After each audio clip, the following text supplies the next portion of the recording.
This is Audible. Tantor Audio, a division of Recorded Books, presents Beautiful Thief by M.N. Forgy, narrated by Alexander Sendies and Anastasia Watley.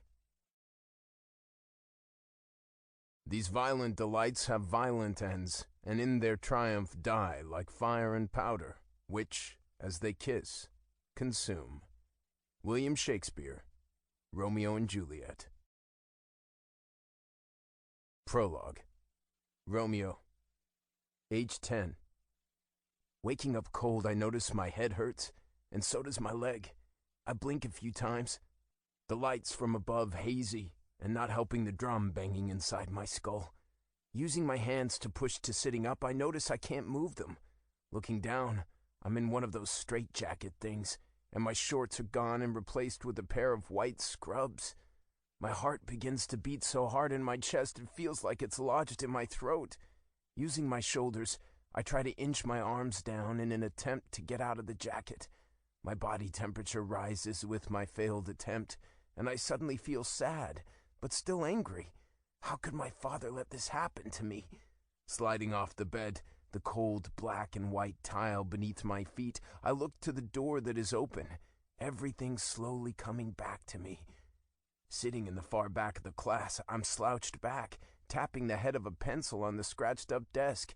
The lights right above my head are bright, giving me a headache. The hard blue plastic chair is uncomfortable. I fidget in my seat, noticing the shirt clinging to my skin. I'm sweating for some reason, and my legs feel restless. The heel of my black Nikes have constantly tapped the tiled floors since class started over an hour ago. I'm off today, angry and annoyed, pissed that I have to be here. I tried to stay home, but my mother wouldn't have it. She made me go, which made me want to lash out even more. Father has suggested that my brother and I stay home multiple times because it'd be safer for us, but my mother refuses to acknowledge that the crime my father runs is as cold as the victims he's subdued. "Romeo, why don't you read the next paragraph?" Mrs. Honey asked. My eyes peek through my eyelashes. My jaw tightens as everyone turns in their seat to look at me. Mrs. Honey, the sweet teacher that wears long flower dresses and has the hair color of actual honey. She should be teaching kindergartners, not fifth graders.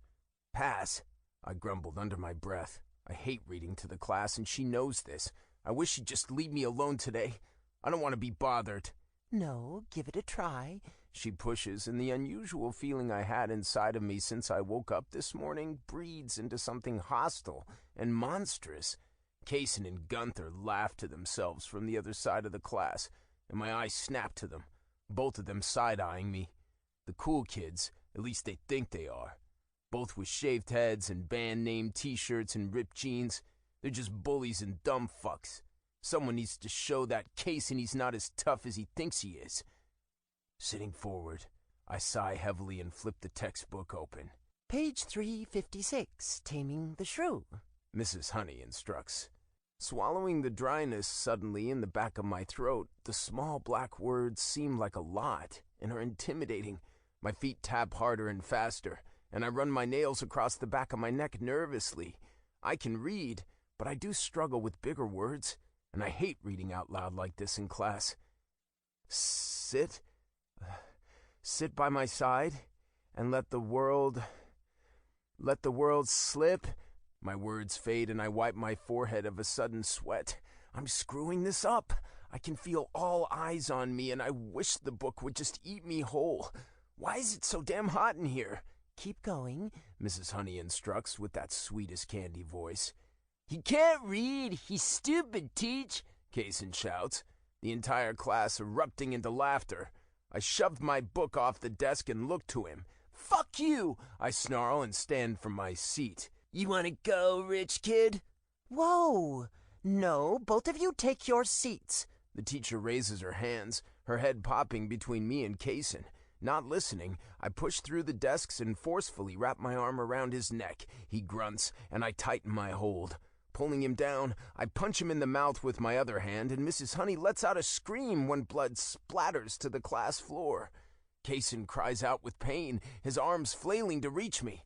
Letting go of him, I let him get to his feet, and then I shove him into a bunch of desks, watching him tumble and fall across the floor like the weak little bitch that he is. Mrs. Honey hurries to separate us, blocking me from coming at him again. "Both of you, principal's office now." Her voice cracks with emotion, as if she wants to cry, seeing her students do such harm to one another. Kaysen stands, his nose bleeding and staining his white polo shirt. His menacing eyes stab into me, and the corner of my lip quirks up into a smile. He sniffs and begins his journey to the front door. Brows furrowed, I start behind him, but something inside me tells me I'm not done. He's been running these halls scaring kids for years. A punch to the face doesn't justify that. I'm angry, a fire burning inside of me so hot that it has me feeling inhuman and more animalistic.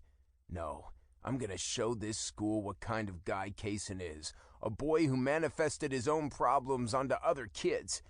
Just as Kaysen reaches the doorway, I grab him by the back of the head and slam his face into the metal door frame. The sound of bone and metal is one I haven't heard before. Everyone screams from the brutal scene unraveling in front of them, just as Kaysen falls to the ground, and I kick him as hard as I can, throwing him into the bottom of the trophy case in the hall. I can't stop. All I want is to hurt him, using all my strength and hollering out in rage, making me feel more human than I have in a long time. I never want to stop. I just want to keep beating his ass up and down these halls. Just as I'm about to lay into him, I'm shoved from behind and knocked to the ground. My chin bounces off the broken tile, and a knee shoves into my back, keeping me in place. The voice of our coach echoes in my ears as he tells me not to move, the smell of Old Spice deodorant making my eyes water. I try to pull from his grip, but I'm restrained. My fight is over. The roller coaster of emotion spinning inside of my head. Should I have done that? Is it too late to say sorry? Giving in, I let my face fall to the floor, my cheek on the cool tile. Mrs. Honey helps Kaysen off the floor, and I notice for the first time how beat up he really is. His face is nothing but blood, his lips slit to his chin. I did that in a blackout rage. The wheel of feelings lands on surprise. Surprised I had something so dark inside of me to do that to someone. "Get the principal down here now!" Coach Coleman demands, his fat knee still in my back. "Get off me!" I grunt, swinging my fists at his body. Kaysen glances down at me, a look of terror now on his face. As much as it scares me to see what I'm capable of, it pleases me to know he won't be messing with anyone anytime soon, especially me. I smile. That anger that was encased in my chest since I woke up this morning burning a little less hotter than earlier. I feel better than I did this morning, but no, I fucked up. I went too far, but I couldn't stop myself. The feeling of relief, whatever this is inside of me, that uncontrollable feeling was almost snuffed out by letting my rage out on Kaysen. I sigh. There's something wrong with me. I know this. I have so many emotions going through my head and body that all I ever feel is confused and pain. If only I could grab on to one feeling, sad, anger, happiness, any of them, and just focus on it. Maybe, just maybe, I could control what I'm feeling and fix myself. But it's a slippery string of moods I never can invest in. All I know is the pain in my chest, the darkness in my heart. Sitting on a bench outside the principal's office, Coach still restraining me, he sits behind me, holding my arms behind my back. Not only were my parents called, but there are 2 police officers, all of them talking in the office. Moments later, my dad walks out, a grim look on his face. He's wearing a pinstriped suit, his shoes shiny, his dark hair slicked back aside from a curl rebelling and falling into the middle of his forehead. "Son, you're going to go to a hospital for 24 hours, he says, rubbing his chin. "What? Why? I'm not hurt." I'm confused. Kaysen should be going to the hospital. My mother steps up behind him, a black dress with giant water-painted flowers printed on it. Her mascara has run down her face, her eyes glossy as she stares at me with a deep stare. "The rage you have is not normal. You could have killed that boy." Her voice raises, and a tug of guilt throbs in my chest. "It's either this or juvenile detention for who knows how long." Dad continues. It dawns on me, I'm not going to a place for injured people. I'm going to a place where you're sick in the head. My parents think I'm crazy. It's just 24 hours. You'll be out and we can put this behind us, Mom says, cupping my cheek, a sniffle before she feigns a smile. A group of people in suits and scrubs are walking through the doors of the school. They're here for me. Romeo, remember, omerta law. Dad's tone holds a threatening tone. I may be going to a place to heal me in the head, but I better not even mention the things that goes on behind closed doors. I'm not going, I grit. I'm not crazy and I don't need to go. My mother cries and my dad sighs, running his hands down his face. He's a powerful man. I learned that years ago when I helped him bury a body. Surely he can stop this from happening. If anything, I should have gone to a mental institute then. I'll never unsee that body wrapped up in a bloody white sheet. Dad, tell them to go away, I grumble, looking at him impatiently. My mother looks to him with a pale look and he notices the stare and seems gobsmacked on what to do. Son, as much as I don't need this shit right now, you have to go. He rocks back on his shiny-ass shoes and tears fill my eyes. He's always going on about how we should have each other's backs. Be there, be a man, and this is what he does? We can fix this at home, I tell him. He shakes his head. Not this time, son. He runs his hands across my sweaty hair and heads out of the school building. A tall lady stops in front of me. She has a long white skirt on with a matching blouse. Her blonde hair pulled up into a tight ponytail, making the skin around her eyes tight. You must be Romeo, she says with the sweetest, softest voice, bright brown eyes twinkling from the lights above. I growl, looking up at her with a dark glare. Everyone is just staring at me, making me feel even crazier than I am. She hunches down in front of me, her soft hand on my knee. We're going to get you better, okay? She smiles, and I use both feet in her chest, shoving her on her back. I don't know why I did it, but I did. I don't want her touching me, and I don't want her help. Her sweet demeanor quickly masks with something ugly and more suiting to her appearance. She snaps her fingers at the two large goons that followed her in, and they both look at her. Give him the sedative, and get him in the van. Now! Her voice ugly and high-pitched. Sedative? What's that? They both come at me, and I scream, tears filling my eyes. The coach still has my arms, so I can't grab them or run. I'm cornered. I'm sorry, don't touch me! Don't hurt me! I scream. The coach holds my arms, and one of the goons has me by the feet. The witch, wearing white, presents a case and takes out a long needle. I start bucking and hyperventilating. I hate needles.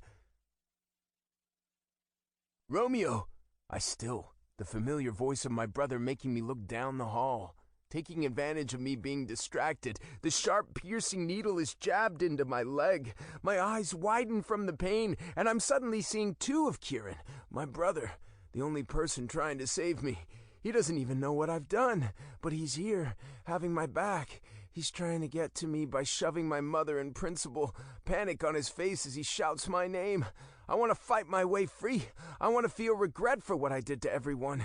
Say I'm sorry, but my eyes are too heavy, and I'm out before I can say another word. A blood-curdling scream takes me out of my thoughts of what happened this morning. At least I think it was this morning. Oh, what time is it? I look around the room, but there's not a clock, just the open door. Apparently I'm not too much of a threat if I'm not locked in here. I glance around the room, noticing the hospital-like bed, a window with bars, and the one fluorescent light above. It's bare of anything personal. Using one foot at a time, I walk toward the door. The smell of chicken and Clorox unusually strong. The sound of a TV somewhere outside the room can be heard, but I can't make out what it's playing. Reaching the threshold of my room, I peek to the left, seeing nothing but more doors and a window with bars at the end of the hall. I look the other way and find other people, couches with vinyl cushions, and what looks to be an office of some sort. I head that way, passing a water fountain, more closed doors, and one open. I wasn't going to look into the opened room, but the sound of thud, thud, thud has me stopping and looking. There's a girl with ratty blonde hair knocking her head into the wall. All I see is her back as she continues to hurl herself at a padded wall. My brows furrow with unease, and I keep walking. The TV is playing Casper the Friendly Ghost.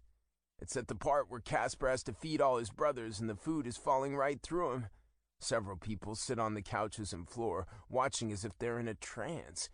There are windows lining the opposite wall, blinds pulled all the way up to let the gray clouds dull the room. Grinding my teeth, I go to the office. It has 3 windows that look to be made of plexiglass, and cabinets inside, a desk, and what I assume is the nurse. I lift my hand to knock and remember I'm in the jacket. Moving my head side to side, I crack my neck and remind myself to breathe and stare at her, hoping she will feel me looking at her. Find someone to get this damn straitjacket off me. She has dirty blonde hair, a skinny face with high cheekbones. She rocks her head back and forth like she's humming a tune as she types away at a computer. She's not noticing me. She's probably used to having weird people just stare at her. I step closer to the window and nudge the glass with my elbow. Her eyes sweep across the desk to me, and surprise takes over her face. She stands, opens the door, and turns toward me. "Oh, sweetie, you shouldn't be up," she says softly, her pink scrubs bringing a little light to this dreadful place. "Where are my parents?" I ask, and her smile thins. "You are at White Wing Psychiatric Center. We're here to help you get better, and your parents are just fine," she states. Walking behind me, she unzips the back of the jacket and begins to unclip and loosen it. "How are you feeling? Do you feel sick to your stomach?" She continues to evaluate me. "No," I lie. "I feel like I drank too much water too fast and I need to puke. I'm not sure if it's from waking up here or the shot they gave me." "Okay, well, that's good. The doctor will probably see you tomorrow, and we'll know about your limitations and privileges. So until then, you can join the others in the common room or return to your room, okay?" She pulls the heavy white coat off of me and looks down at me with an annoying big grin, her red lipstick smudged on her bottom teeth. "Oh!" She raises a finger, her lips puckering into an O shape, and darts into the office, grabs something off her desk, and comes back to hand it to me. I take it. It's pamphlets about the place, their mission to help us get better, with smiling kids on the front. Glancing around the place, I don't see a cheerful child in sight. Sighing, I turn around completely, not sure where to go or what to do. I'm tired, really tired. The episode I had this morning at school really took it out of me, and I feel as if I could sleep for days. My eyes land on a semi-pretty girl at a table in the middle of the room, and she's doing a puzzle by herself. She's in clothes similar to mine, scrubs, like we're in a hospital. Her hair comes down the left side of her shoulder in a tight braid, and she has big round eyes. She suspiciously looks around the room and quickly gobbles up a puzzle piece. My eyes widen. She just ate that? Scratch sitting next to the girl who eats things. Crossing my arms, I look at the kids watching the movie. They all look very different.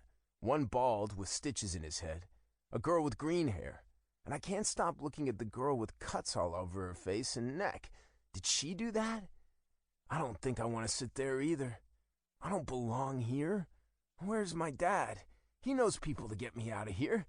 Just before I turn to head back to my room, I see someone sitting at a round table in the back of the room by 2 windows. She has crazy blonde hair down her back, and she's hunched over as if she's working on something. Curiosity getting the best of me, I slowly tread that way and glance over her shoulder a good distance away. She has a 3-inch pencil with a dull head and is drawing on a sketch pad. I can't really see her face, but she has pink cheeks and freckles. "You can sit, you know," she says, and I stiffen. She glances over her shoulder, and big eyes with a color I can't determine look at me. Her nose is too small for her face, and her bottom lip sticks out farther than her top. Scratching the top of my head, I mull over her offer, and my hand suddenly aches. Pulling it down to inspect it, I notice my knuckles are cracked with dry blood from beating up Kaysen. My eyes flick to hers. I don't know what happened this morning. Maybe I'm not safe. I belong in that straitjacket. Turning around, I reject her offer and head back to my room, where the temperature drops 10 degrees, and then I lie back on the hospital-looking bed. I close my eyes and listen to my beating heart. It's slower than it was earlier, but I'm scared shitless regardless of how it drums within. I want my brother, and I want out of here. Tomorrow, that doctor will see that this morning was just a mistake, and I'm normal. Just like everyone else. Romeo, it's time to get up. A man's voice wakes me up immediately. Snapping upright, I find a man with graying hair, with a matching mustache. He has on a suit, not as nice as my father's, it's not fitted, and a white doctor's coat. What? I groan, my throat dry. Looking to the window, it still looks like the same gray sky, and I don't feel like I slept at all. Is it the same day? He walks up to me with a sense of power on his shoulders and grabs me by the chin. My heart throbs in my chest, and I shove the stranger away. "Don't touch me!" I shout, my stomach still feeling ill. Who is this guy, and why does he think he has the right to just come in here and grab me like that? He lowers his head, his fuzzy brows glaring at me. "Don't make this harder than it needs to be. I just want to check your vitals." His voice is deep and unsettling. His face is sharp, eyes unfriendly. He must be the doctor. Where's my dad? I want out of here, I demand, pushing him away again. This is crazy. I don't need to be in here. He sighs loudly and leaves the room. That was too easy. Where'd he go? Sliding my legs over the side of the bed, I stretch my neck as far as I can to see out the door. My back starts to sweat, the grappling jaws of fear nibbling at my flesh. Kieran always said never let them see you break. So I take a deep breath and lift my shoulders. The nurse comes in right behind the doctor with a straitjacket in her hands. Wait! I fold my legs underneath me and hold my hands out to keep them away. The doctor grabs both of my wrists, jerking me forward. I kick and scream, trying to buck him off me. Should I get one of the men? The nurse looks at the doctor with a nervous look. Nah, Miss Sissy, we can get him, he says in a low, confident tone. He inches my left arm in the jacket. His strength surprising, he manhandles me into a tight coat before pushing me face down and strapping me in. Before I know it, I'm restrained. They both grab a strap from the bottom of the bed and secure my legs, and I freeze. I thought things like this only happened in movies. They can't do this. I'm a human, a normal person. Letting me go. He takes a step back, taking a clipboard from Miss Sissy. Thank you, Miss Sissy, he drawls out, and she leaves the room. Now, let's try this again. He tucks the board with a thick amount of paperwork under his arm and snatches my face by the chin, shining a flashlight into my eyes, blinding me. I wince and pull from his grip. Grinding my teeth, he looks my face over, his dull blue eyes unfazed by my attempt to fight. He listens to my heart, watching the watch on his wrist. It's an ugly watch, all black and plastic looking. Satisfied with my vitals, he finally backs away and closes the door before leaning against it. He takes a deep breath, looking at the window while scratching his chin deep in thought. So, you brutally attacked one of your classmates yesterday, he states, not asks. I don't answer. He obviously knows what happened. Have you ever done that before? He continues to ask questions, tilting his head to the side as he adjusts his glasses on the bridge of his nose, before looking at me with an unreadable look. He's the stereotypical doctor you'd see in a horror movie overlooking a patient in an asylum. Do you ever feel sad, Romeo? I silently laugh. Who doesn't? Right, but there's sad, and then there's a sadness where you don't want to get out of bed for days, or go even as far as wanting to hurt yourself, he explains, watching me closely. He's probably reading my reactions, the tone of my voice, all the things he learned in doctor school.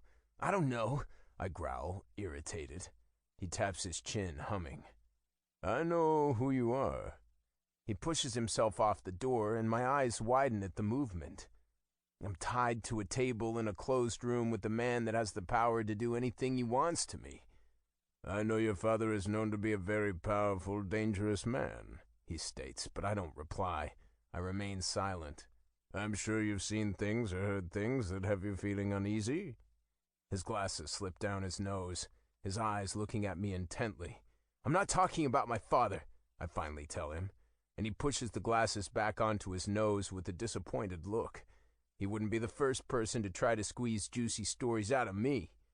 Right. Well, I have 24 hours to do my job. If you want my help, and I think you do, then I suggest you cooperate with me, Romeo. He raises a brow. I look to my restrained feet. The straps look brand new. I wiggle my toes with the tan hospital socks. I don't know what happened yesterday, and I don't know what is going on inside of me. I can't talk to my father about it. He's always busy and irritated by my presence. My mother has enough problems with what my father does, so that leaves me alone in my room, rocking back and forth and wondering why I feel the way I do. Okay, I mumble. The urge to rebel is tempting, but deep down I'm tired of these moods I have. I want to be a normal kid and not feel like I'm on a never-ending roller coaster. I get sad, yes, I state, turning to look at the gray blank wall. Sometimes I want to hurt myself. Sometimes I just want to lay in my bed and not be bothered for days. And sometimes I want to take whatever is inside of me out on someone else just to feel something different than unhappy. My own words surprise me. I didn't know I had all of that inside of me. When I opened my mouth to explain myself, I wasn't expecting my soul to pour from my lips. I see, he mumbles, scratching his chin with clean fingernails. His hands look soft and clean. He sits behind a desk all day judging people. That's as dirty as his hands get. When you attacked the kid at school, what was going through your mind? He digs deeper. I roll my shoulders, the jacket hugging me, suddenly feeling relaxing as I tell this man things I don't want to talk about. Things that have been rolling in the back of my mind like a tumbleweed in a Western movie. I don't know. Relief? I shrug. When I was beating the shit out of Kaysen, I felt in the right. Like it was okay. It felt good and I wanted to keep doing it. Until I was pulled away and I saw what I had really done. It was like I slipped into a black void and now that I'm out and looking back, it didn't feel so okay anymore. I wanted to slump into a vast darkness and hide from everyone, including myself. So you didn't black out? You knew what you were doing? My brows furrow, anger settling on the tip of my tongue, ready to lash out like a whip. His questions are narrowing in on me being a crazy person, getting off on hurting others, and that's not it. I don't want to do this anymore, I snap, my eyes focused on my feet again. He sighs, taking the clipboard out. He scribbles on it, and it makes me even more mad. I don't know what he's writing, but I feel it's not good. He's judging me, dissecting me, and trying to get me to say things I don't want to. We only have so many hours together, Romeo. His voice slips into my ear like a hushed whisper, the watch on his wrist suddenly ticking loudly as the minutes count down my escape from this place. If I want his so-called help, I have to talk about feelings and things even I don't understand. But couldn't I just be a kid with hormones or something? I've seen on TV where doctors are overdiagnosing children and putting them on unnecessary medication. Feeling exposed, I yell, "Get out!" Walking up to the foot of the bed, he undoes the strap around my feet with one quick move. Blood floods to my toes, making them feel all tingly. I lift my left leg, the freedom somewhat settling. He reaches for the straitjacket. I jump away from him. "No, I want to keep it on," I protest, looking at him as if he was ready to strike me instead of taking a restraining device off a kid who means no harm. He looks at me with that unreadable look again and writes on the clipboard. Grinding my teeth, I look to the wall again, curious what he's saying about me, thinking, "Stop writing about me. I'm fine. There's nothing wrong with me and you can't fix me." I slowly turn my head toward him, glaring at him through hooded eyes. His thin lips turn into an arrogant smirk, that spark of anger inside of me blooming into a rage ready to plow his stupid face in. One thing I've learned in my 15 years of working here, those that need my help the most are the first to say they're fine, that they're normal. My mouth parts. I want to scream at him, cuss him out even, but I'm left speechless as he leaves the room. I'm not crazy. I'm normal. Breathing heavily, feeling agitated as ever, I feel my nostrils flare. The thought of a normal kid running with others and playing innocently flaring in the back of my head like a commercial on a cable TV show for children. I'm not that. Far from it. I'd be the one on the stairs, wearing all black, looking at them all with hatred. Their bright-colored clothes and Cheshire cat grins making me want to stomp over to them and tell them life isn't fucking rainbows and smiles. Later on, after I settled down, I walk out into the main room, the air in here, carrying a chill, and find the girl in the corner is still drawing. Passing the children of the corn watching TV, I head to her and sit across the round table. Her hand slides across the paper as she hums a song I don't recognize, drawing a flower, and it looks wilted. Weird. Her hair is even more crazy than earlier, kinked and curly like she hasn't brushed it in days. She seems lost in her own world, not caring what others think of her. Nice flower, I finally speak. Her hand stops drawing for a split second, her bottom lip slipping into her mouth before looking up at me. I hold my breath as she looks me right in the eyes. Hers so green they look like the grass in Central Park. It's a sunflower, she informs me, her voice soft and silky. She sits back, flipping through the pages of the sketchbook, almost all of them drawn with the same-looking sunflower, and all of them looking near dead. My brows furrow at the near-dead, ominous flowers. It doesn't suit her. Her down-to-earth energy, beautiful bright eyes, and lively hair. The straitjacket giving me a bit of courage, I scoot up to the table to get closer to her. She watches my movement, and I notice the side of her palm covered in black silver from the lead of the pencil. She tucks some of her hair behind her ear, resting an elbow on the table. She holds her hand behind her head and smiles at me. Did you know that on dark days, sunflowers turn toward each other for energy?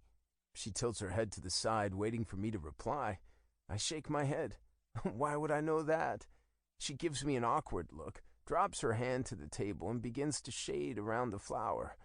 My name is Luna, she whispers, and I feel a tug of attraction toward her. The name is perfect, like her. Mine's Romeo, I whisper back. Her hand slows down in shading, a smile spreading across her face before she continues to sketch at normal speed, and that's it. Neither of us saying a word as we both sit side by side. She draws. I watch. The sun behind the clouds becoming darker as the day moves on, making the nurses turn on the lights. She looks up at me, and I look back, but she doesn't need to talk for me to understand her, and I don't need to respond for her to know I'm next to her. 2 staff members that have been pacing the floor all day suddenly come and set trays of meatloaf and Jell-O on our table, the smell making me want to gag. I haven't eaten since yesterday, but looking at the food placed in front of me, I can say with confidence that I am not hungry. My eyes flick up to the fat man wearing gray slacks and a white button-up shirt, his name tag hanging from the pocket of his shirt crooked. Jim. Let me take that straitjacket off you, son. Jim offers, and I jerk away from him, scooting the plastic blue chair as far into the corner as it can go. No! I snap, fear making my voice crack. This coat is like a cape, making me feel safe knowing I won't hurt anyone if I'm in it. Come on, you can't eat with it on, he growls, irritated, swiping at me from over the table. No! I repeat, using my feet to kick him away. I want it on. I need to have it on if I'm out here. Doesn't he understand this? Where's the doctor? He'll tell him. Leave him alone, Luna yells at Jim. My eyes don't only widen, but bulge at her outburst. She's so small and sweet-looking that the anger in her voice was unpredictable. Luna, you stay out of this, he points at her. Abruptly, she stands up, the chair falling back onto the floor, her arms stiffening straight, and screams at the top of her lungs. The 2 men taking their attention off me and toward her. She doesn't even take a breath as her blood-curdling pitch takes over the room. She's lost it, gone crazy as everyone stares at her with hard judgment. I, on the other hand, think I'm in love. She's the right amount of insane. Jim grabs her by the arms, and the other guy that was walking around the place takes her by the feet. She squirms and jerks, biting at their hands as they take her away, the room falling in a deafening silence. I swallow, the heart beating in my chest matching the butterflies in my stomach. Who knew my first crush would be in a mental hospital? Sitting in the corner, my eyes looking at her drawings she left behind. The sunflower that is hung over with a sense of depression, the sky behind it dark and unfriendly as petals fall to their death on the thirsty-looking dirt. Is this how she feels inside? I can relate on certain days. My inside's matching the dying flower. A boy with a shaved head, tray in his hand, comes to the table. His eyes naturally wide and round, he shoves a fork full of meatloaf into his mouth, some of it falling onto his gray shirt. What did you do to Luna, Tick? He chuckles, proud of himself for the pun. I glare in reply, the overwhelming feeling of unhappiness circling in my chest. Is it sadness or anger, though? Her name is Luna, I growl under my breath. Turning my head, I hope he gets the hint and goes away. I don't want to be bothered by him. Yeah, well, she doesn't talk to anyone, so don't waste your time trying to make friends, he continues, swiping Luna's tray from the table and heading back to the couch with the other insane kids. I don't know if it's what he said, or maybe it's just his face, but my nostrils are flaring with rage. Maybe it's because Jim took Luna away, but I want to hurt someone. I feel the need to release justice on this fat fuck who took Luna's dinner. The jacket's suddenly feeling heavy, smothering me, has me sweating. I want to jab that plastic fork into his fat neck for making fun of Luna, for taking her food, for thinking he's better than her. Angry and wanting to lash out, I stand and stomp over to the kids standing in front of the TV. My chest rising and lowering with my harsh breathing, I stare at the fat kid who sits in the middle of the couch, a chip on his shoulder. Move, he demands, fork in his palm. He gestures me to step away with a wave of his hand. The other kids just watch with nervous stares. This guy must be the bully of the bunch. The rest just followers. Why did you call Luna that? I demand. Luna Wild? A small girl that looks like she's been starving herself asks. She's sitting on the floor, her clothes looking way too big on her bony body. Her hair is balding from lack of nutrition. She smiles up at me with decaying teeth. Yes, Luna Wild. I glare back at Meatloaf Boy. She killed her parents. She's a fucking lunatic, a freak show. If she's talking to you, then you're just like her. Crazy, he garbles and laughs, stuffing his face with the last of the sloppy meat. It's okay to hurt him. He's wrong. He's bad and needs to be reminded he's not better than anyone else. Grinding my teeth, arms restrained, I jerk my foot up and slam it into his face just as he slips the fork into his mouth. Everyone screams, one kid laughing, another singing at the top of her lungs as a way of coping from the chaos. Bully kid chokes, spitting out pieces of white, bloody fork bits, his tray falling to the floor. I laugh, the sound of my own voice sounding foreign, like a villain in a scary movie.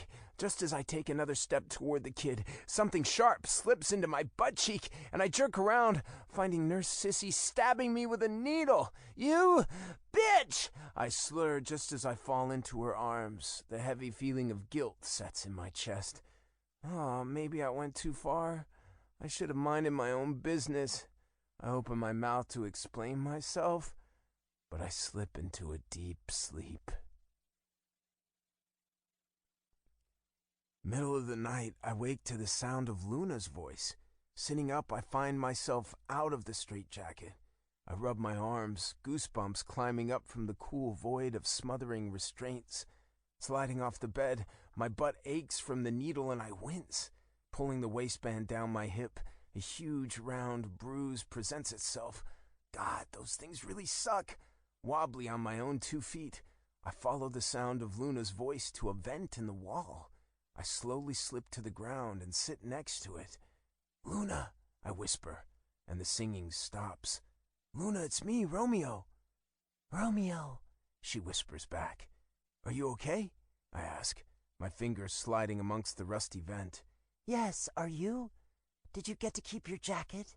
She asks, her voice sounding a little louder as if she scooted to her vent on the other side. Looking down at my arms, I don't want to tell her no. She did all that just for me to keep the straitjacket. Yes, I have it, I lie. Quietness takes over, both of us sitting there. You're bipolar, she states, and I frown.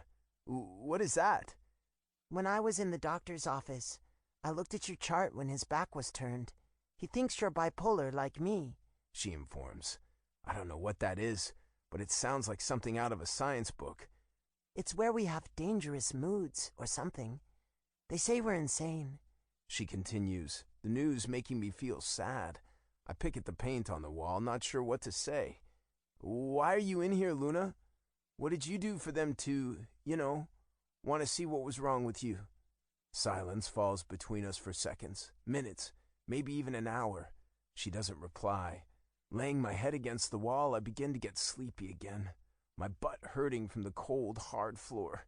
I should go back to bed. Who knows what the doctor will have me do tomorrow? Hopefully my dad will come and get me out of here. Hey, Romeo? Yeah? I startle myself awake. Will you be my other sunflower? She asks, and the corner of my lip corks up.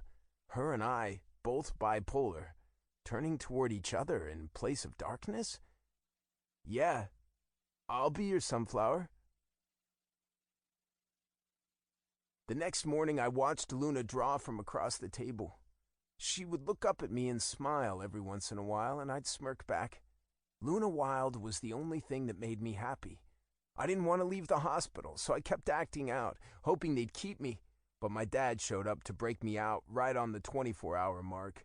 He signed some papers, made a follow-up appointment, and I was handed some medication to help balance my unnatural mood swings. Sitting in the back seat of the car, my dad just shakes his head, mumbling under his breath. It feels weird being out of the hospital and in a car. I thought I'd enjoy the sunshine, the fresh air, but I don't. The familiar smell of cigar smoke is oddly comforting, though. My father is not happy, embarrassed probably that his son is sick. That's what they tell me anyway. I'm sick.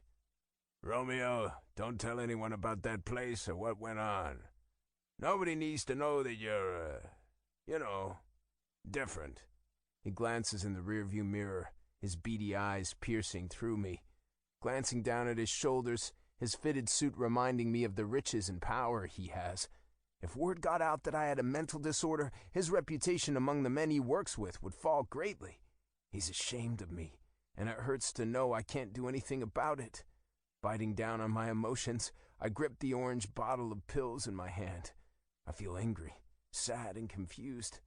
The doctor didn't fix me, and these pills aren't gonna work. I already miss Luna. She made me feel normal, happy. I can still see her crazy blonde hair, green eyes, and that damn song she'd hum all the time. I never did figure out what it was. Just take the pills and try to act. I don't know, more like your brother. He sighs, turning down our street to our house. Kieran isn't normal. He has anger issues as well, but compared to me, he's Mr. Perfect. My dad always pushed me to follow in his footsteps, and after this, he's gonna want a carbon copy of my brother. We pass houses that all look identical. 2-story ivory colonial. Hedges of bushes up against the houses, a white wooden door with a golden knob. Only our house had a red door. When you go inside, smile, hug your mother, and just act happy, okay? He continues to talk, pissing me off more. He should just drop me off at the hospital and tell everyone I ran away. It'd be best for everyone. He pulls into the driveway, and my mother comes rushing out the front door. She looks glamorous in a blue dress and heels. My brother, wearing nothing but a pair of sweats, stands next to her with his arms crossed. Taking a deep breath, I plaster a smile on my face, feeling lost more than ever. I don't know what's worse, knowing I'll never be happy, or having to act like I am for everyone else's sake. 1. Romeo. 15 years later. Sitting in my high-back leather chair on the far side of the living room, I stare at the cherry wood door, my right hand slowly fumbling the orange medicine bottle as I wait for my company to arrive. Looking at the pills, I grit my teeth, thinking about the time I was admitted into the psychiatric hospital, the flower girl with the crazy blonde hair. I'll never forget it. I'll never forget her. She made an impression on me for some reason or another, and I'm not sure why. There were hardly any words spoken between us. I even went as far as looking her up a couple times, but always came up empty-handed. Luna Wild doesn't exist. Standing, I slipped the pills into the pocket of my Armani pants, my feet padding across the room to reach the wet bar in search of a drink. Grabbing the Macallan, I pour 3 fingers worth and take a sip. Glancing straight ahead, I see myself in the mirror hanging on the wall, hair disheveled and in my face, concealing my haunted eyes, my unbuttoned shirt showing my chest. Taking another sip, I look away and head back to my chair, but not before taking a glimpse out the window, the lights of the city shining brightly per the norm this time of night. I look up, hoping to see the stars, but even 14 floors up is too bright for the sky to break through the man-made force of illumination. I sit back in my chair, glass tumbler in my hand, resting it on the arm of my chair. I need to take my meds, I know this. Things have been rather unstable lately, more than usual anyway. My brother betrayed the family by taking sides with a rival enemy, going as far as to ask her to marry him even. It's only a matter of time before our father asks me to step in and take his place. I scoff, thinking about being an underboss in my dad's game of playing mafia. I wouldn't be a good fit. He needs to ask someone else. I take a sip of my whiskey, the smooth, woodsy taste filling my mouth. He'd love my rejection of the role. Just one more thing for him to be embarrassed of.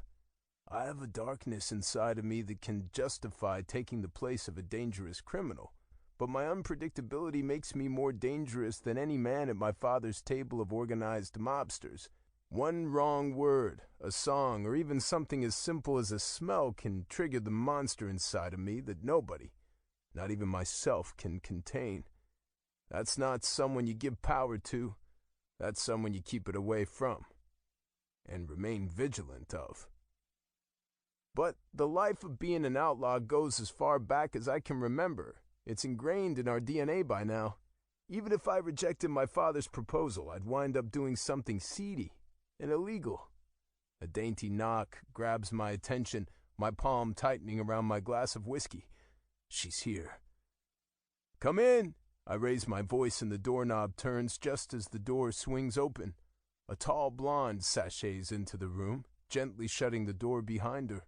Her face sharp, lips red as a fire, and lashes so long they touch her perfectly shaped eyebrows. "Denise?" I greet with a gravelly tone. Slipping the sash that was tied across her abdomen to her long black peacoat, she raises her chin confidently as it falls to the floor, pooling around her sexy black heels. Placing her hands on her hips, she displays her body like a nice pair of earrings at Tiffany's. Skinny waist, small tits hidden behind emerald-color lingerie. Her belly button isn't pierced, which is odd for this day and age. It seems everyone has it.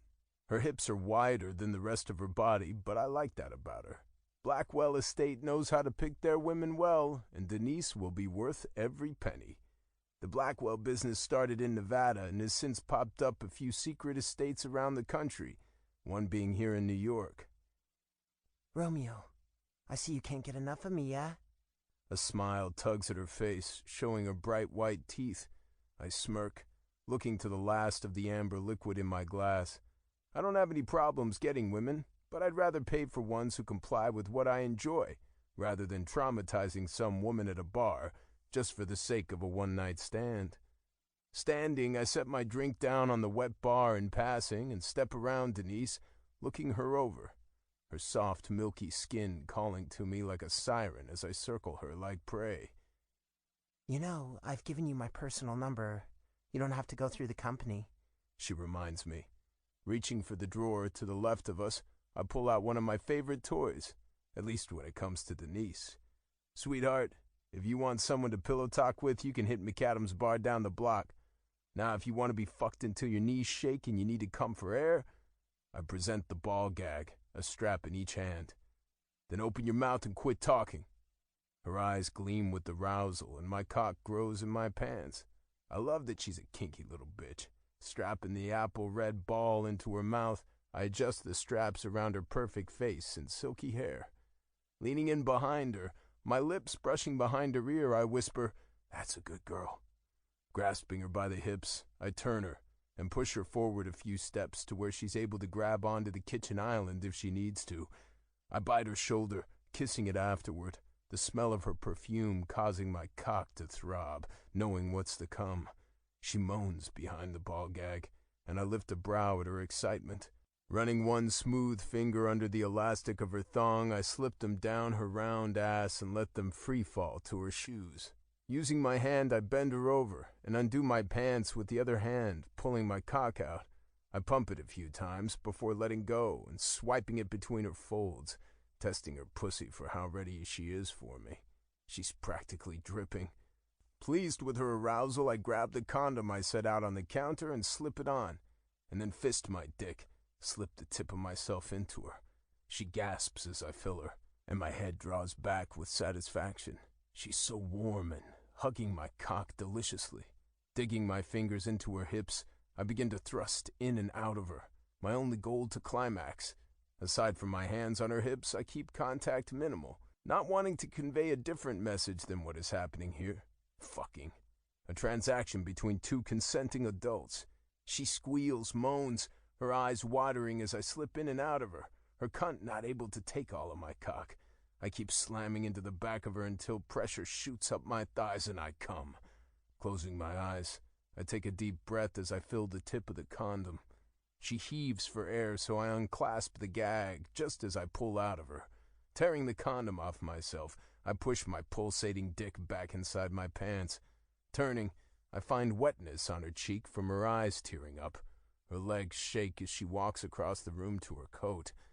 "I already wired the money to your account," I inform her. Pulling up her panties, she nods, still trying to catch her breath, her milky skin now a blush of red. "You can use the restroom if you need." Lifting my hand, I gesture to the dark hall to her left that holds my bathroom. "I'm fine," she insists, pulling her coat over her body, concealing it from me as if nothing just happened. Grabbing my tumbler from the wet bar, my pants still undone, I refill it and head back to my chair, the tension in my shoulders now gone. "See you around, Romeo," she says softly, her breathing at a normal pace now. Lifting a finger, I point at her in goodbye, and she shuts the door behind her. I take a long swig of my whiskey, the thought of having a female in my house making me wish I was normal. If I was, I would call Denise, we could do dinner, and I could spoil her with my blood money. But I wouldn't wish my mood swings on my worst enemy, let alone someone I care for. It wouldn't be fair to ask them to put up with my severe anger, the things I say and do when I become manic. No, it's better this way. They come, I come, they go, and I move on with my evening. Sighing, focusing on the whiskey, I know deep down I want to be selfish and be with someone, especially after seeing my brother with a woman and how in love he is, the care he has for her, and how he spoils her. Thinking about Leona makes my dick grow. She always smells good, like she just came from a secret garden of forbidden flowers, looks gorgeous, and she's all his. Reaching in my other pocket, I pull out a pair of panties. Leona's panties. I stole them from their house. I don't know why I did it. I could ask Denise for hers, and she'd gladly give them over. I guess it's about having something of my brother's that makes my dick hard. In a secret way. I wish we could share his wife-to-be. I could fuck her and enjoy the things of a relationship like spoiling her with shopping sprees, having her lay next to me in bed so I can smell her shampoo and get those fuzzy fucking feelings when I see her toothbrush next to mine. Kieran could deal with the tantrums and other shit that comes along with having a relationship that I have zero compliance for. It'll never happen, though. Feeling the tension settling in my shoulders again, I crack my neck, the feeling calming me and bringing me back to realization. I'm meant to be alone. My phone buzzes on the glass coffee table in the other room, the screen lighting up as it skids across the top. Getting up, I go into the sitting room and grab it. It's my father. Taking a deep breath, I pick it up. "Romeo, it's time we talk." Swallowing the lump in my throat, I look forward, the door to my bedroom in my line of sight. I knew this was coming. I knew the devil would summon me. 2. Romeo. About what? I sigh into the phone, agitation making my hands ball into fists. This man's voice alone makes me want to smash this fucking phone. Sometimes I think I'm solely on medication so I don't kill him. "You know what? Stop with the games." He raises his voice, and my nostrils flare. Doesn't matter my age or position, he always talks down to me. Verbal and mental abuse takes a toll, but if you tell him that, he calls you a pussy. He doesn't have a link of kindness in his DNA. I'm not the person for this, I grit quietly into the phone. I can't be like him, I refuse to. "No shit. But again, let's talk. Meet me at the Shady Tail in 1 hour. The phone goes quiet as he's hung up on his end. I love my brother, but hate him for leaving me to deal with this shit. We had a good thing going. He was the underboss, and I was, well, whatever he needed. We worked good together. He knew me is why, and I trusted him. I can't help but wonder if I should betray our father and follow Kieran over to the other side, against our father, and everyone we ever knew. Something uneasy settles in my stomach thinking about that kind of betrayal. I don't have it in me to do that, at least not yet. The night is still young. Who knows where my head will be after this so-called meeting with our father. I chose to take a cab after the few drinks I had, so I pay my fee and get out. He drives off and I button the coat and look the strip club over. The lights of the club are bright with a LED tail blinking as if it's waving back and forth. The name of the place lit up in blue letters underneath it. Exhaling sharply, I head under the blue canopy where the doors are open for me. I'm instantly greeted with the pounding bass of pop music and a confusing smell of perfume and men's cologne. Mr. D'Angelo? A man nods his head at me, but I don't recognize him. Father must have brought in new people after Kieran and Mateo left. A dancer trips over her heels, slamming down onto her face. I drop to her side and press my hand to the small of her back. Her skin is clammy and cold. She's on the thinner side and has a snake tattoo wrapping around her hip. With all the dancing lights, I can't see much more of her. Are you okay? I ask her. Now on all fours, her blonde pigtails colored blue and pink, she looks up at me with a surprised look, as if she's shocked that someone actually cares about her well-being and not if she will give them a discount. Taking her by the hand, I help her to her feet. Go to the back and take those heels off. They're too much, I tell her, not caring what the rules of the place are. Thank you, she says with a light smile, her creamy ass cheeks swaying as she walks away. That was nice of you, man. Most of the men that come in here are savages. I turn, finding the bouncer looking at me with an easygoing look, and it occurs to me that I did do something nice. Running the hand over the back of my neck, I try not to think too much about it. She fell. I helped. Wouldn't anyone? He slides a dark blue velvet curtain to the side, letting only me pass through. I give him a courteous nod, and he drops the curtain back into place. Father and my uncles Tony, Leo, and Gio are all sitting around a poker table with a plume of cigar smoke above their heads. This is where everything goes down, where feds have had their own killed and tortured to get within earshot of these men, and here I am as if someone pulled back the curtain of the magical Oz, getting to see firsthand what goes down amidst New York. Father did have these secret meetings on a yacht that was passed down through the family, but Kieran burned that to a crisp. I feel the urge to smile thinking about it. Romeo, there you are, my father greets excitedly, and my brows furrow. He used to do the exact same thing to Kieran, never me. I'm simply a replacement of my older brother, and I don't just think it, I know it. Father, I reply in greeting, his bowler shirt hideous as ever, and the light above revealing his thinning hair.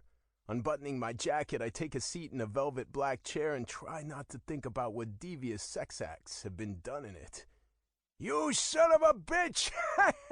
Gio laughs, a cigar hanging out of his mouth as he points to my dad, who is scraping all the chips to his chest across the table, ashes falling onto his suit. He chuckles, completely amused that he won. Again. Kieran always beats him in poker, so I know he's not that good. In fact, I'm pretty sure my uncles just let him win. Father sits back in his chair.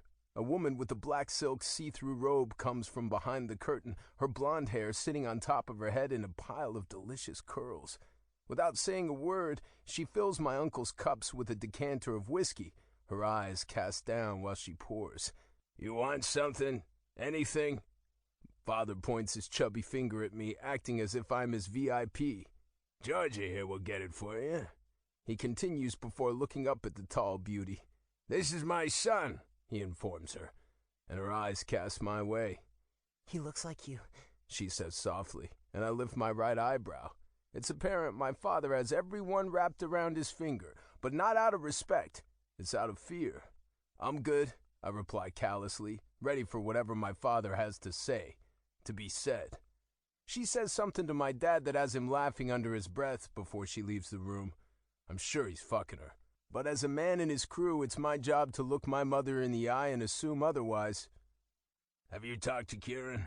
He finally asks before taking a sip of his drink. I don't reply. It's none of his business, and if I know my father, which I do, any answer I give him won't be the right one. Well, I just assume you don't. He's a liar, betrayed his own blood, and cannot be trusted. He is the enemy, and dead to me as far as I'm concerned.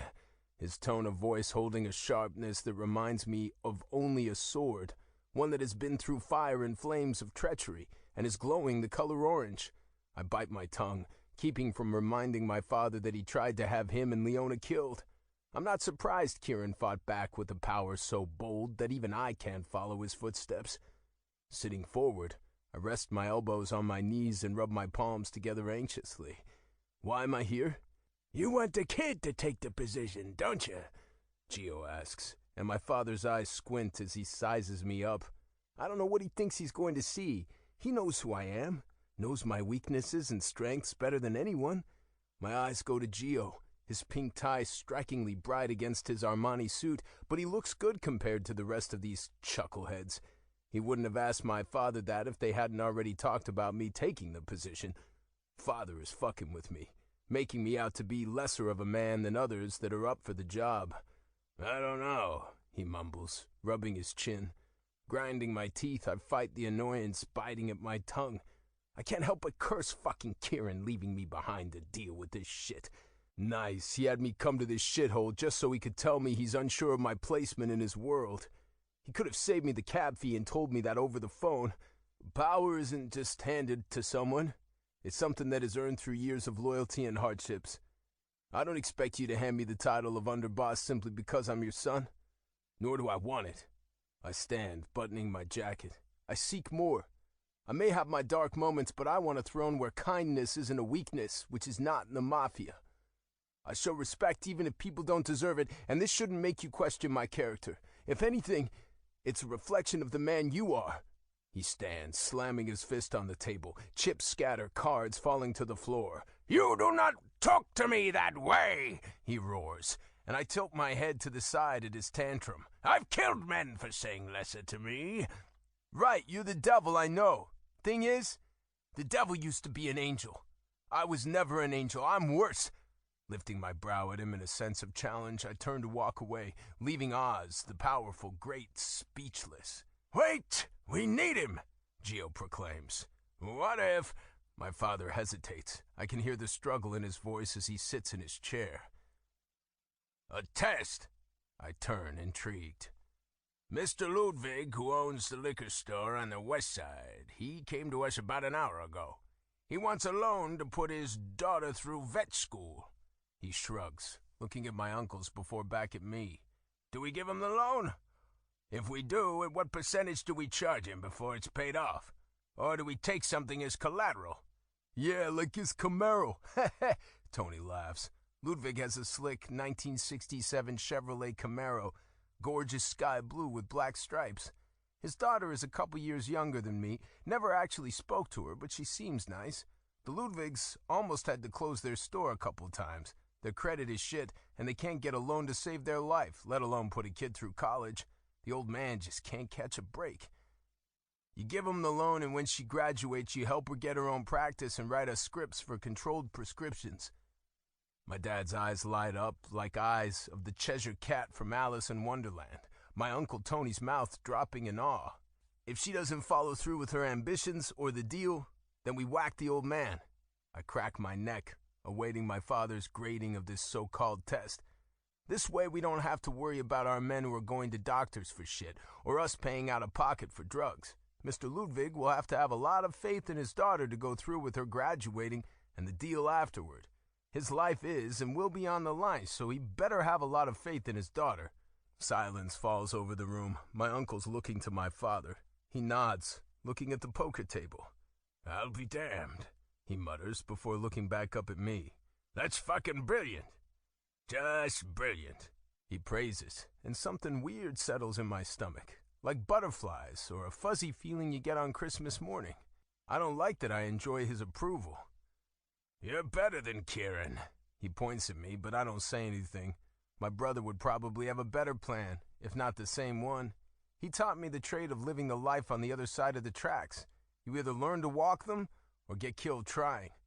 I have a new guy that will help you with whatever you need. His name is Rip, Dad informs as he puts the chips and cards back into their place on the table. Be here Thursday at 8.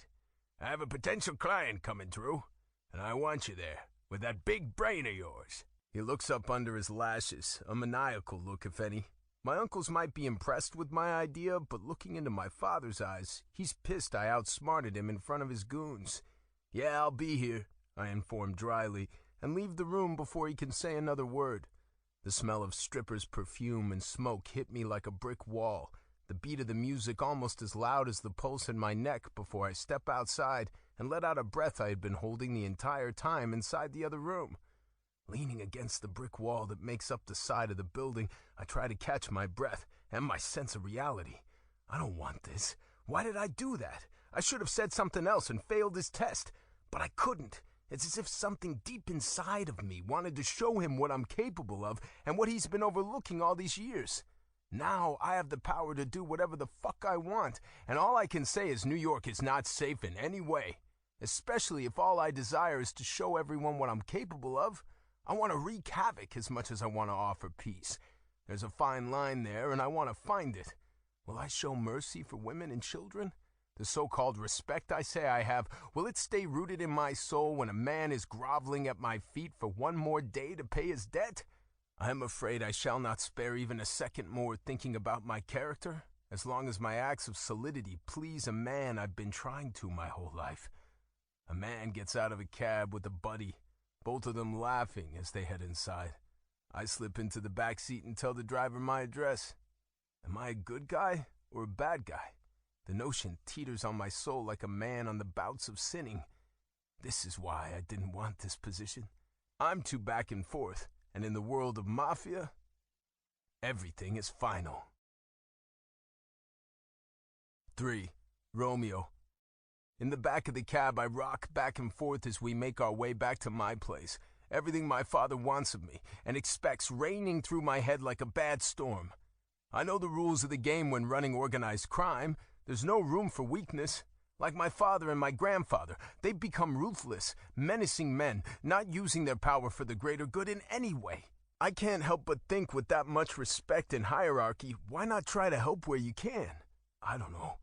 Maybe it's just the therapist's words echoing in my head. Running my hands over my face, the lemony smell of the cab gives me a headache. I can't help but wonder if Kieran knows anything about the meeting on Thursday.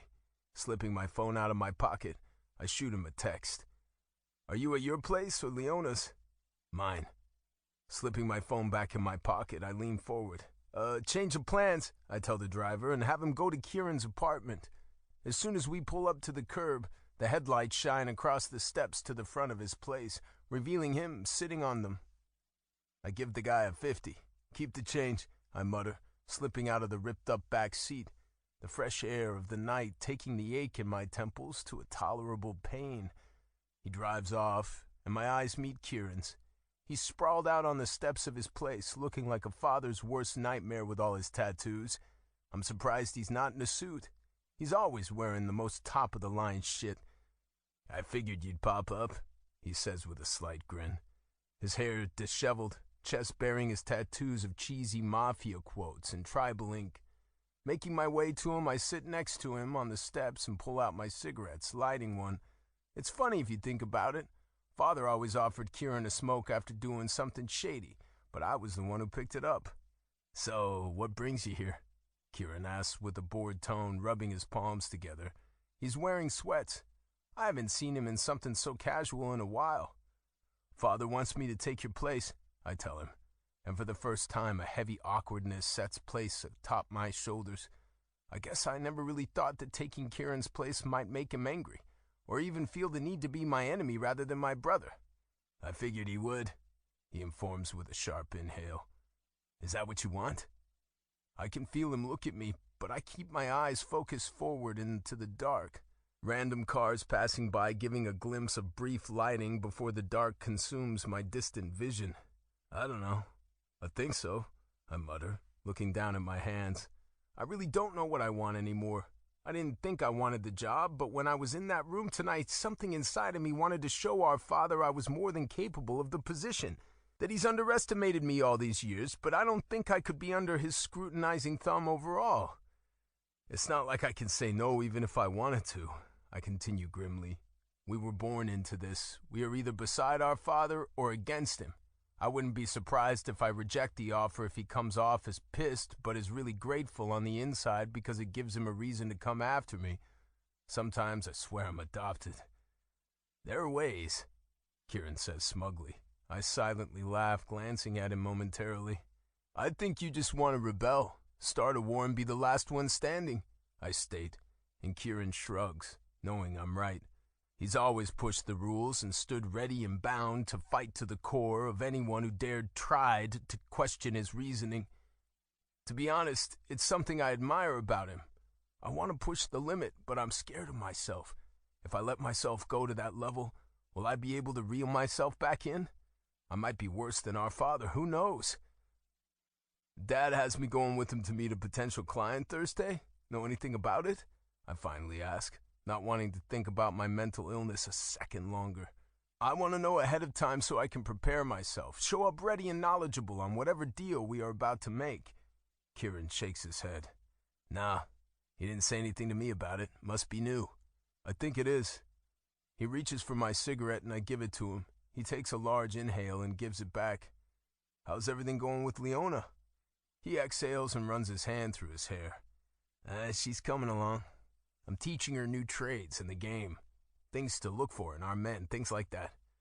I don't like her cousin Dominic, he informs flatly.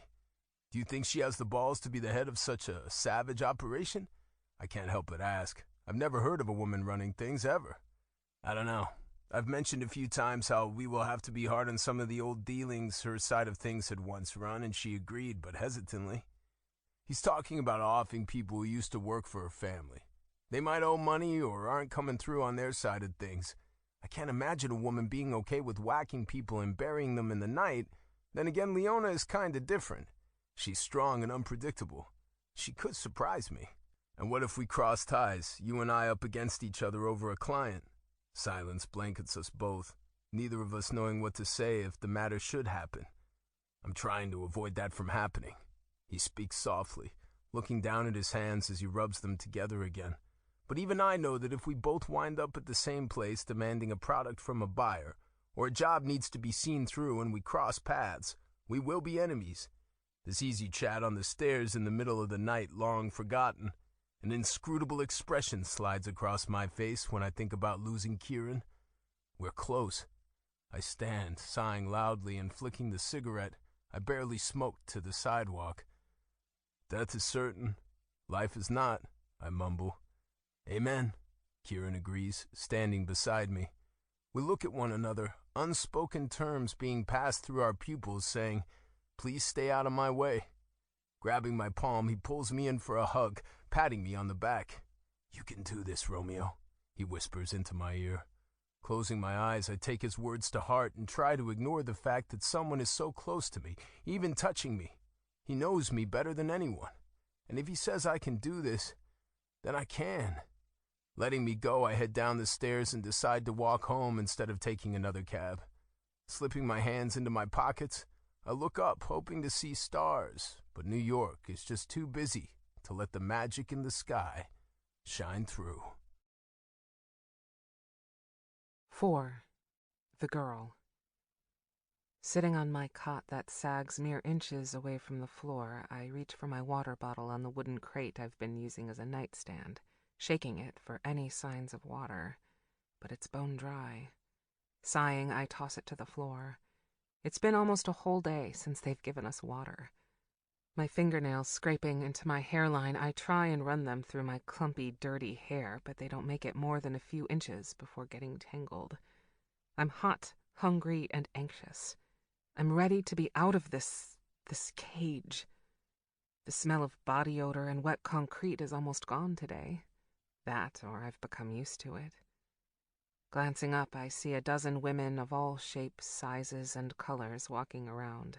Some trading water for a blanket, one asking for a smoke and is granted one at the price of her pillow. I keep to myself and watch. All of us caged like rabid animals and used for different jobs, running drugs, sex, companionship, God knows what else. I've yet to meet the person that wants me for good.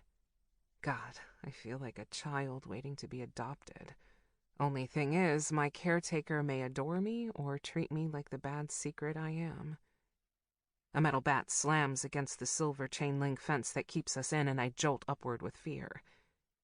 Boss wants you to wear this tomorrow. He tosses something blue over the top of the fence, and I catch it. the fabric soft and clean. I frown, confused why I'm getting special treatment. I haven't done anything. But why?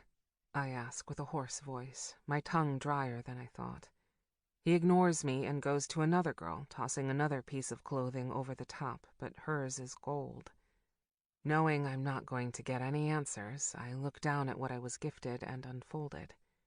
It's a dress. It looks like Cinderella's blue ball gown the night she met her Prince Charming. Only this particular dress is lacking in luster.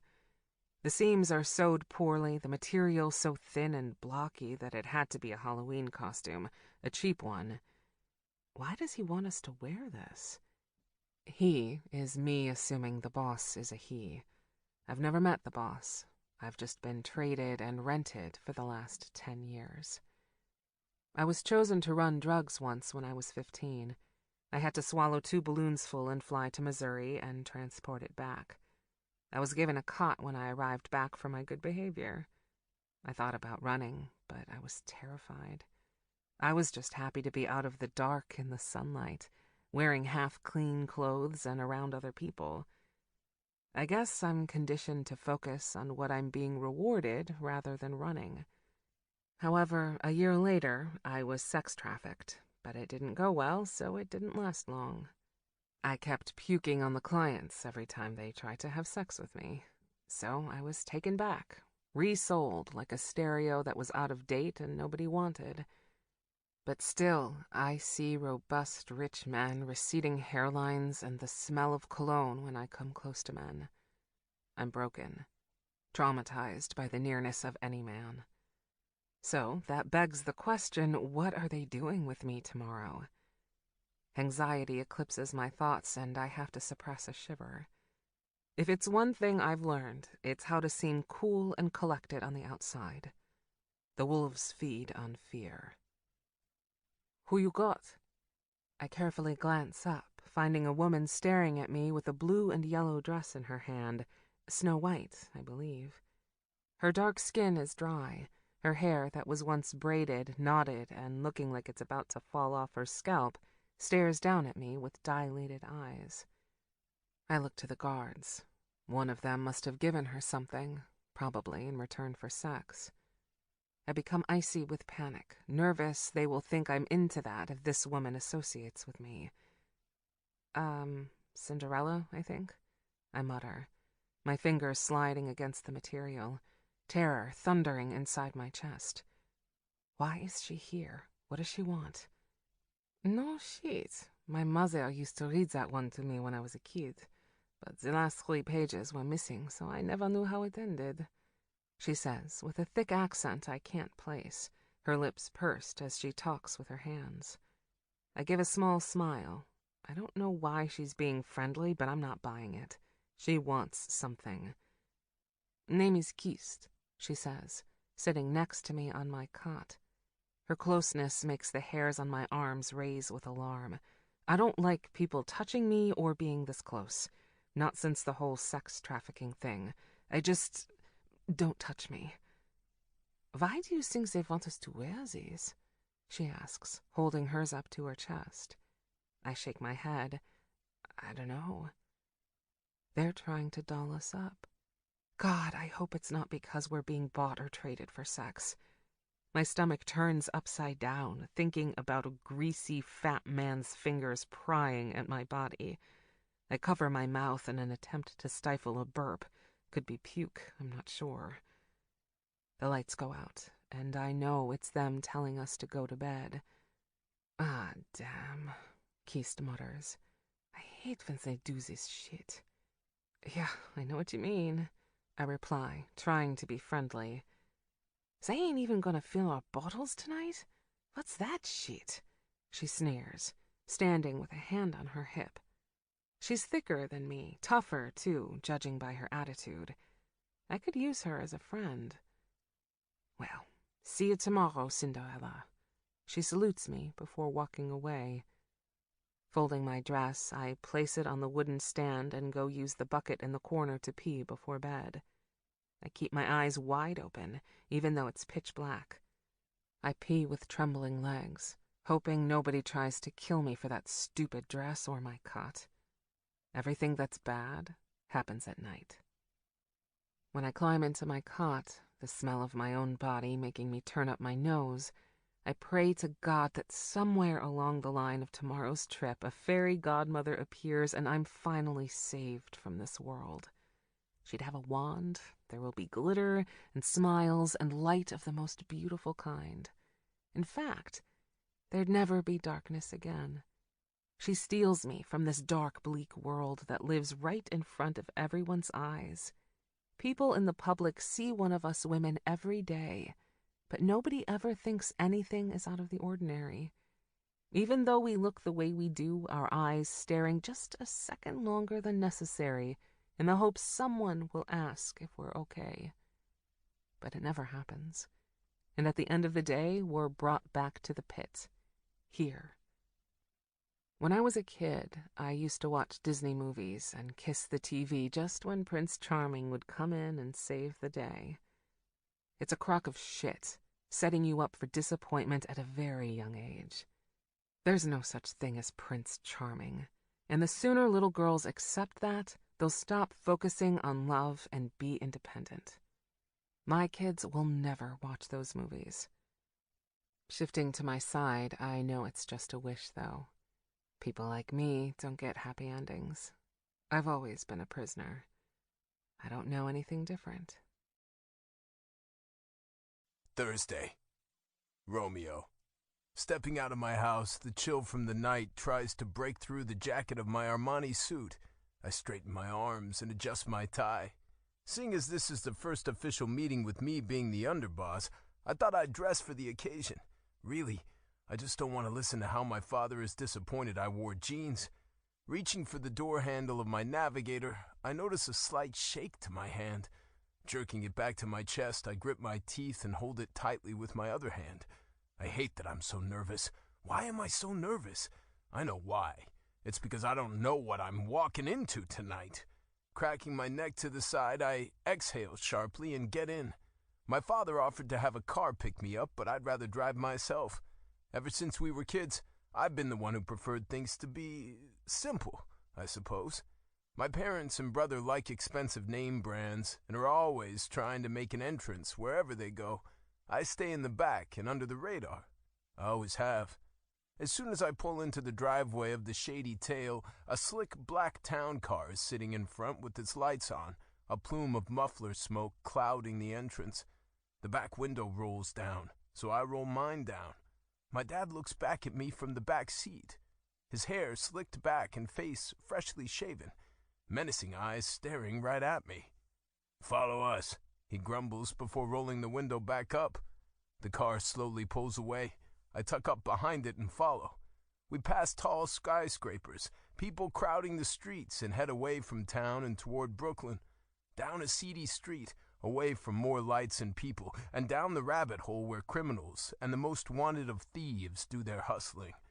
My Navigator rocks back and forth as we turn off the road and onto gravel, darkness crawling all around us and eating any light the street lamps may offer.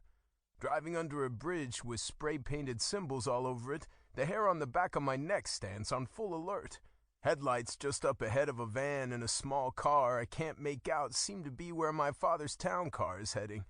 Our headlights dancing through the ominous night, offering pieces of light momentarily before being taken away and given back. The town car's brake lights light up the underpass, and we stop. Tony and Leo get out first, both in suits, and their hands cupped in front of them. Gio must have had something else to do, as he's not here. My two uncles are Dad's protection for the night. I look to my passenger seat. Looks like I have my own back tonight. Taking my gun from its holster right under my jacket, I check it to make sure the safety lock is off and put it back in its place. "Here we go," I breathe out, stepping out of the car. A man and two others get out of the van and greet my father as I approach. Their small talk so quiet I can barely hear what's being said. "I promise you my product is the best. You won't find any better," the man says with a cheesy smile. His accent so thick the English he does speak is choppy and hard to understand. The glow from the headlights dance around his face, shows stubble and thick lips. his skin golden dark. He's wearing a long tan coat with a scarf around his neck, the men behind him in dark slacks and white button-ups. I've never seen them around before, and I don't remember Kieran ever mentioning them. I look to the van, curious what they're hauling. Drugs? Guns? Taking a step away from the man and his sales pitch, I tread lightly to the van and cup my hands around my face and peer inside the glass window. Something moves, dainty chatter from inside making my eyes widen. My brows furrow and my mouth parts. What the fuck is in there? There's people inside, and judging from the movement I saw, quite a few. Is Dad buying men to work for us? My mind races with what's inside, and I do what no man should ever do in a trade. I head to the other side of the van and jerk the doors open, finding a slew of women. Their faces frightened, the smell of body odor strong, and sounds of light cries make my skin crawl. No, I'm not being a part of this. Taking advantage of women is not something I wish to participate in. I don't know. Maybe it's because of my mother I've refused to see a woman as an object. Either way, I simply can't do this. My stomach rolls, and the urge to puke has me swallowing twice. Hey! Hey! The man points at me, rounding the van, the one trying to sell these women. I ignore him. Do you know what the fuck he's trying to sell you? I look to my dad, who follows the man around the van. He glances at the women, his face seeming unaffected by their terror. He knew about this? I'm not doing this. I won't be a part of this, I tell him, shaking my head. I'll kill, rob, beat the shit out of, and even bury someone alive, but I won't have any part in trafficking women. Problem? The guy asks, looking to my father and then to me. I run my hands through my hair, stepping away from the van as if it's holding a ticking bomb. Yeah, there's a problem. We won't be buying, I sneer, my hair falling back into my eyes. Romeo. Father warns me as if I'm embarrassing him. This is good. These are good. The man shouts, his face pulling into anger. Are you kidding me? My head tilts to the side with disbelief. You can do whatever you want with them. Sex, drugs, anything you... I pull my gun from its holster, ready to kill this guy and do the world a favor. His two men draw their guns, aiming right at me. Tony and Leo pull theirs from their holsters and point them as well, and it's instantly a giant shit show. Maybe I could have pulled my father to the side and told him what I thought of this exchange, been more collected and cool about the whole thing, but fuck that. I knew my father was going to bring me into the worst possible situation, and he did. The man reaches inside the van, jerking a woman out until she falls on her feet. He takes a gun from one of his men and points it at her. She weeps, her long hair covering her face like a dark curtain of mud and tangles, her fingers digging into the ground as her knees shake with terror. You take one, or I kill her, he threatens.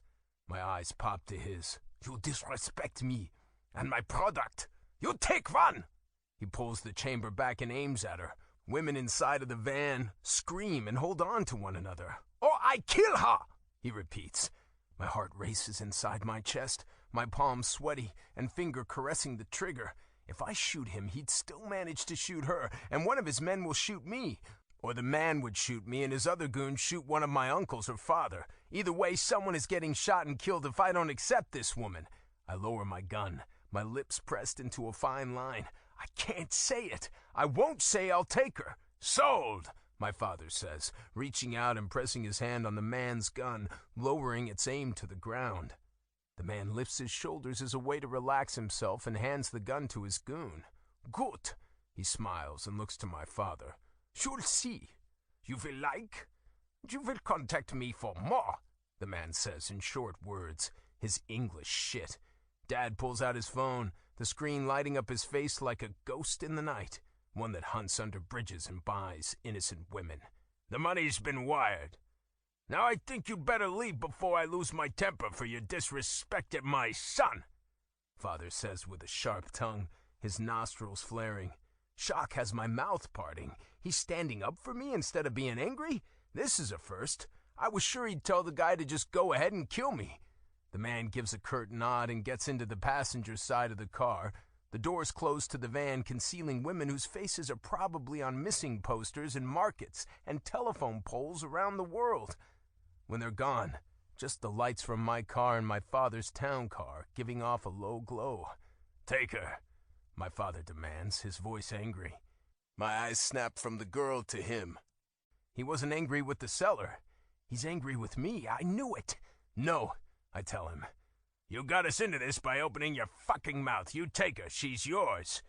He reaches down, grabbing the girl by the arm and raising her to her feet.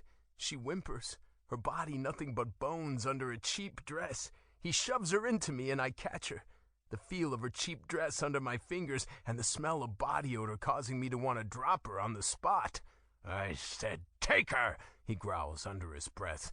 Why would you agree to meet a man selling women? Does Kieran know you're trafficking? I shout, the vein in my neck drumming to the beat of my heart. Don't say that name around me again! He's dead to me! He points at me, his chubby chin jiggling as he talks with rage. I scoff. Out of everything I just said, that's what he takes away from it? The mention of my brother's name? Without another glance in my direction, he gets into the back of his car and Leo gives me a sympathetic look. What am I supposed to do with her? I snap, still holding on to the poor thing. Like the man said, whatever you want. Leo shrugs and gets into the car, leaving. Another vehicle gone. It's even darker under the bridge. I can hear the shallow breaths coming from the woman as she clings on to me as if she's too scared to move. Using my strength, I try to pull her to her feet. I'm not gonna hurt you, I whisper, and her legs lock, allowing her to stand. She's short, at least a foot shorter than me. Her head hangs, her hair in her face, her chest rising up and down as she gasps for air. You can leave. You can run right now and I won't stop you, I tell her, wanting her to be free. I'm done with my father. Fuck being a D'Angelo. If this is what it means to have power, then I don't want it. Outstretching my hand, I tuck a finger under her chin, the skin dirty and cold, and force her to look up at me. Her breath skips across my hand as she looks at me with so much fear I can literally feel it in my own bones. Run, I whisper gravely. Her eyes flutter and she falls right back into my arms. She fainted. Fuck. Putting her in the back seat, I drive all the way back to the city, nervous she's gonna wake up and jump from the car any second. I keep my eye on her from the rearview mirror. She's malnourished, dirty, and the dress she has on is hideous. A cheap knockoff of Cinderella. What the fuck was my father thinking? What would Mom think if she knew?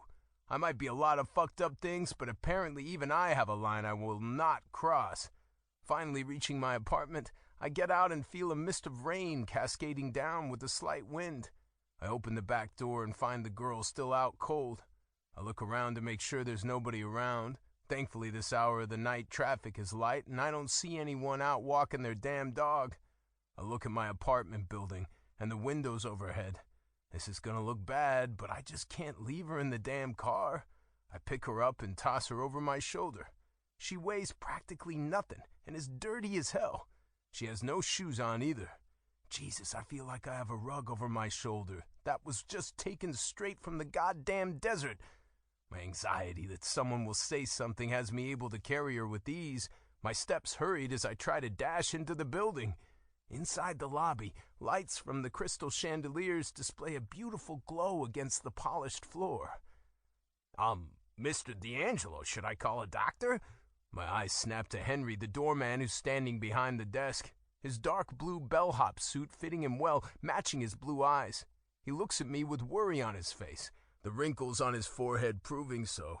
During the day, Janet works the desk. She's a sassy black woman with a pear-shaped body, always has her nose in a book. She's completely oblivious to whom walks through here, unlike Henry. No, Henry, I have it under control, I tell him.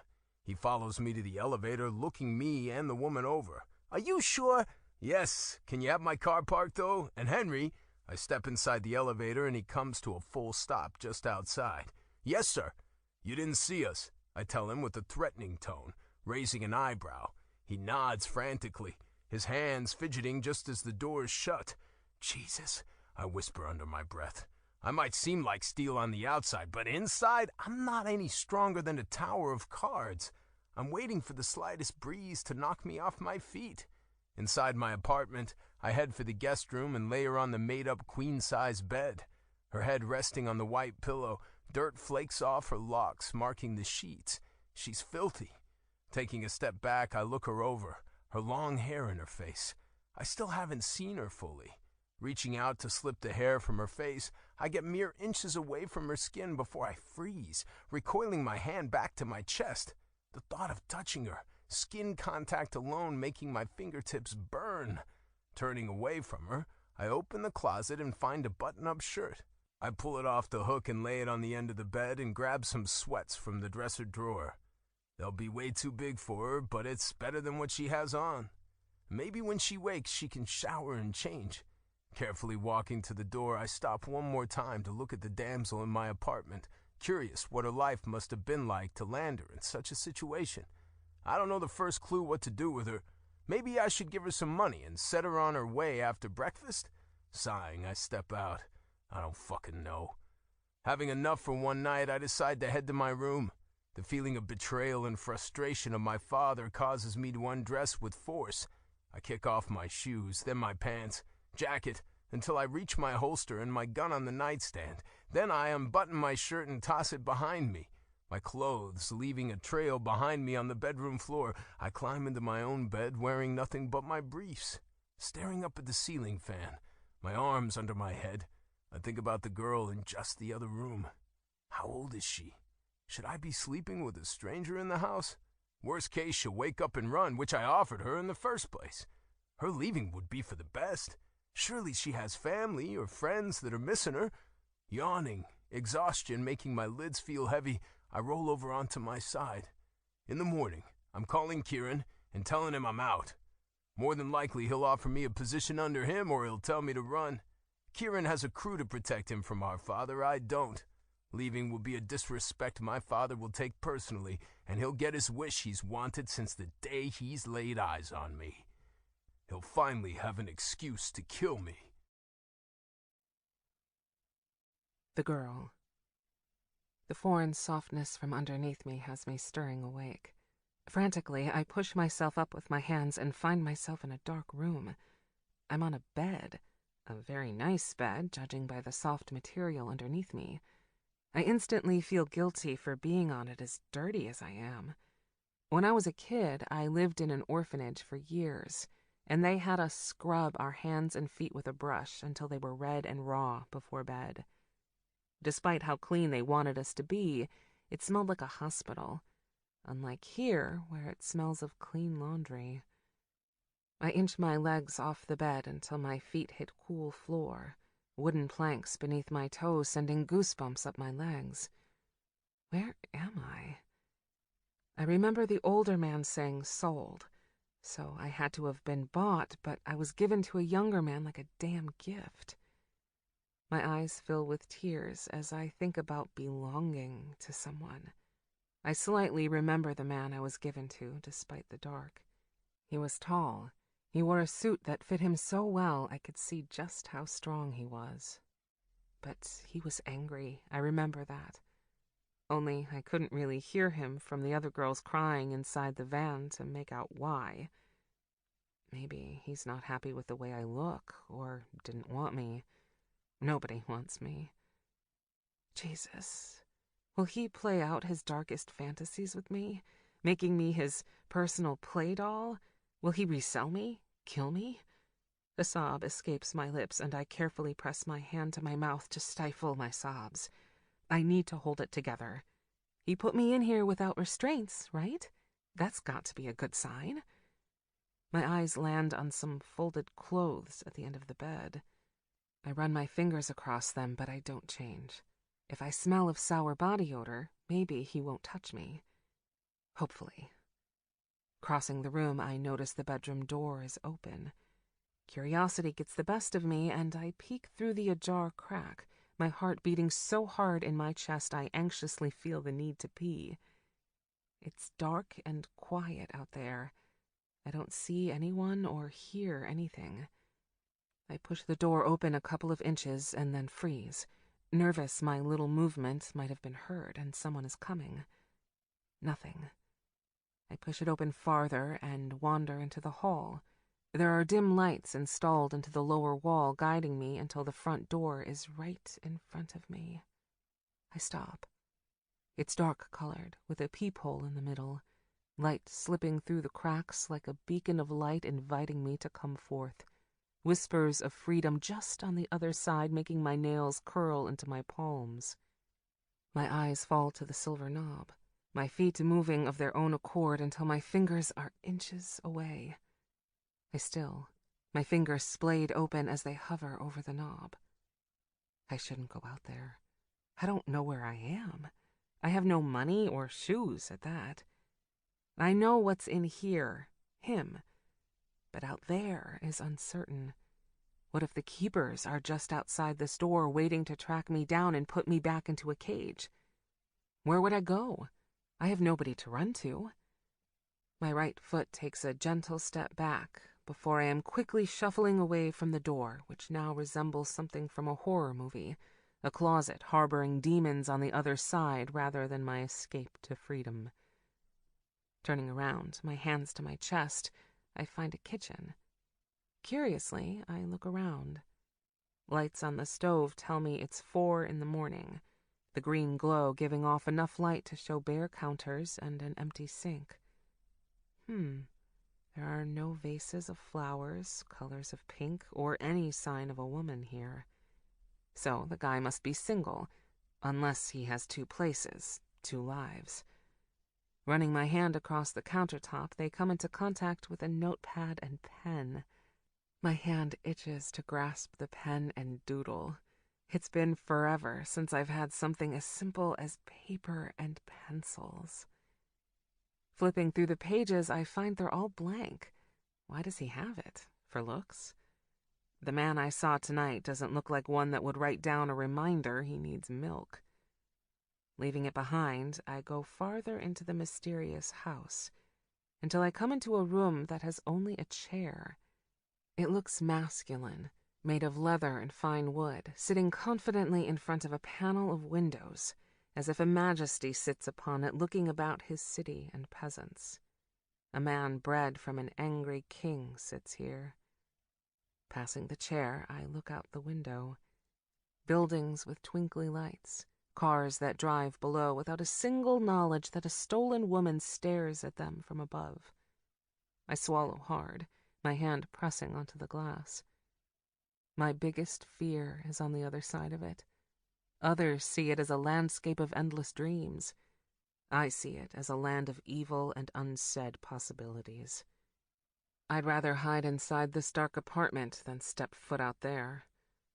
Then again, I don't know what lurks in here, not really. My ADD getting the best of me, I turn away from the glass and tread into a room to the left. My eyes adjusted to the dark, I can tell it's a bedroom, and I feel his presence. Like walking into a predator's den, knowing a killer animal awaits on the inside. He's in here. I can feel him. Biting my lip, I wonder if I should turn around. But what would I do? Leave? Hide? No. I go inside, wanting to see the man that took me. Looking at his large bed with jealousy, I don't know the last time I've slept in an actual bed, let alone one that looks like it belongs in a history book. His wooden headboard takes up most of the wall. His pillow so big and fluffy, I imagine what it'd be like curling into one. It smells like a man in here. Tones of honey and fresh tobacco leaves taking over my own body odor. My eyes shift to the nightstand beside the bed, a watch glistening from the lights outside his window catching my attention, before I notice a gun sitting beside it. Holy shit. Stepping up to the side of his bed, I stare at it. I've never been this close to one before. The man sighs, grabbing my attention. He sleeps, giving a facade of a saint, but the gun on the nightstand says otherwise. Grasping the watch, I put it on my wrist, my eyes flicking over to the man to make sure he's still asleep as I meddle through his things. It's heavy and looks expensive. I turn the dial on the side, and the arms move, accidentally changing the time. Oh, shit. I take it off and put it down, the power of the gun calling me. I can't help but run my finger over the hard metal. I could kill him right now. For the first time in a long time, I have the power. The urge to pick it up and press it to his head is electric. But I have never held a gun before. I don't know the first thing about it. Is it loaded? Where's the safety? He sighs, and I quickly pull my hand away from the gun and watch him. He shifts in his sleep, dark hair falling into his closed eyes. His jaw is sharp, and cheeks of stubble make him look less scary and more handsome. I have the odd sensation to want to touch him, as if something is pulling me toward him instead of away. My fingers splayed open, I reach for him, wanting to touch his plush-looking lips, to feel him without his knowing. I know it's risky. I'm being stupid for even being in here. But for the first time in my life, I don't have someone looking over my shoulder. And I want to see and feel things I never have. Right now, I have the control to do whatever I want. He sighs again, and I freeze, retracting my hand and holding a scared breath that I woke him. My heart falls into the pit of my stomach when I see his eyes open, staring back at me with a dark expression. Quickly, I grab the gun and press it into his forehead, my hand trembling as terror fuels my impulsive decision. I don't know what I'm doing. I should have run. He sits up, his eyes locked on mine and unfazed by the gun pressed to his head. He reaches for the drawer on his nightstand, pulling it open. He pulls out a pack of cigarettes and lights one. "Well, are you going to do it?" he asks, his tone cool and bored. I don't answer. I can't. My tongue suddenly feels like a dead fish in my mouth. Who says that? Is he suicidal? Why isn't he trying to take it from me? Or scared I might shoot him? He stands, the gun now aiming at his head as he stands much taller. I take a step back, my breathing becoming so labored I feel lightheaded. He keeps walking toward me, forcing me backward until eventually my back hits a wall. Fear making my hand shake and my breath quivering, I instantly regret not opening the front door and running into the unknown. His head tilts to the side, his jaw ticking with frustration. His hard, tattooed chest bumps against mine, and before the contact can take my breath away, he roughly snatches me by the hair, my scalp burning from the rough grab. Terror strikes through me, and my finger pulls the trigger of the gun back, but it's hard and doesn't move. The safety's on. Shit! His fingers tangled in my dirty hair cause flakes of dirt to flutter down in between us, both of us watching them land on his chest. My cheeks burn with embarrassment, both from being disgusting and not being able to shoot him. Taking his hand from my muddy strands, he calmly opens his palm, revealing a coat of dust against his glowing skin. Gripping the gun, I raise it into the air, ready to smash his face in, but he suddenly jerks me away from the wall and throws me over his shoulder, my hand dropping the gun to the floor in the process. He turns us around, and the sound of a door being shoved open can be heard before lights are turned on. I see a counter, a sink, a gray bath mat. I'm in a bathroom. The sound of a shower curtain sliding across a metal rod vibrates through my body, the squeaking pitch of the water being turned on making me look over my shoulder, only to find a shower head spraying beads of water into a bathtub. He loosens his grip and topples me into the shower. Freezing cold water bites into my flesh, and I scream out with surprise. He grabs the shower head down and sprays it in my face. I spit and sputter, trying to breathe as it goes everywhere at once, my eyes, nose, and mouth. I can't breathe or see. I turn away from him, practically crawling up the wall to get away from him. Bottles of shampoo and body wash go flying into the tub and across the room as my hand swipes across the ledge. Head down, I take a deep breath and look under my hair at him. He takes a drag from his cigarette, the other hand holding the shower head. "I tried to be a nice guy, but you want me to be the bad guy, huh? I'll be an asshole for you," he sneers, spraying the water onto my back. Fuck, it's so cold it feels like a million knives stabbing into my flesh. the thin dress doing little to protect my skin. Breathing heavily, I look down at the water, rivulets of muck swirling around my feet and into the drain. He did tell me to run. He said I could be free. But that doesn't make him a nice guy.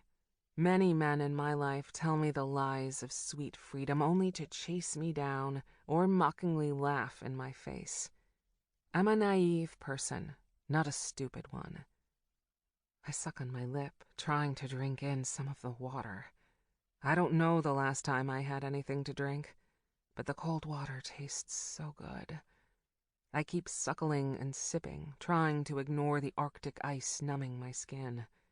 The cheap dress is soaked and heavy, causing it to slip down my shoulders and into the crook of my arms. Romeo. In my room, I grab some sweats from the dresser and shuffle them on, my hair in my eyes. I swipe it out of the way to look at the bathroom door that harbors the pain in the ass I took home mere hours ago. I was hoping she'd fucking leave. Why is she here? Exhaling a sharp breath, I pick the gun up off the floor and turn the safety off, placing it in the back of my waistband. She tried to shoot me.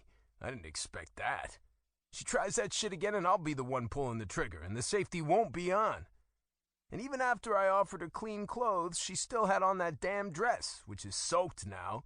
I go to the guest room and grab the clothes I set out for her still sitting at the end of the bed and put them on the bathroom counter, steam from the shower and the smell of my body soap filling the space before shutting the door. I run my hand down my face. What the hell do I do with her? Should I offer her some money? Surely she has family or friends she wants to get back to. Not sure what to do, I sit on the end of my bed and stare at the door waiting for her to come out so I can ask her what she wants. 30 minutes pass before the sound of water shuts off. Her shadow slips back and forth across the bottom of the door, and I hear drawers opening and shutting as she goes through my things. My neck tenses. I've never let anyone go through my house, let alone my things. What the fuck is she looking for? I stand, beginning to pace. I flick the light on in the bedroom and cross my arms, waiting. I swear if she doesn't come out in the next 3 minutes, the knob turns and the door slowly opens, revealing a girl I don't recognize. She's a woman, not some girl. Instead of muddy brown hair, it's long and beautifully blonde. Her diamond-shaped face clean, her nose small but cute. She bites on her bottom lip, which sticks out farther than her top, her right foot anxiously sliding back and forth over her left as she looks down, her hands clasped in front of her. She's gorgeous cleaned up. Of course my clothes are way too big for her. My shirt hangs off her shoulder, showing the start of her breast, the bottom's barely on her hips, even though she double-tied the drawstrings. I clear my throat, a little caught off guard here. Sorry about the clothes, it's all I have. She doesn't respond. I'm baffled that this beauty of a woman had the balls to point my own gun at me. It goes to show how unpredictable people are. What's your name? Do you have someone you want me to call? She looks up at me, big, wide eyes that remind me of an animation character looking back at me. They're so fucking green. She blinks but doesn't respond. Jesus Christ.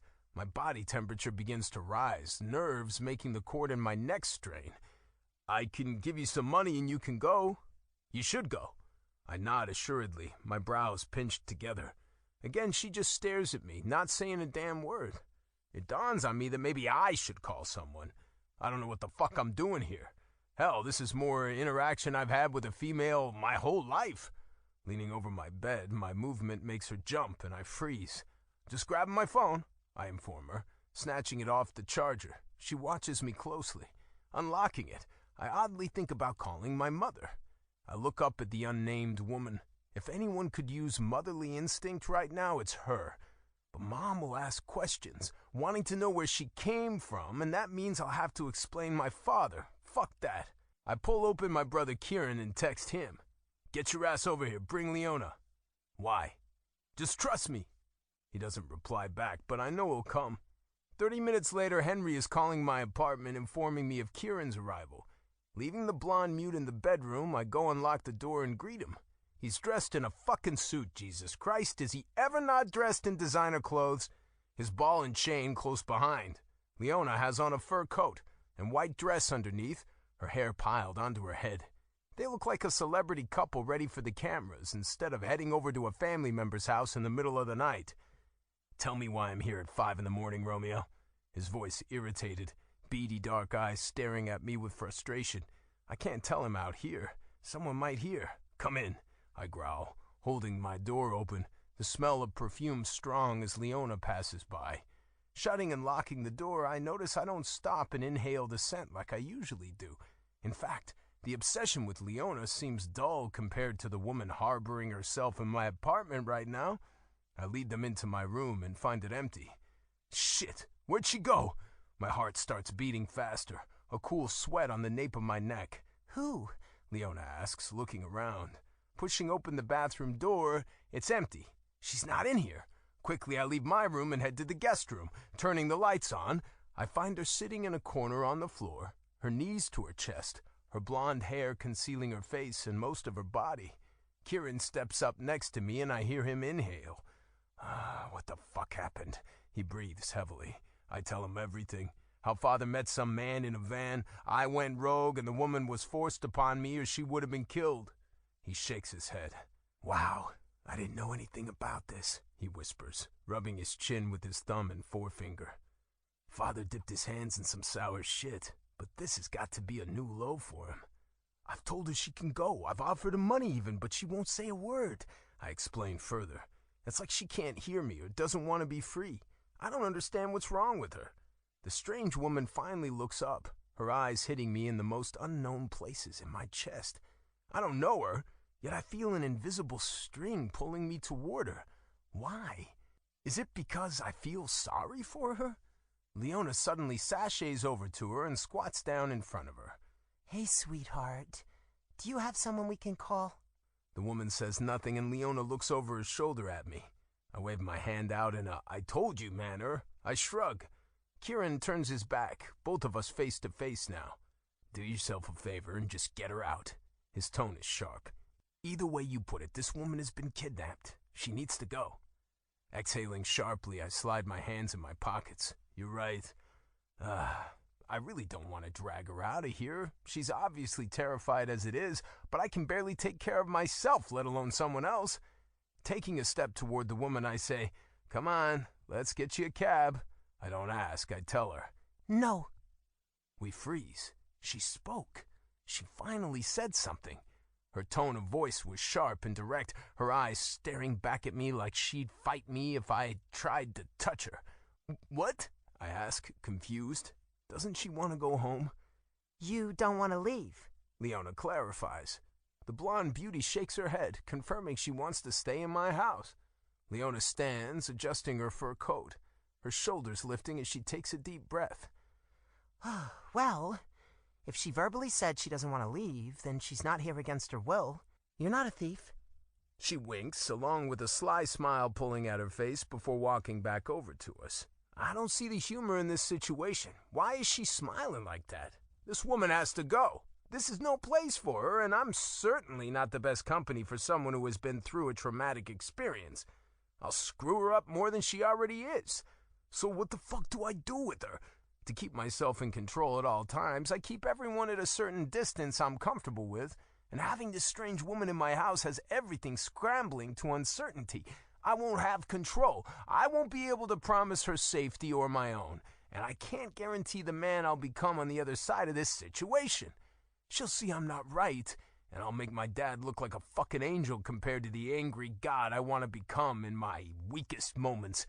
Doctors label me as bipolar, but it's just a fancy word for being insane. Not knowing one feeling from the next or how to control them, I can't take care of someone as fragile as her. Wrinkles form across Kieran's forehead. Using his finger, he gestures me to follow him into the hall just outside the guest room. Kieran runs both of his hands through his hair before slipping them into his pockets, his tongue darting out to lick his lips before leaning into me closer. "You can't just set her outside. She's obviously troubled," Kieran states. Pulling one of his hands from his pocket, he gestures to the woman. "What if her body is found around the corner tomorrow? You want that on your conscience?" Biting my tongue, I glare at him. Now we suddenly have a conscience after all the shit we've done together? This is when we start thinking like a normal civilized person? What about a shelter? I suggest. They can take her in and get her the help she needs. Kieran begins to walk to the front door, shaking his head, Leona right behind him. Getting her out of that room is going to be like putting a cat into a bath. There's something out there far worse than you, my brother, and I hate to say it, but good luck. He gives me a sympathetic look. I can't have her here, I shout, my anger and emotions beginning to take over. I'm not safe either. Doesn't anyone see that? Forget trying to get her out, Leona laughs. By the looks of it, you won't forget a woman like her. Not easily, anyway, Leona says with a smile. Kieran opens the door, letting Leona go first. Their parting just as cryptic as his fucking help. My back against the wall, I slide to the floor, hands in my hair. My heart is beating so hard I can hear it in my own ears. I'm frustrated, and dare I say scared, to have her here. I don't trust myself. My anger comes out of nowhere, and I can't control it. What if she pisses me off? What if I hurt her? Usually I channel my emotions through working with Kieran, beating people who owe us money, killing even. But with Kieran gone, and my position unknown in the D'Angelo crew, I have no outlet for the storm that is surely to come. 5. Romeo. Waking up this morning, I slide my watch on my wrist and nearly trip over the security box I put my gun in last night. Yawning, I look around the room. It's quiet, but I don't see the girl. Standing, I raise my arms above my head and stretch. Walking to my dresser, I put my cross necklace on, silently praying God helps me become a better person today, and walk out of the room, past my chair in the kitchen, and I crack open the guest bedroom door. She sits on the bed, her legs crossed, back toward me, and stares out the window in a trance. Her hair is parted and braided, reminding me of Sailor Moon from when Kieran and I were kids. She was my first crush. How could she not with that short skirt, long braided pigtails, and driven courage? Did you get any sleep? I ask, and her back tenses. She doesn't reply. This silent shit is getting really annoying. Are you hungry? Her head moves to the side just slightly, but not enough to where her eyes meet mine. Having to read her through her body language, I'm assuming that small movement means she is hungry. I wish she would just talk to me. It'd make shit easier. Shutting the door, I head to the kitchen and start pulling out ingredients for eggs and pancakes. Putting the skillet on the stove, I try not to think about what I'm going to do with her today, or if I'm still taking the position as underboss. I want to walk away, but even I know it's suicide. The uncertainty has my anxiety rising, making my muscles flex. I'm overwhelmed and want to lash out, break something. I'm going to focus on making these pancakes and eggs, and take it one step at a time. Right? You got this. Calm your shit. Blowing out a frustrated breath, I get to work.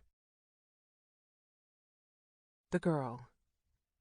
Sitting on the bed, my heart beats so fast I feel lightheaded. Swallowing, I stare at the sun high in the sky. Daylight. Something I didn't get to see much of. I want to feel it on my skin, maybe get a sunburn. I haven't had the sun kiss my cheeks since I was a kid. Staring into the hard sun, I remember that day well. Swinging as high as I can, I pump my legs back and forth, my mom's boyfriend, Poppy, pushing me. That's not his real name, but that's what he told me to call him when I first met him. "Higher, Poppy," I giggle. "You go any higher, you're going to land on the sun," he chuckles. A family walks by, a little boy looking at me and Poppy. He looks just like the man following him, his daddy. I don't have a daddy, but Poppy is as close to one. "Okay, guys, we've been here for hours. I'm exhausted," my mom says, walking across the pavement in her heels. She's the prettiest mom here, always wearing a shiny dress, red lipstick, and curly hair. Poppy grabs the chains of the swings, slowing me to a full stop. When I get off, I still feel as if I'm in the swing, flying. "Hey, Mom, can Poppy be my dad?" My mother's face goes pale as she looks at him. He smiles and rubs my head of blonde curls. His suit's nice and silky. I can't help but run my hand down the side of it before holding his hand, his large ring on his pinky cutting into my finger. "Come on, I'll buy my girl some ice cream." The sound of metal pots and pans clashing has me jumping out of my memory. The smell of food cooking has my stomach growl and ache. I don't know when I ate last, but it wasn't warm food. The handlers handed out a package of silver wrapping. Inside were crackers and dried meat. I remember them being very dry and hard to swallow. I can't tell what the man in the kitchen is cooking, but it's making my mouth water, whatever it is. Grabbing the end of one of my braided pigtails, I begin to softly sing. He's got the whole world in his hands. He's got the whole world in his hands. The bedroom door opens and I still, my fingers pressing into my split ends while I wait for him to speak. If you want to eat, you have to join me in the kitchen. My neck nearly snaps. I turn around so fast. His ultimatum not welcomed. He sounds like one of the men I was sold to a couple of years ago. If I wanted to eat, I had to sleep with his brother. It didn't happen, of course, because I puked from anxiety. My weak gag reflex is what had me unsold or traded for so many years. My brows furrow, my fingers now digging into the soft comforter of the bed. He's shirtless again, but he wears a big cross on a chain that almost distracts from his muscles. He might wear a religious piece of jewelry, but he's not fooling me. I tear my eyes away from that and glare at him. I do not want to go in there with him. He'll ask questions I don't want to answer. I'll have to leave this room, which I feel safe in for the first time in a long time. I shake my head, telling him no. His face reddens. He doesn't seem to like that answer. Then starve, he clips, shutting the door. My mouth parts, butterflies dying off one by one in the pit of my stomach as it pleads for just a taste of food. Dropping my head into my hands, my eyes fill with tears. I just want to stay in here. Can't he see that I'm going through something? What does he want from me? I wish he'd just do it already. Rubbing my hands over my face, I uncross my legs and slide off the bed. I'm instantly lightheaded and feel like I may puke. I'm so thirsty and hungry, it's overtaking my fear. I need to go out there. It's just in the kitchen. He's not asking me to go outside. He's not asking me to leave. Opening the door slowly, I peek my head out and find him sitting at the kitchen counter on a stool, slipping a fork full of food into his mouth. That sickly feeling that was in my stomach takes over my whole body. I'm starving. Taking a step out, my fingers fidgeting with one another, I carefully walk to the other stool, finding a plate of eggs and pancakes soaked in thick syrup. Keeping my eyes on him, I slide onto the leather stool, the warmth of his body radiating around my own as I ignore how close we're sitting, and grab the fork and dive in. Shoveling in a mouthful of pancakes, my eyes nearly roll into the back of my head. Butter, warmth, sweetness. It coats my tongue in a deliciousness that can only be a dream. I swallow, barely even chewing, and go in for another bite, proving to myself that this is reality. Stabbing the eggs and the fluffy pancakes, I eat and eat, my eyes darting over to the strange man ever so often, just in case he tries something, but he just calmly eats, not paying any mind to me eating like a savage dog at his counter. Seeing as how you won't tell me your name, I guess I'll call you Cindy, Sailor Moon, he asks, reaching for a glass of milk in front of his plate. I pause mid-chew. Where did he come up with Sailor Moon? I don't reply. I continue to eat. Really? Nothing? He's getting angry that I won't talk, but I'm scared to. When he's around me, it's like his presence has a vice grip around my throat, keeping the words locked away. In my experience with men, the keepers, even as a child, it's better to be seen than heard. It baffles me he wants me to talk so badly. Besides, I take another bite. He's just going to take me to a shelter where the keepers will come for me, so what's the point? I've seen it done before. They have someone working the shelter, so when a woman checks in, they look for a chip and call the handlers. First chance I get, I'm cutting mine out. It'll hurt, but I don't care. It'll save me in the end. After eating, I drink some of the thick milk, the liquid sitting heavy in my stomach. I only drink a couple of sips before putting the glass down.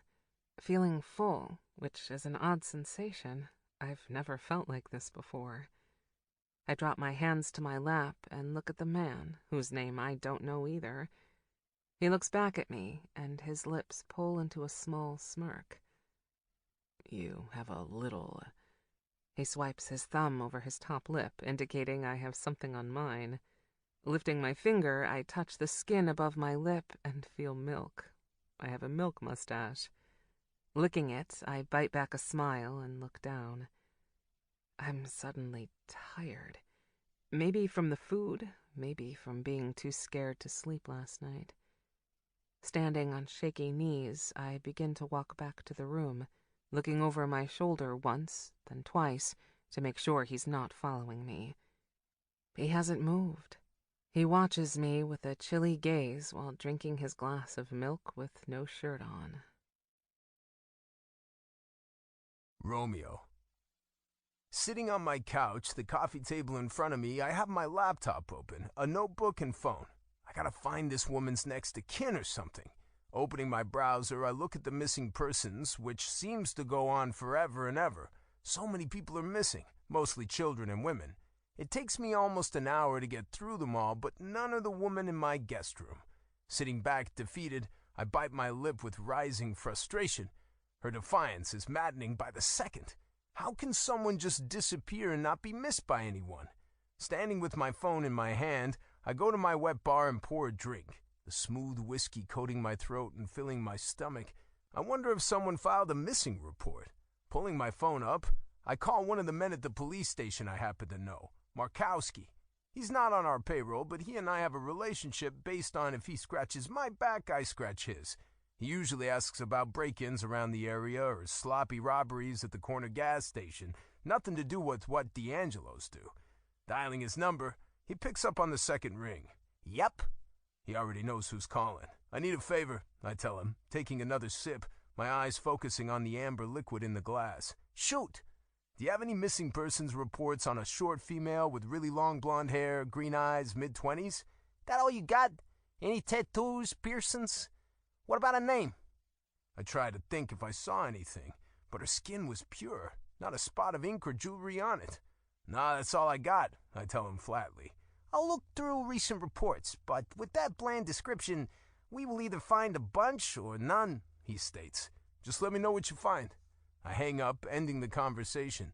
Setting the cup down, my eyes glance in the direction of her room. She's been in there since breakfast, which was hours ago. Tucking my phone in my sweats pocket, I go to the guest bedroom and press my fingertips gently on the door to push it open, not wanting her to know I'm peeking in on her. I don't see her. She's not sitting on the bed. Frowning, I push the door open a little bit more and find her in the damn corner again, rebraiding her hair and singing to herself. She's still wearing my clothes that are way too big for her. Pulling the door almost all the way closed, I rub my face in deep thought. Should I buy her some clothes? Doesn't she need girl shit? Turning around, I sit at the counter and pull my phone out. I don't want to call Leona for help on getting a few things for her. Knowing her, she'll show up with Chanel and Coach shit, trying to give the girl a makeover. Exhaustion pulls on my eyelids, the need to sleep making me just want to forget the whole idea and crawl back into bed. Shit, I haven't had my meds today.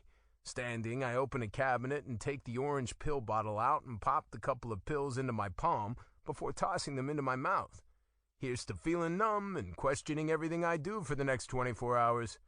Turning the sink on, I lean down and sip some of the running water into my mouth to wash them down. Exhaling, I lean against the fridge and open my contacts. Denise. Aside from my mother, she's the only other female that might be able to help me. Then again, she'll think this personal call is one of intimacy and not business. She's been wanting me to contact her outside the Blackwater estate. Shit. I don't know what to fucking do. The phone rings in my hand. My dad's name sliding across the screen. Fuck, I mumble before hesitantly answering it. If I don't, he'll just show up. I don't want to see him right now. Last night he knew he'd be pushing me into something I wouldn't like. He did it on purpose, enjoying seeing me uncomfortable. He's never liked me, and even with Kieran gone, he's bound to prove to everyone I'm too weak for the job. "My boy, how's your new gift doing today?" He laughs into the phone. I let her go, I tell him. Something tells me this isn't the first time he's made a trade with a human person, and if he knows I still have her, fuck knows what he'll do. "You what?" His maniacal chuckle ends abruptly, his voice serious. "You heard me, I let her go. I don't want anything to do with that side of business," I clip, the urge to tell him I'm done on the tip of my tongue. But one battle at a time. Right now, I need to deal with the girl. "Do you know what she cost me?" He scorns in disgust. It makes the pancakes from earlier want to hurl up my throat. How is this man my father? It goes to show why I'm so nervous about having her in my house. If my father's DNA is anything to go off of, she's not any safer here with me. "I gotta go, I got shit to do today." I ignore his threatening tone and hang up. Going back into my living room where the laptop sits, I open it up and Google women's clothing. A bunch of shit pops up on Amazon. I click on some gray women's sweats, but it wants a size? Fuck, I don't know, I mumble. Biting my lip, I look at the sizes and the inches it claims to be, imagining her waist. I click medium. She's thin, but her hips stick out. Either way, they will fit better than my clothes. Clicking on dresses, my nose turns up. I seriously don't know what the fuck I'm doing. So I click on things I would like to see a woman in. Black tight dress, some active wear. The sports bra thing hangs me up a little, and I have to go get another drink. Her tits are on the smaller side, but her body has to come into account with the sizing. Jesus, why is this so fucking complicated? Fuck it. I pick medium on everything and click buy now. Shutting my laptop, I sit back and look up at the TV. The Roku sign dances around the black screen, the sound of silence in the apartment deafening. The sun is setting, the house becoming darker. I go around turning on a light here and there and decide to check on Sailor Moon before trying to find something for dinner. Pushing the door open just so, I find her on the bed this time, bent over. Her hair unbraided and in her face as her arm moves around. What the fuck is she doing? Stepping inside, careful not to spook her, I look around her and find her drawing. When the hell did she get that? It's the notepad that was on the counter in the kitchen. "He's got the whole world in his hands," she sings and tucks a large amount of hair behind her ear, displaying the sketch. Brows furrowing, I swallow as my eyes come head-on with a dead sunflower. Its stalk bent over and head decaying and falling apart.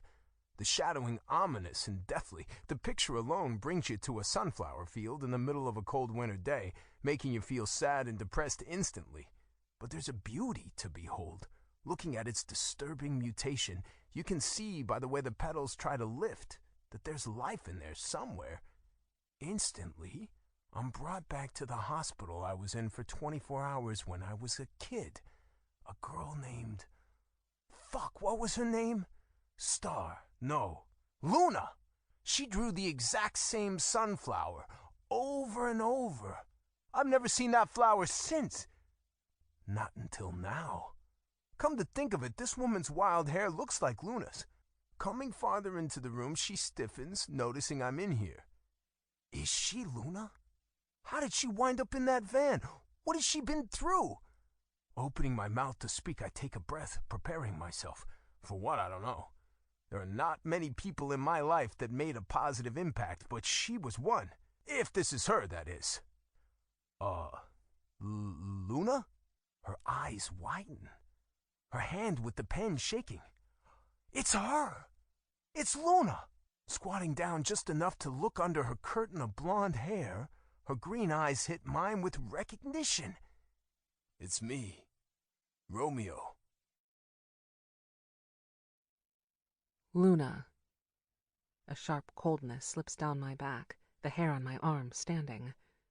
Nobody has called me Luna in years. Breathing through my nose, I feel as if I can't get enough oxygen, so I open my mouth to breathe. He bends down in front of me, his arms resting on the bed. I've never been so scared in my life. How does he know my name? The biggest fear I've ever had is running into someone I know. What would I tell them? How would I explain the life I have? "It's me, Romeo," he says, and my eyes squint, trying to place him. I've met a couple of Romeos in my life. "From the hospital when we were kids," he continues, and my hand drops the pen. It's the straitjacket kid, my sunflower. Chest rising and falling so fast my eyes fill with tears. I don't know him, but I was drawn to him when we were kids. We had an unspoken bond, and when he was near me, I felt a little less sad. When he left, nobody knew how much I cried that day. I sat in the corner of my room thinking about the night we talked to each other through the vents. "Romeo?" I croak, my throat dry from not talking. It comes out a crackly word. A smirk pulls on his lips, and I suddenly don't know what to do. "Do you remember me?" he asks, hair in his eyes. I want to reach forward and sweep them to the side, but I resist. People change over time. He did take me. He's involved with men who buy women. Just because we had something as kids doesn't mean he's safe now. I nod, but keep my guard up.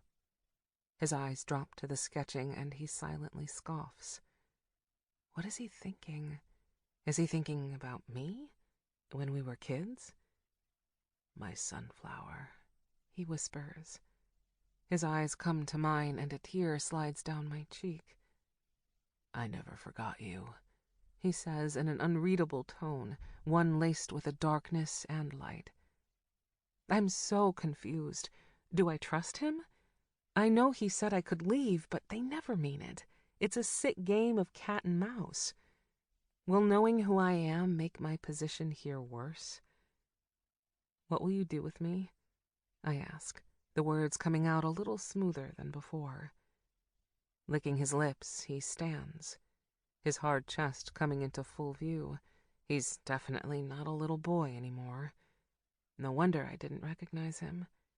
Back then he was small, scared, and meek-looking.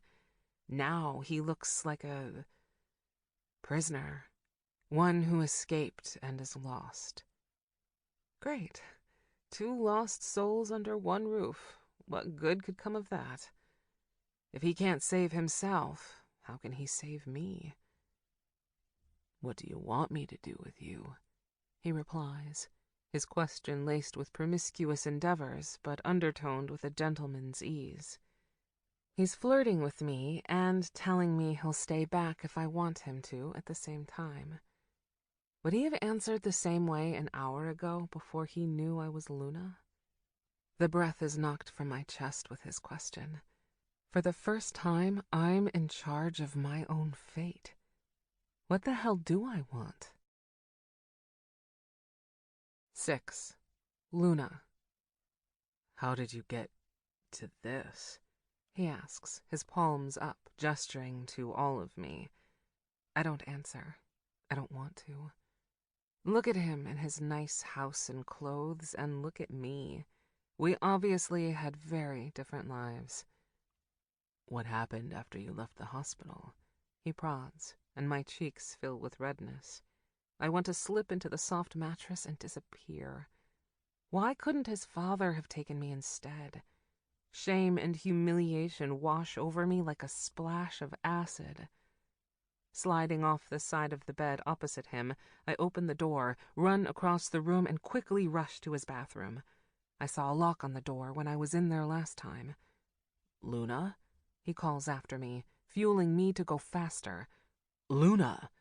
His voice commanding me to turn around. I reach the bathroom door, slam it, and lock it.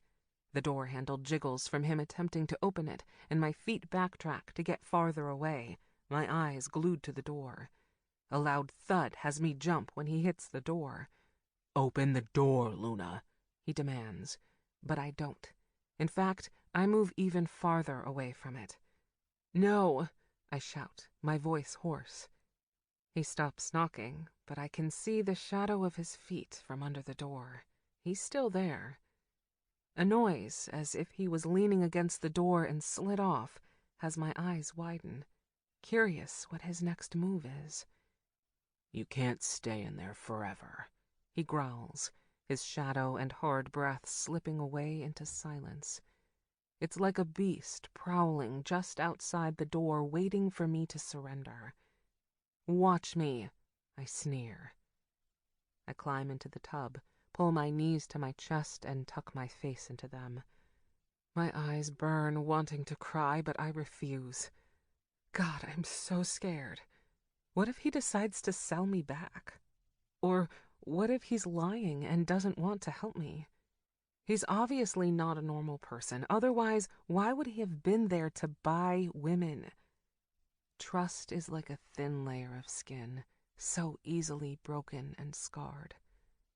I've been cut to the point I trust nobody. My scars of distrust so thick I barely notice who I am when I look in the mirror.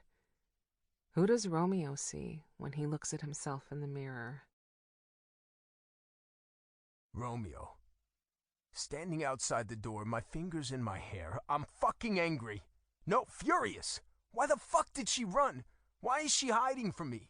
Backing up until the back of my knees hit the bed I sit, my hands fisting the side of the mattress. She is fucked up, really fucked up. Curling my fist in on itself, it makes me want to hurt the people that hurt her, the ones that made her scared of her own fucking shadow. I'm glad she didn't leave when I told her to. She needs someone, and I can't let her go, not while she's like this. I'm going to figure out what happened to her, even if it takes killing every man down the line of my father's crew. 7. Romeo. 2 hours later, I find the keys to the bathroom. I've never had to use them before, so finding them was a fucking chore. Sliding the key into the knob, I unlock it, open the door slowly, just in case she's just around the corner ready to attack me with a damn shampoo bottle, but I find her asleep in the tub. She's beautiful. More than I remember. Reaching out, I don't hesitate this time. I touch her skin, the contact electrifying. She's warm, soft. She moans, her eyes filtering as she dreams. Reaching into the bathtub, I pick her up. She wraps her arms around my neck, her face nuzzling into my chest. I suspect she doesn't realize she's doing it. In fact, if she did, she'd probably claw my ass up and down. I don't like people touching me. Nervous of intimacy and hurting undeserving people, I keep my distance. But feeling her in my arms like this, I take my time walking back to the bedroom. Her touch doesn't hurt, and the thought of her wanting more from me isn't as scary for some reason. Maybe because I want her. I've always wanted Luna, but my mind is stuck on the kid I met years ago. Who is she today? Her hair is so long it's wrapped around my arm and still has enough to dangle.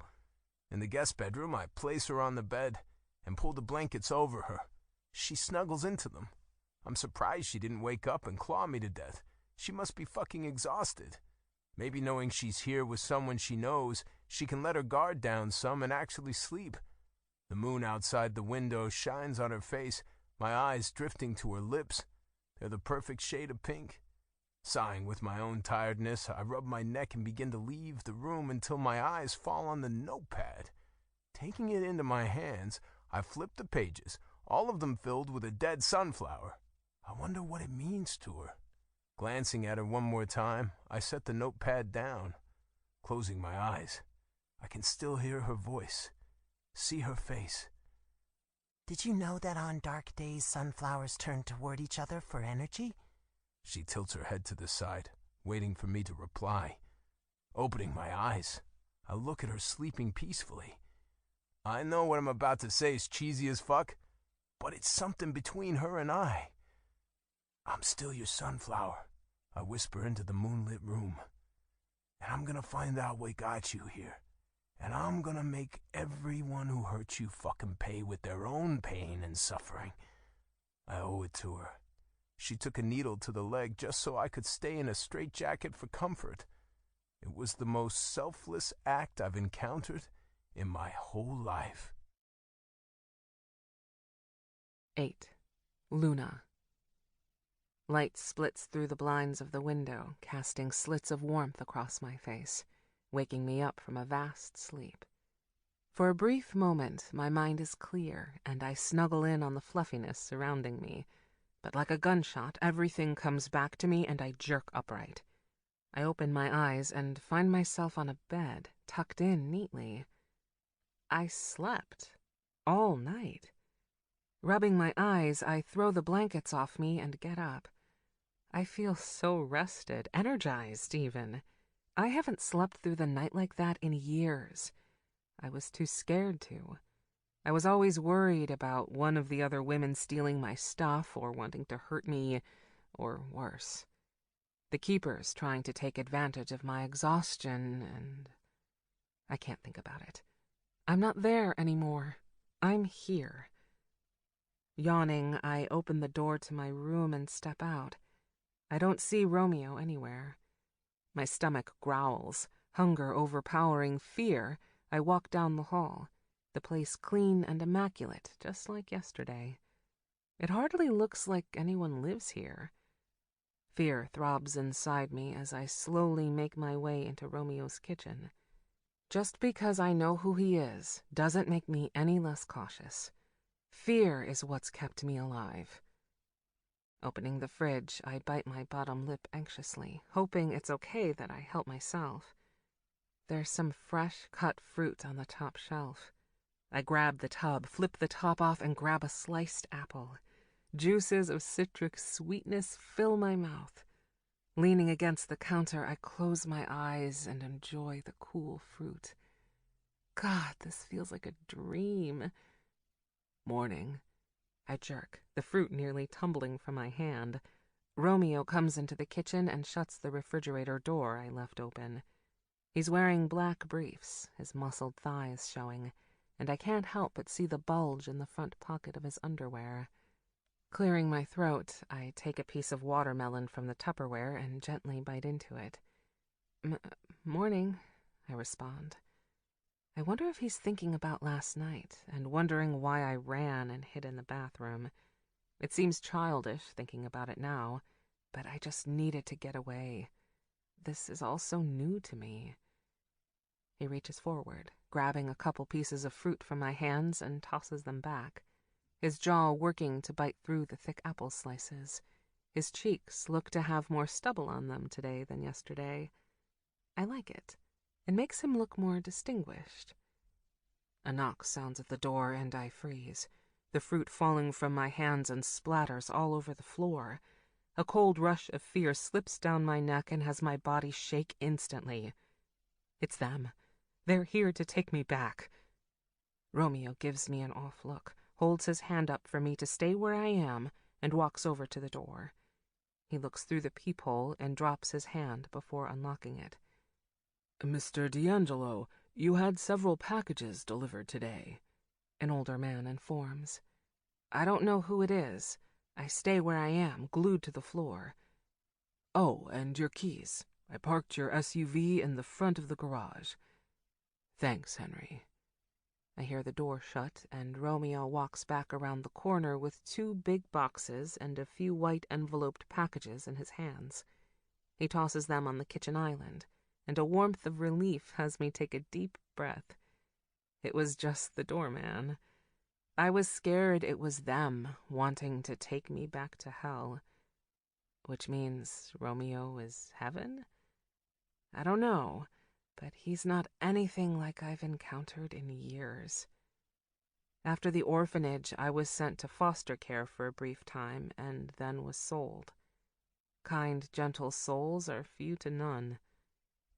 The cooling of my toes reminding me of the mess I made, I squat, picking up the dirty fruit. Don't worry about it. It's okay, Romeo states, coming to help me clean it up. No, I'm sorry. I'm just a bit jumpy, I guess. I try to explain my behavior, but I just feel embarrassed. After all the fruit is picked up and tossed in the trash, I tuck a hair behind my ear and look at the packages. What did he order? He grabs one of the smaller ones with one hand and tears it open with his teeth. A pretty shade of pink slips from it, and he tosses it to me. I barely catch it and hold it up. It's a sports bra? Shaking my head, confused, I look at him. I got you a few things I thought you might need, he says, looking over the boxes and packages. My mouth parts in disbelief. He bought me stuff? Stepping forward, my hand touches the box, dust from being in the back of a truck covering my fingertips. I've never had anyone buy me stuff, not like this. Holidays have passed, even my birthday, and I've never received a single thing. I got used to it. Christmas was just any other day. My birthday, I would sing to myself before I went to bed in a cot, hard floor, chained to a fence, wherever I might have been. My eyes sting, threatening to spill with tears, and I choke back the sob trying to ripple up my throat. Reaching for another package, I open it, but slowly. I want the anticipation to last as long as it can. My nail drags through the thick plastic, pulling up the top before my hand dives inside to pull out a pair of pants, sweatpants. They're a grayish color. Rubbing my thumb and forefinger over the fabric, I find the material to be really soft, like a cottony silk. I reach for another. It's a dress, a beautiful black dress, like one that would belong to a beautiful wife in Manhattan. I open another, a blouse, another, a shirt. After opening all the packages, I stare at the neatly folded linens in front of me. I have clothes. Outfits, even. He grabs the box, collapsing it with his hands so he can shove it into the trash. I reach for a hoodie from the pile and slip it on. If my skin could talk, it would sigh at the softness inside the sleeves. It fits perfectly. It makes me want to cuddle up on his couch with some sweats and just watch TV like a normal person. He scratches his head, looking the pile over, a glaze of uncertainty in his eyes. "Do you have everything? Does the hoodie fit okay?" he nervously asks. I smile and suddenly feel the urge to hug him, but I don't. I pull my fist to myself to feel the softness of the sleeve against my face and nod. He forgot panties, but maybe he did that on purpose. My cheeks warm thinking about it, wondering if he deliberately forgot to get me underwear so I would walk around without any. As quick as the promiscuous thoughts come, it goes. He doesn't want me. I'm used up and no good. He's just being a nice guy. That's who he is. It does. Thank you. A blanket of silence comes over both of us, neither of us knowing what to say or do next. My head slowly draws downward, my hair shielding my face and the emotions I don't want him to see. Nobody has ever done something like this for me, I whisper with sincerity in my voice. I hear him moving from the other side of the kitchen and I peer up through my hair. He's a foot away from me before our eyes collide. The intense stare that flares through his brown eyes, a moment I can't identify, passing between us. He reaches out, touching a strand of my hair, and my breathing hitches in my chest, butterflies swarming in the pit of my stomach. It occurs to me I didn't flinch or jerk away from him. Then again, he didn't really touch me. It's just my hair. As long as it is, everyone is always touching it. A ringing sound breaks through whatever is going on between us, and he looks over his shoulder at his phone sitting on the bar stool. Walking away from me, I pull both my arms back up, the hoodie cocooning me into security. "Hello?" He glances at me, then looks back down at the floor. "She's where?" His voice has a high pitch of alarm in it. Something is wrong. Who is he talking about? Who is she? "I'm on my way." He pulls the phone away from him and looks to me. "I need to leave." My eyes widen. I can't go with him. I don't want to go out there. I'm not ready. Noticing my face pale, he runs his hand over his hair, slicking it back. "You think you'll be okay here?" Relief makes me almost audibly gasp. I nod, but being here by myself without him is still a scary thought. What if the keepers are waiting for him to leave, to take me back? What if his dad comes to retrieve me? Something tells me his dad is nothing like him. Does anyone know I'm here? I ask. His brows pull together with concern. No, he simply replies, heading into his room. Pulling my sleeve up, I run my hand over my arm until my fingertip comes across the grain-sized bump conveying the GPS chip under my skin. I've seen women tear their own flesh to get theirs out, only to have it replanted in a place they can't reach. But there's nobody to replant one. This is my chance. I need it out, and now. Romeo. Leaving the apartment, I hesitantly shut the front door behind me. My hand still on the knob as an uneasy feeling sits on my chest. I don't like leaving her behind. What if she runs? I wanted her gone before, but now I don't. I can't explain it. I just don't want her to leave, not yet. What if my father knows I still have her and comes and takes her just to get at me?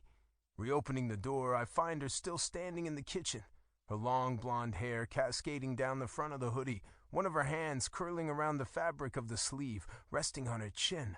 I bought her, claiming her small frame. I've never seen someone so grateful for clothes. It made me feel good inside. My dark heart not knowing what to do with the felicitous feeling, I suddenly felt anxious and went mute. The sunbeams from the window behind her, making her look like a flower in the midst of an impersonal condo. Lock these doors, all the locks, I demand, my tone coming out harsher than I intend. She nods, those fucking green eyes, making me want to stay. But my mom needs me. I'll be back as soon as I can. I shut the door and make haste to the elevator. It's daytime, so Janet will be working. Great, she's about as observant as a sloth.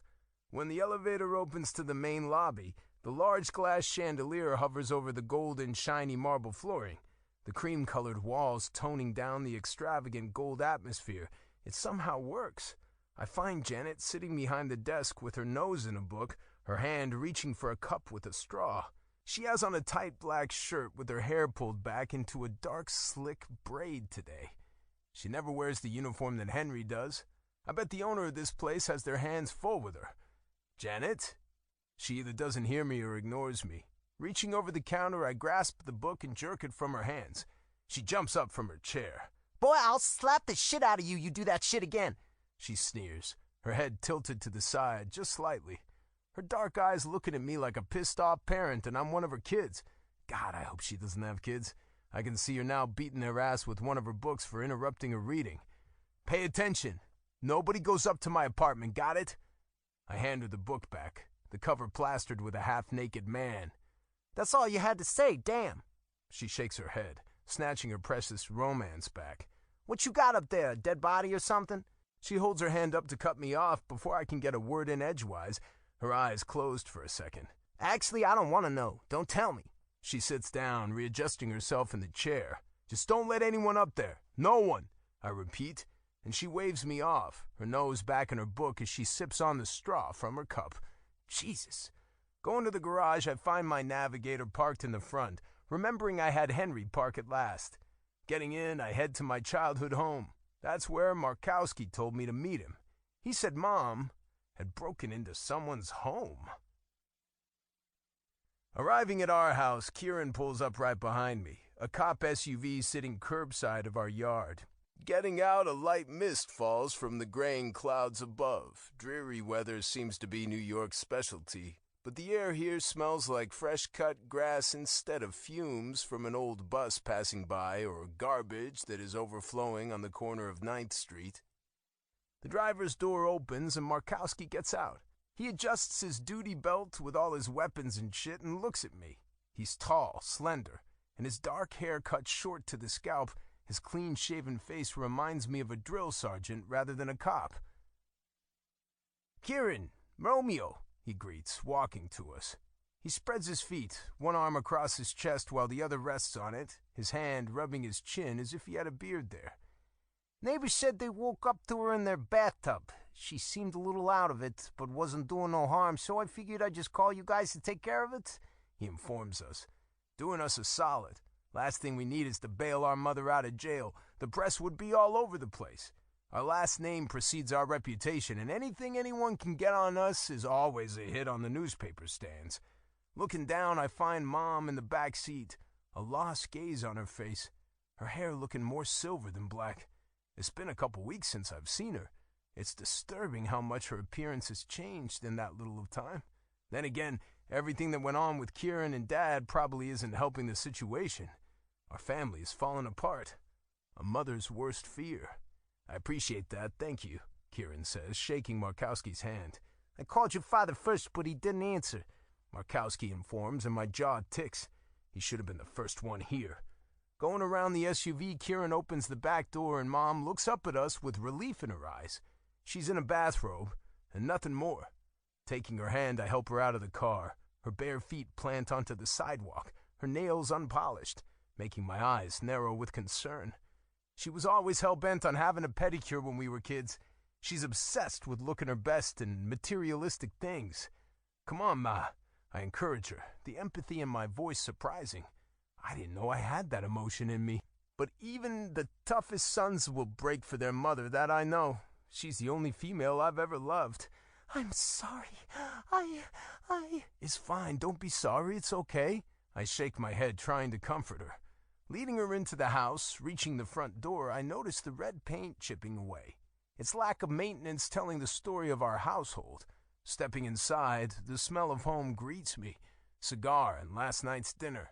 Kieran is right behind me, shutting the door.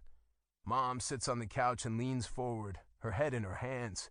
I don't know what happened. I cross my arms. Have you been drinking? Romeo. Kieran scolds, stabbing me with a narrow stare as if Mom's drinking habit is a secret or something. She's been drinking ever since Dad became the Don of New York. His power going to his head, he left her behind, and she found it to be a little less lonely at the bottom of an expensive bottle of booze. Not since last night, she says, still looking at the carpet. She holds her hand out, and it shakes. She's due for a drink. She sighs loudly and then looks up at us, her hands sliding over her legs anxiously. I might need to call the doctor. I don't know. Something isn't right. She weeps, tears falling down her cheeks. I hate seeing her like this. I nod, thinking it's a good idea. Her mom had an early onset dementia. I'm nervous Mom might be heading in that direction. Drinking doesn't help, I'm sure. The worst part is Dad won't be here to take care of her. Why don't we get you up to bed and you can worry about that later, Kieran offers. He loosens his tie around his neck as if it's suffocating him and offers his hand. Mom takes it. I watch them both go up the stairs and bite at my bottom lip with worry and anger. So, when are you going to bring by that girl? I want to meet her. Mom asks, Kieran halfway up the stairs. I'm surprised that Mom wants to meet Leona. She's a rival to our family. I guess it goes to show that a mother will bend for her son. Make exceptions, unlike our father. The need to break or fuck something almost unbearable. I have all this pent-up feelings and nowhere to project them. Shit! I forgot my meds today. Closing my eyes, I head into the kitchen to look for a drink. Something strong. 9. Luna. My heart beats with a sharp edge as I look around the kitchen for something to slice my arm open with. Am I scared? Most definitely. But it has to come out and be destroyed. Opening a drawer, I find silverware and some other cooking tools, but nothing sharp enough to cut into skin. So I shut it back up, the silverware clanking against each other. I turn and open a cabinet and find a knife block. That's what I need. Pulling it down, I grab the smallest knife, thinking it would be the closest thing to a scalpel, like a surgeon would use.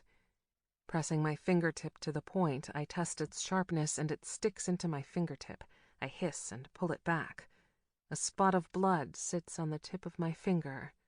I bring it to my mouth and suck on it, the taste of metallic filling my mouth. I think this will work. Pulling my hoodie off so I don't stain it with blood, I remember I have his shirt on and take it off too, the smell of clean laundry and tobacco wafting across my face when the soft fabric slips over my head. Now that my tops are off, a fresh terror rears up within me. I can do this. Taking the knife, I place the blade right before the small bump in my skin. I close my eyes and take a deep breath. 1, 2... I push it into my skin, a sharp burning sensation racing up my arm as it slices through my ivory skin like butter. My mouth parts, a weird squeal vibrating up my throat as I slip the knife over the small bump before stopping. Blood slips down my arm, down my elbow, and splatters on the floor. Oh, shit. I place my arm over the sink and drop the knife into it. My whole arm is tingling with pain, feeling as if I doused it in gasoline and lit it on fire. But the job isn't done yet. Using my fingers, I push into the small gash, my eyes filling with tears, and finger out the glass tube. Pulling it out, I hold it between my shaking fingers and look at it. The GPS that tells the monsters where I am. Dropping it onto the counter, I pull open the drawer with the silverware and tug out the meat cleaver. Using my uninjured arm, I slam it down onto the glass. It smashes into dust. It reminds me of a smashed candy cane. I hit again and again, the coil and chip smashing into practically nothing. Dropping the heavy hammer-like kitchen tool, looking at my small wound, I'm surprised by how much it fucking hurts. Why is it that the smallest of cuts hurt and bleed the worst? Turning the faucet on, I run it under cold water, closing my eyes. My foot stomps on the floor. Teeth gnashing, I try to push through it. I start going through the drawers to find something to stop the bleeding. There's saran wrap, batteries, magnets, and then I come across one with hand towels. Jerking one free from the pile, I wrap it around my arm and grab one end with my teeth to tie it tightly. The light blue fabric starts to shade the color of my blood, making it appear a purplish color, but it stops for the most part. I slide to the floor, holding my rag on my arm. That was so stupid, but I had to do it. I had to. My toes curl into the floor, the pain seeming to get worse rather than better. I remember when they put it in me. I was asleep, put under with some medication, and woke with a few stitches in my arm. The process seemed a lot more simple than what I just did. I mutilated my arm. A scar will surely be left behind. I feel the urge to get up and clean up my mess before Romeo gets back, but I can't. It hurts so much. I should have looked for something for the pain before I started, but I don't remember it hurting so much when it was inserted, so I didn't think about it. Standing up, I slowly tug the drawer open with the towels and drop one to the floor. Using my feet, I swipe it back and forth to soak up the blood droplets, but little circles from it already drying won't wipe up. Bending down, I pick it up and toss it in the sink. I need to get my mind off the pain, off the blood. Pushing away from the kitchen counter, I wander into the living room. There's a TV, but not a remote to be found. My eyes sweep the area one more time. The coffee table, the couch. I don't see one. But I do see something on the wall. I can't tell if it's a fancy thermostat or a stereo. Stepping to it, there's a ton of buttons and switches. I press what looks like the on button and feel a tickle on my palm. I squeeze my hand in on itself and feel cool wetness, glancing down it to find blood. The towel now soaked. Shit. I hold my arm above my head, trying to focus on the whatever this is. I press an arrow, and the screen lights up with little green words saying, "Hey You" by Pink Floyd. The walls rumble and music begins to play. Turning my back to the wall, I slide to my ass and lean my head against the wall and listen to the lyrics. The sound of music. I haven't heard it in a long time. I don't even know who Pink Floyd is, and I don't care. Closing my eyes, I let myself slip into the words, the beat, the soft voice of the lead singer, and ignore the slice in my arm. It'll stop hurting soon. Any and all pain comes to an end. Eventually. Romeo. Back at my apartment building, I stand in the elevator waiting for it to make its way to my floor. I tap my foot, growing impatient by the second. Since when did this damn thing go so slow? I can't help but wonder if Luna is still there, if she's okay. What did she do while I was gone? Finally, the doors slide open and I quickly dart through them. Keys already in my hand, I unlock the door in the deadbolt. The sound of music blaring from inside, making me turn my head to the side to make sure that's what I'm hearing. Opening the door, I race inside, feeling as if something's wrong. I don't know why, I just do. My eyes sweep to the kitchen first, noticing drawers and cabinets open. Tossing the keys on the counter, I follow the music and find Luna against the wall under my stereo with no shirt on, a towel tied around her wrist. Her chest so white, I can't help but notice how pink her erect nipples are.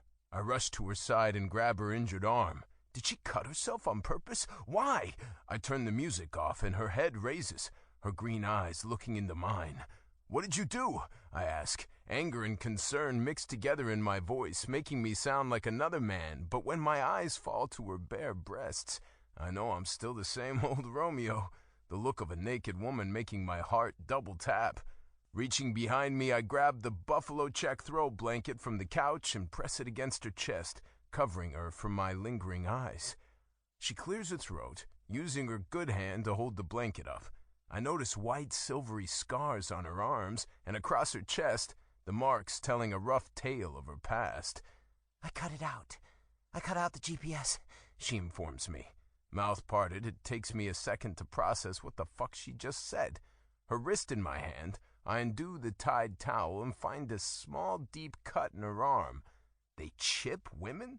Just when I thought it couldn't get any worse. Jesus Christ. I rewrap her arm and hurry out of the room to my bathroom.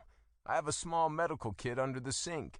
Bending down, I pull open the doors and rifle through the cleaning products and worn towels until the rusty kit meets my fingertips. I jerk it out from under the pile of shit and head back to Luna. Opening it, I find a butterfly strip. I wonder if that will be enough.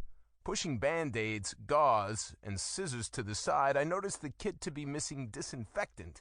Passing my chair in the great room, I swipe a bottle of vodka from the wet bar before going into the living room and squatting down next to her.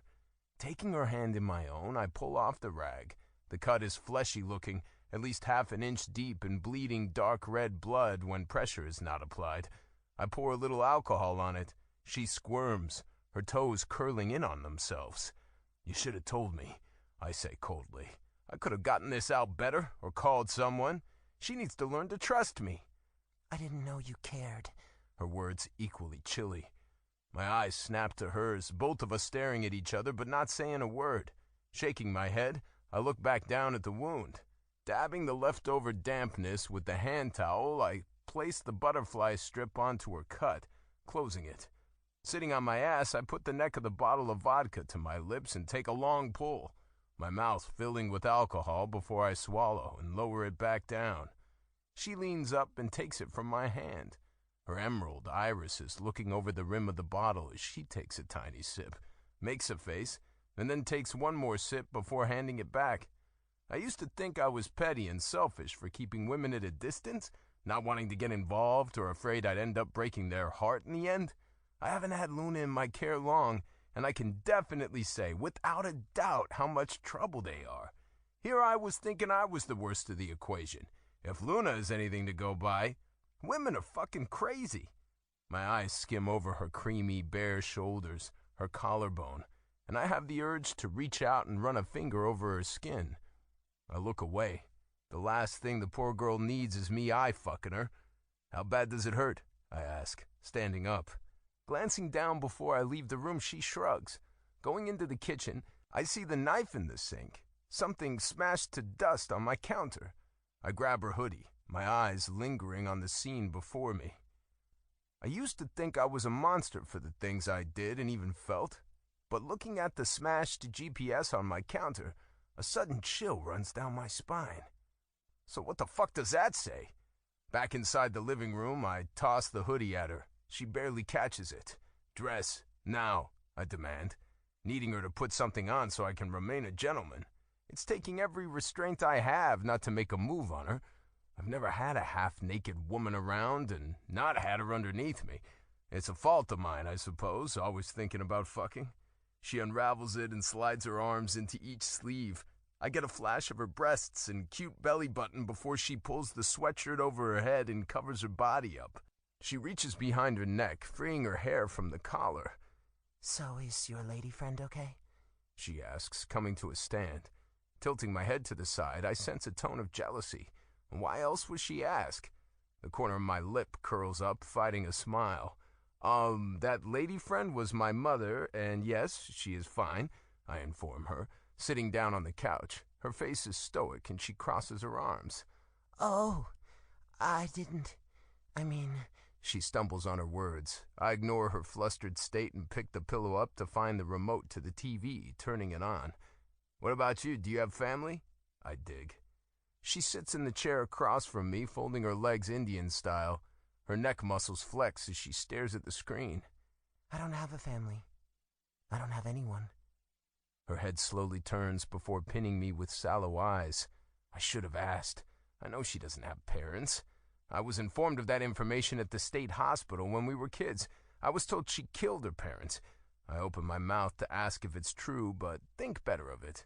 Leaning forward, I put the remote on the coffee table and rub my chin. The prickle of hair under my palm telling me I need to shave. How about we order some Chinese food and watch TV? I bet you haven't seen a lot of the good movies that have come out. She looks down, her fingers messing with the sleeves of her hoodie. I've never had Chinese, she whispers, and I smirk, that felicitous feeling coming back to me. Fuck, how long has she been captive? Well, I know what's good, I'll order. Pushing up off the couch, I head into the kitchen to find the menu in one of the drawers that's open. Taking out the small piece of paper with Chinese writing on it, I begin to close all the drawers and shut the cabinets that Luna left open. The sound of Luna's footsteps has me lift my head up and catch her walking towards me. A timid look crosses her pale face. I'm just going to wash up, she informs before looking away, as if staring into my eyes caused a strike of fear. Of course. I keep my tone gentle. I hate that she's so scared, traumatized even. Just as I pull out my phone to order for us, it dawns on me that I'm excited. I'm fucking excited to be staying in, eating Chinese food, and showing Luna some of my favorite movies. Shaking my head of the thought, I dial the number. This is just temporary, I tell myself. She'll get better and want to leave. Like her, nobody wants me either. Which is fine. It's best that way. Luna. Lying on the couch in a food coma, half asleep, I try to keep my eyes open to watch the rest of Bird Box. We already watched Lakeview Terrace and Jurassic Park. I'm so comfortable and at ease, I just want to sleep here. To be that person who falls asleep on the couch watching TV. I've never done that before. My eyes blink heavily, and before I know it, the sound of the TV fades out and I'm slipping into a peaceful sleep. Stirring awake, my cheek stuck to my hand from sleeping on it, I sit up and look around the dark room. The TV is off, Romeo isn't on the other couch, and all the Chinese food is missing from the coffee table. Darn, I could go for another one of those ragoon thingies. A weird noise as the hair on the back of my neck stand on end, and I sit up, listening for it again. I hear a strangled moan that sounds like Romeo, and I throw the blanket off me to find him. I pass his chair, the lights from the city shining in on the polished floor, and into his room. He's in his bed, tossing back and forth, a disgruntled moan echoing through the room. He's having a bad dream. I'm no stranger to those. They feel so real sometimes that when you wake, your mind is still in the state of the nightmare. Goosebumps on your arms, your heartbeat racing, and your mind silently whispering, it's just a dream. Coming inside a little more, I stand on the other side of the bed and watch him, curious if he'll settle down. His eyes move under his lids, his face pinched together as if he's in pain. Lifting the blanket, I climb under and scoot next to him. He's just wearing a pair of loose shorts, his chest bare. I can feel his body heat. I look around the room frantically, my hands fidgeting with one another. I reach out to touch him, my hand quivering at the thought of touching him. Holding my breath, my finger gently presses into his arm and his forehead wrinkles. I freeze and watch him, curious if he'll wake up and be upset I'm in here. He moans again, and for the first time I don't see grown-up Romeo. I see the kid in the hospital who was terrified. I want to help him, like he did me. Swallowing my own fear and problems down, I thrust forward, wrapping my arms around him, trying my best to imitate a straitjacket. His skin soft and dewy from sweating, the smell of musk and honey all over me at once. He stills in my arms. He curls into me, and my eyes widen, not expecting that. His chin rests on my head, my arms barely able to fit around him. He's so full of hard muscle. His weight is killing my hurt arm, actually, and I have to slide it out and place it under his head, my palm resting on the back of his hair. My fingers play with the silk locks, my eyes on him while he sleeps. I wonder what happened to him after he left the hospital. I told myself I was going to find him, but that was before I was left at that damn place. I was sure Poppy was going to come get me, but he never arrived, and I was placed in child services. The one man I trusted, and he didn't even want me. Sighing, I close my eyes, playing with Romeo's hair. These violent delights have violent ends, I whisper, remembering Romeo and Juliet like the back of my hand. I read it in high school and thought of the Romeo I met as a kid. I was addicted to that story. Good night, I whisper. 10. Romeo. Feeling overly heated, I go to throw the blankets off me, only to find myself tangled in arms of limbs that aren't my own. My eyes snap open, and Luna is snuggled up into my arms, her own wrapped around me tightly. My heart begins to pound in my chest, my skin suddenly feeling smothered. She smells like my shampoo and me. Her skin so soft and hair wrapped around us both. I don't want to wake her, but my mind is freaking the fuck out that she's in my bed, touching me. I've never had someone so close to me, or touch me like this. It's a first, and I don't know how to feel. Should I just relish in it and pull her closer? Or should I set a stern boundary and push her away? It'd be for her own good. She's had a hard life, and getting close to me won't redirect the path of terror she's on. Not knowing if I'll ever have another human being I actually enjoy one's company, I pull her into me. This may never happen again, and she's asleep, so she won't know what I'm feeling or thinking anyway. I used to pine after Kieran and Leona, jealous of their relationship and companionship, but since Luna's been here, I haven't given two shits about them, or what they're doing. All I care about is Luna and getting her back on her feet. Biting my lip, smelling her hair, I think about the day she'll be ready to go outside and start her life. Will I be able to let her go? The sun rises slowly, slipping across the bedroom, and Luna stirs in my arms. Since she's been in my arms, I haven't slept all night. I just keep thinking about how it feels to have someone this close. I can feel her heartbeat against my chest even. Her arm raises off my side and she rolls over, her face squinted with sleep. She looks around, taking in the room as if remembering where she is. She looks to me, and her lips turn into a smile. I think you got lost last night, I rasp, my voice dry and tired. You were having a bad dream, she informs, and my brows furrow. I was? What about? Knowing she saw me at such a vulnerable time makes me uneasy. She shakes her head. I don't know. Rolling onto her side, she tucks my pillow underneath her head, and my heart stills. Jesus, she's beautiful. The morning sun billowed from behind her, streaming through her blonde hair. Reaching forward, I gently grab her chin. I want to kiss you, I tell her, and her lips part with surprise. Normally I wouldn't ask. I'd grasp her face, pull her under me, and kiss and fuck her to my heart's content, but I have a feeling she's been made to do things she hasn't wanted to do her whole life. I don't want to be categorized with the rest of the vile people that taunt her terrors. I'm a bad man, but even I have some fucking morals. She nods with hesitation in her eyes, and I shift forward, pressing my lips to hers. It takes her a second to melt into me, but when she finally kisses me back, and I grab each side of her face, wanting her to be closer, to feel her skin in my hands, my tongue parting her lips, I rub it against hers, and she moans into my mouth. Her fingers reach up, resting on my hands still on her face, and feel that I'm going too fast for her, so I let up, kissing her one more time. Inches away from each other, her eyes look into mine, and I rub my thumb on the apple of her cheek. Tell me what happened, Luna. Tell me what happened to you after I left. I notice her throat bob as she swallows, her fingers sliding against the skin of my hand. My mother's boyfriend never came and picked me up. I was in because my mother died at our kitchen table, and I went on for 3 days as if she hadn't died. I made her dinner. I combed her hair.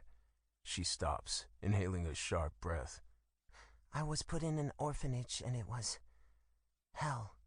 They were cold and unkind, so when I was adopted into a foster family, I thought things were finally going to be like a family again.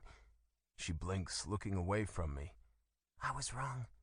They were just as cruel, and just shy of my 18th birthday, I was sold for $100,000. Since then, I've been tossed around and given from hand to hand since. Were you raped? Did anyone hurt you? The words burn my tongue as soon as they leave my mouth, but I want to know. The thought of her beautiful mind being destroyed by unwanted hands causes me to ball my hands into fists. She looks back at me, looking cadaverous. They tried to sell me into sex trafficking a few times, but I wouldn't cooperate and was given back. I was rented out for small illegal jobs here and there, but mostly I was abandoned in a cage that wasn't justifiable for a pet, let alone a dozen women. Her eyes close, and I could tell she's fighting back tears. I pull her into my chest again, knowing not only does she need a hug, but I do. Clenching my jaw, I find it hard to even imagine what the hell she's been through. I've never got my hands on a man that has raped a woman, but when I do, I will squeeze his neck until I feel the bones in his neck crack. I have no respect for anyone that commits such an act. Where did you go after you left the state hospital? She sobs. Her finger draws an imaginary figure on my arm as she awaits my answer, the touch soft and making me inhale sharply. Feeling obligated to tell her a piece of my life, mine not near as bad as hers, I divulge. My father became the Don of the D'Angelo family. My brother Kieran was my father's pride and joy as we learned the ropes of organized crime. I mostly stood by my brother, keeping out of my dad's way. That was until my father and brother had a falling out, and now I'm the one left to fill the position Kieran was in. I don't think my father's too thrilled about it. I'm not like him. I'm not ruthless. I can hurt people, but I refuse to put my darkness on innocent people, so he sees me as weak. I info dump on her, trying to make sure I get everything out with as little emotion as possible. She looks up at me. I think you have more inside of you than you know. My brows furrow, my eyes blinking rapidly. I don't know what I'm capable of, and that's what I try to protect everyone from. I want to be gentle and caring, but my temper proceeds to tell me to stay away from people. Maybe the act of being nice is more than a soft touch or a smile. Well, I'd like to think so anyway. Luna. Feeling his heart thud against my ear, his arms around me, I run my finger over my bottom lip that still tingles from him kissing me. It was amazing. I haven't felt anything like it before. Not even when I had a boyfriend in high school. Things I only dreamed about are coming true, but something deep inside of me still sits sour. Why? Shouldn't I be happy? Suddenly, feeling uneasy, I exhale sharply. I hated telling him where I've been and what has happened to me, but that's in the past. We live every day. We only die once. I'm free now, and I can trust Romeo. I should be thinking about my future, but I'm not. Then it hits me. There are so many women I left behind. How can I ever be free when they're not? I know what's going on and how it's happening. I can't just walk away and try to live a normal life. What's wrong? Romeo asks, sitting up on his elbow. Do you remember when you asked me what I wanted? I question. He asked me that shortly after taking me here. I remember, but I didn't know what the hell I wanted. I do now. He gives me an off look, but nods. Pushing the hair from my face, I sit up straight. I want to take down the trafficking ring. I want to make those motherfuckers bleed the pain I bled every day, and I want to let those women I left behind go. Can you help me? He sits up, pulling his knees to his chest and wrapping his arms around them. I don't have that kind of power. Plus, that means putting you back in the circle you just escaped from, Luna, he says to himself before looking at me, the protection in his voice making me feel special. Biting my nail, I think about what he just said. It's true. I'll be running back to the dark instead of away from it to save those women. I'll never be free knowing what I know. You're the fucking mafia, Romeo. If anyone can do this, it's you. I point at him, my voice rising with anger and enthusiasm. He shakes his head. I can't. My father is the one with the power. In fact, he has the right to take you back if he wants. Butting up against him isn't wise. I'm not the... Yes, you are. Don't you see? You're those women's only hope. I shout, my hands out in front of me as if I'm holding a mirror for Romeo to see just how powerful he is. I'm not the Don of New York. Everything in this city goes by my father. If I even make a step toward that ring, he'll know and shut me down, he informs. Leaning up on my knees, I grab his face. His breath quickens as our eyes meet. You are so much more than that. You can be the Don. You can be king of New York. You just have to believe it. Just like I believe I can save those girls, that I can save myself. He closes the small gap between us and kisses me again. I close my eyes and kiss him back.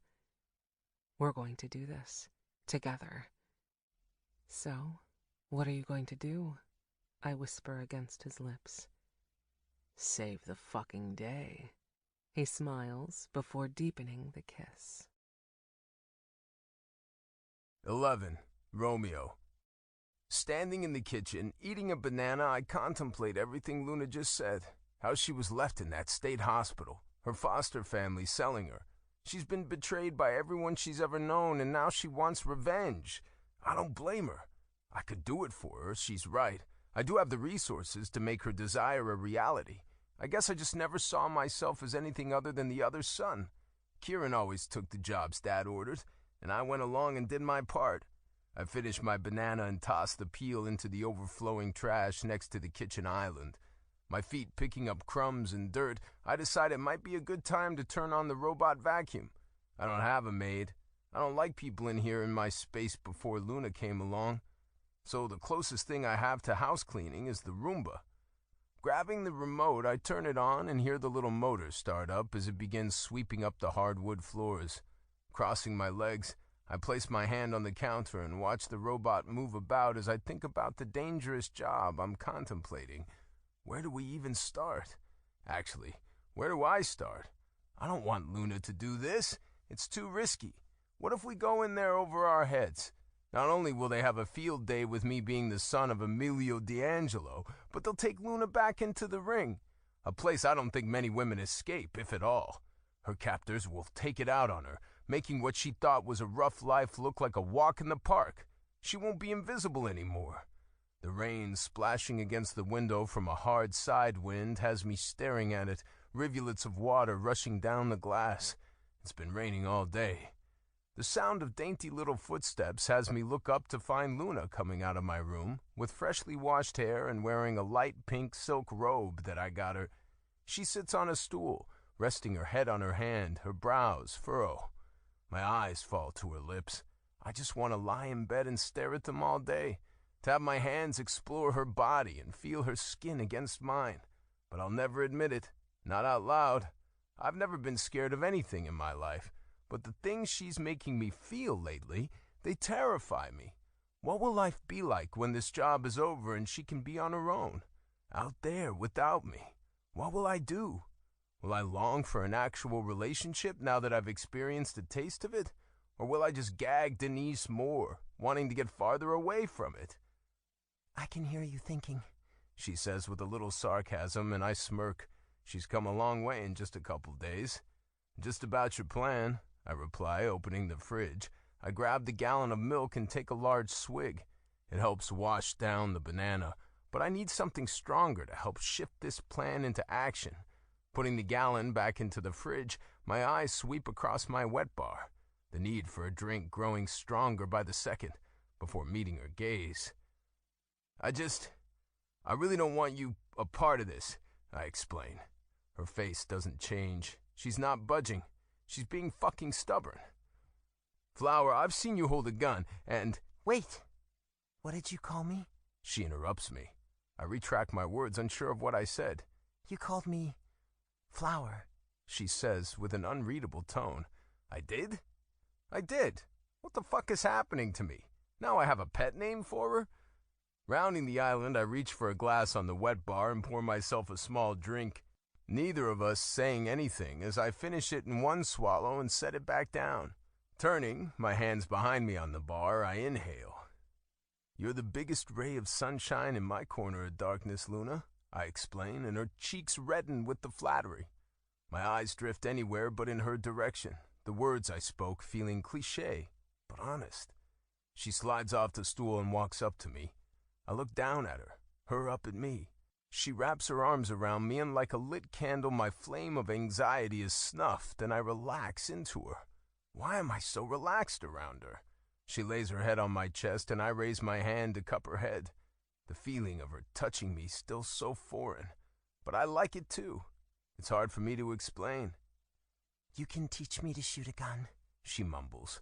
Inhaling sharply, my fingers in her wet hair. I know I'm not going to win this one. I'm going to take down the trafficking ring, and she's going to be by my side. I'll need a crew, one that isn't up my father's ass. Yeah, I can, I reply. My hands slide down her back, pushing her into me more. The feel of her perky nipples pressing against my chest.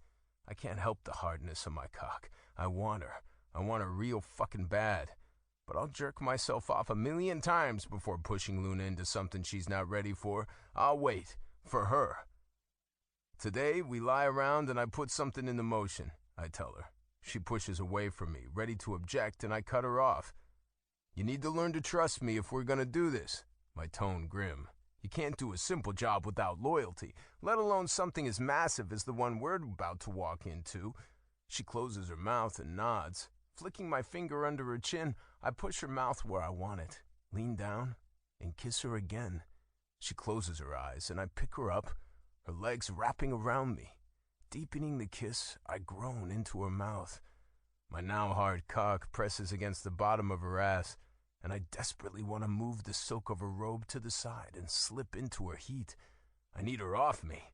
I need space before I make a move and scare her away. I pull my lips from hers, my head resting against hers. I'm not going any further until you say the words, Flower. My words come out strangled and desperate. She unwraps her legs from my body, her feet slipping to the floor. Thank you, she whispers. She doesn't say anything else about the matter, though. She looks toward the window, biting her bottom lip. See, she's not ready, and that's okay. I'm gonna call my brother Kieran. He'll know who in the crew I can trust. Why don't you go get dressed and find us a movie to watch in the meantime, I tell her. Her eyes snap to mine. She nods and starts to walk toward the guest bedroom, but stops. Oh, can we get more of that Chinese stuff? Especially those ragoony things? I bite back a grin. Yeah, I'll order us some. I hope that when this is all over with, she still has the glow in her that she has today. This job is going to be dirty and people are going to die. It's a life not meant for everyone. When she disappears around the corner, I go to my room in search of my cell phone. This is the first job I'm putting into motion without Kieran, but he knows the crew better than anyone. I text Kieran to come over. It's better that I talk to him in person than over the phone about the matter. Besides, having my brother around will help get my head out of Luna's ass. Luna. Lying on the couch in some yoga pants and a tank, I bite into another ragoon as we watch Single White Female. I picked it. Romeo sits on the other couch in a pair of sweats. I catch him staring at me every once in a while, and every time my heart quickens when our eyes meet. My body wants him. It does. When he touches me, my skin heats at first, then a delicious tingle follows. I never wanted to be touched by another man after the last guy touched me wrongfully. Some fat political figure with blocky hands. The burn of that man's hands scorched my skin in a different kind of way. But the more I'm around Romeo, the more my body overcomes my mind, and I want him to get closer, to take me to a world I only fantasized about. A knock on the door has me freeze mid-chew. I look to Romeo, and his lips curl up in that sexy way that he does. "It's my brother. He's here to help us," he explains. He grabs the remote and presses pause on the movie, stands, and leaves the room. I swallow. I know Romeo trusts his brother, and that means I should, but I'm nervous. All it takes is one wrong person to make this blow up in our faces. 12. Romeo. Opening the front door, Kieran sighs, adjusting the tie of his suit. He slips both of his hands over his wet hair, slicking it back as he gets closer. His eyes looking right at me. I notice it's just him this time. I thought Leona and him were inseparable. "Your better half didn't come with?" I ask, letting him inside. "I had a feeling this was a one-on-one meeting," he replies, glancing over his shoulder at me. "Plus, she's not feeling well." I shut the door and watch him make a beeline for the wet bar. Pouring himself a hefty drink, he takes a small sip, walking to my kitchen island, sitting on the stool.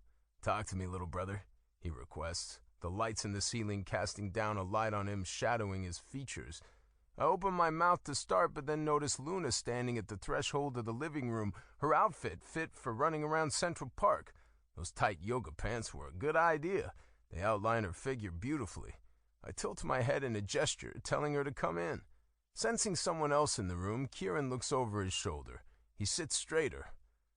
"Oh," he claims in surprise. "Kieran, this is Luna?" I introduce. Luna shyly tucks a wild hair behind her ear. She gives a small wave, coming off as a scaredy cat, but that woman has the roar of a feral lion. I've seen it before. "We've met before, but you weren't really with it," Kieran informs her, his tone conveying just how uncomfortable their introduction is. "I remember," she says softly, but she doesn't come any closer. She stays back. She's still learning who she can trust. Swallowing the lump suddenly in my throat, I press my hands to the island and prepare myself to tell Kieran about the suicidal job I'm putting into motion. Luna has been trafficked her whole life, and we want to take down the ring she was in. I need a crew to do that. I cut to the chase. Kieran's eyes widen, and he takes a sip of the Macallan. "Who can I trust?" I continue. "You know Dad is within that ring, right?" Kieran says matter-of-factly. My face grim, eyes hooded, I lift my right eyebrow. "I know," is all I say, for now. He looks back at Luna, then to me. "You're not doing this just to get some ass, are you?" His voice bitter. I push off the island, anger mounting inside my chest. Jesus Christ, I can get ass any time I want. I'm doing this because it's the right thing to do. Do you even know what that feels like, to do the right thing? I sneer sharply, and Kieran stills. He doesn't have a clue. He's always played the bad guy, taking the path less traveled, hurting anyone and anything without thinking about the impact. Right. Well, there's only one guy I can think of. I recruited him, and Dad put him in the bottom ranks as a soldier. His name is Gideon, Kieran informs, polishing off the rest of his drink. Gideon? Never heard of him. Where can I find him? He looks up at me through hooded eyes. I'll contact him. If you guys are going to do this, you're going to need all the hands you can get, and that's a problem because I don't trust anyone else not to run to Daddy. So you're helping? Luna asks, coming into the room farther. If we can't get a crew together, then we need him. If we can't get him, then this is a fail before we even started. He doesn't even look over his shoulder at her. He stares at the empty glass in front of him. Yes, because I might have a little girl one day.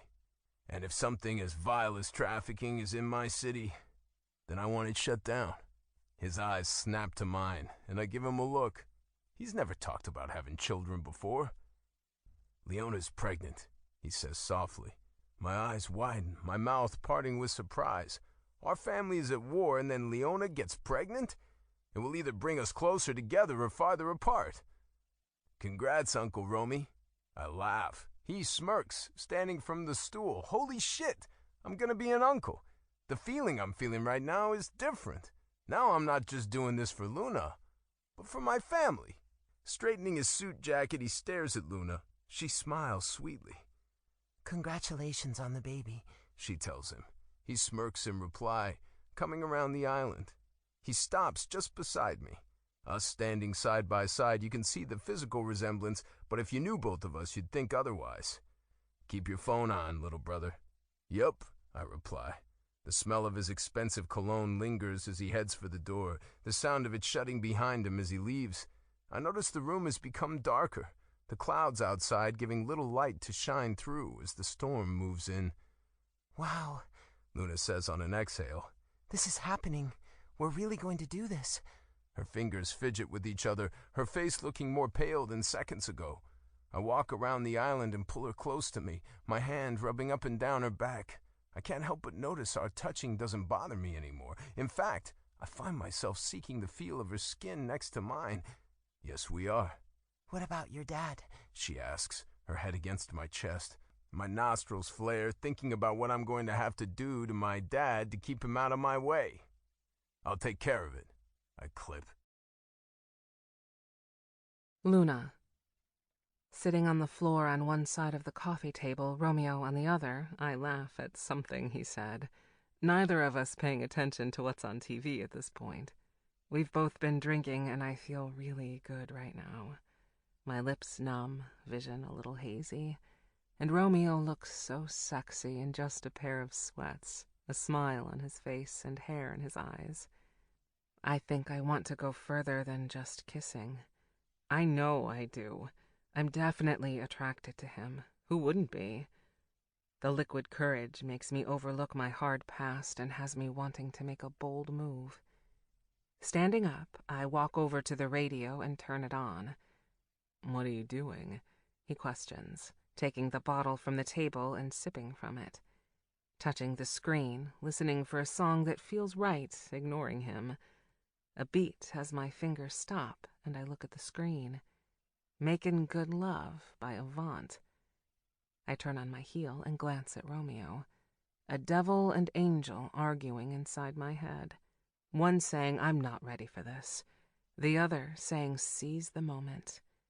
He smirks, watching me with hooded eyes.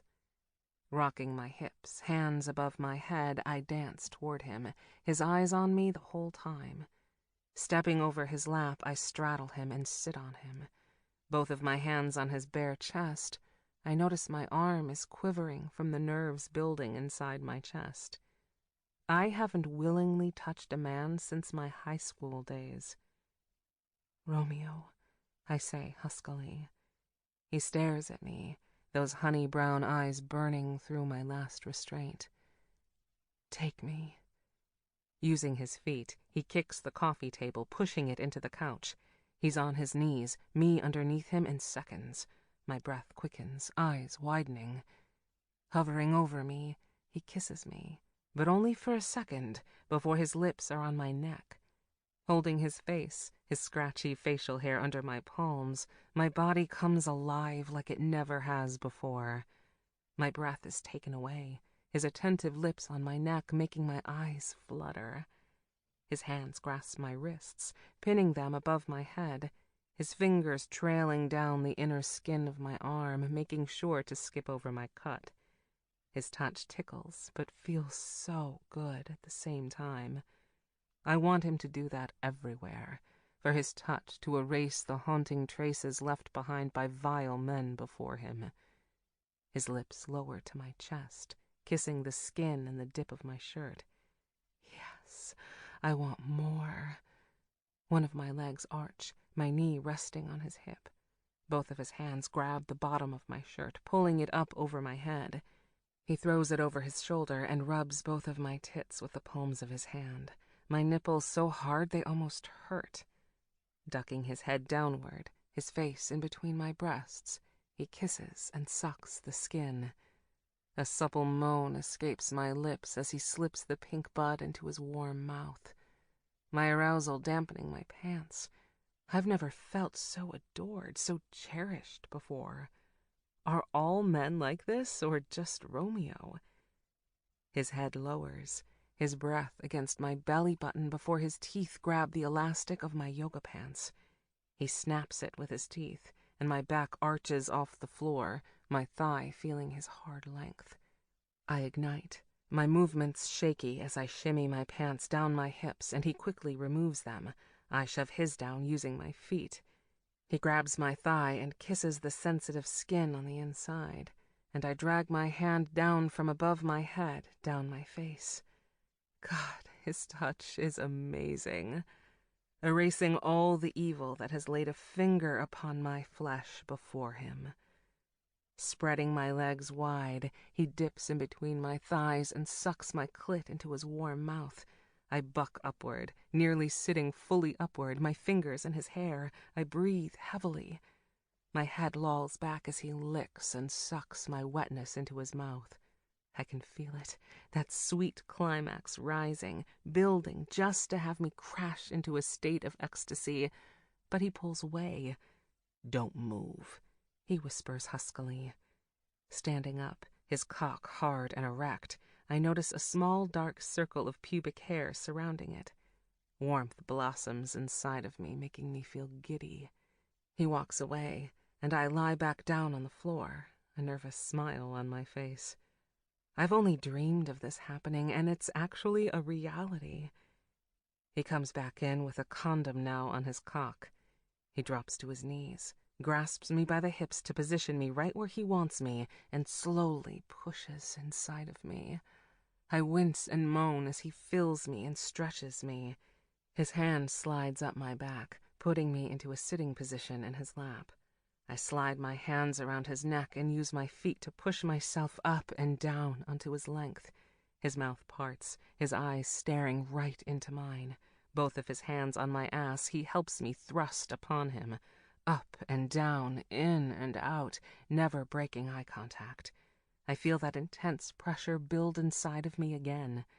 His movements become jerky, and he leans forward, kissing my collarbone, and I drop my head back, my hair tickling my lower back. I feel him all over me and in me. We become one as we forget our pain and feel good for once in our lives. He's my sunflower. I should have known I'd never feel happiness until we were both together again.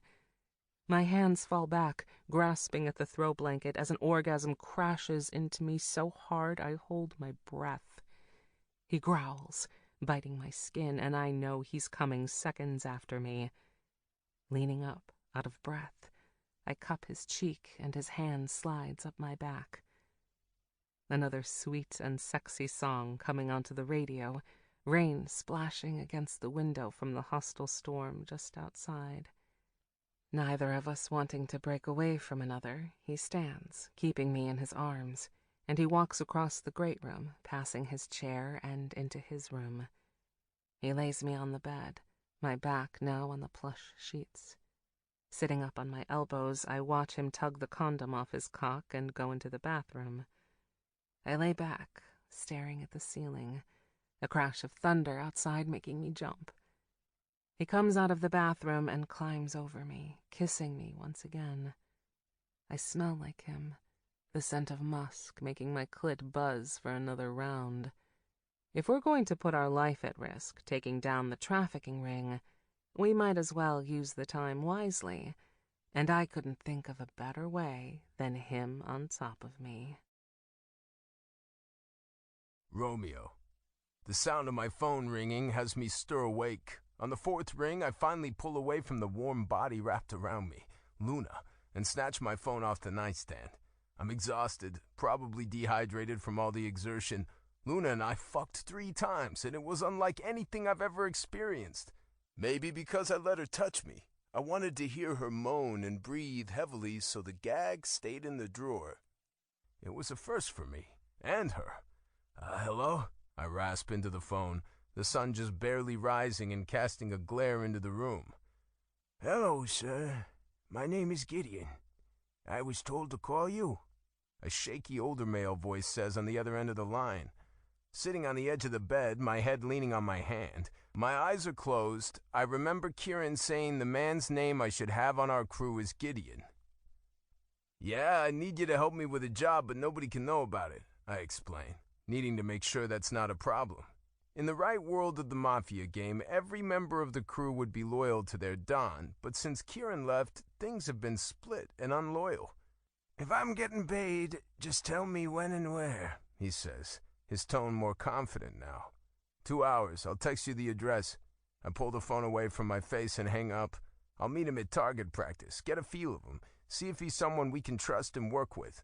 Glancing at Luna, she's fast asleep, her blonde, kinky hair spread over the pillow. She's different. Most women I know would cut their hair and buy the most expensive straighter for such hair, but she's always had this untamed nerve about her. I love how wild and free Luna's is. It's what drew me to her the day I met her. Speaking of not being like most females today, I need to teach her how to shoot a gun.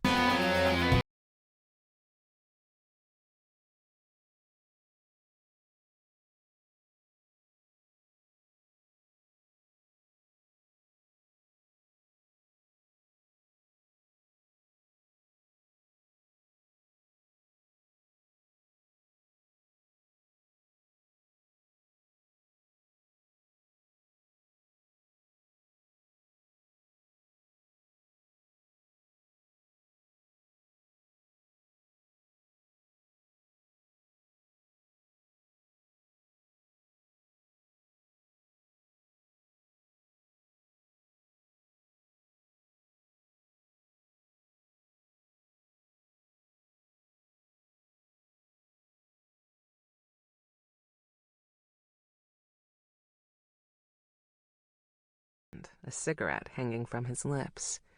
Jesus, he looks sexy this morning. You'd think I'd grow used to how handsome he is, especially after last night, but nope. Stretching his arm out, he flips his hand palm up, gun full face so I can see it. This one is yours. Today I'm going to teach you to shoot it, but that means leaving the apartment, he explains. I take it into my palm. It's so heavy, but holds a dangerous grace. I run the pad of my finger across the matte black finish. I have to leave the apartment to learn how to use it, though. My head turns in the direction of the window, the big city just floors below. I swallow hard, the nerves in my stomach making me second-guess being a part of the operation. But I have to. I need to see the girls released to actually go out there and live a normal life. Okay, I whisper, my eyes falling back to the gun. Sitting up on my knees, I take the gun into both of my palms and squint an eye, practicing aiming. Reaching forward, he takes my right hand, putting it just above my left, my finger brushing against the trigger as light as a first kiss. He smirks. Just like that. Lowering the gun, I reach out and take the cigarette from his lips and take a drag from it. The taste of a burning paper and hard tobacco coating every surface in my mouth. I've bummed a cig here and there from the handlers over the years, but never really took to smoking. But right now, I need something to calm my nerves. Exhaling the smoke, I give it back and look at him through the cloud that stands between us. I know if Romeo is by my side, teaching me how to stand on my own 2 feet, I'm safe. I'm ready, I whisper. It's time to take all my pain and put it into power. Romeo, After dressing in a nice suit, I put my watch on and step out of my room, waiting on Luna. The sound of feet pad against the floor, and I look up and have to do a double take. She's in a tight black dress, a deep dip between her breasts, her creamy long legs coming down to the cutest ankles, and I have to remind myself to take a breath. She's not wearing clothes for target practice, but more fitting for a date. "You chose that to wear?" I ask, outstretching my arm to gesture to Oliver, trying not to sound like a prick. I'm just curious what made her pick it. She looks down at herself, her hands sliding down the slick fabric. I know it's probably not the outfit for the job, but it made me feel pretty. She says the last part softly, shrugging one shoulder uncaringly.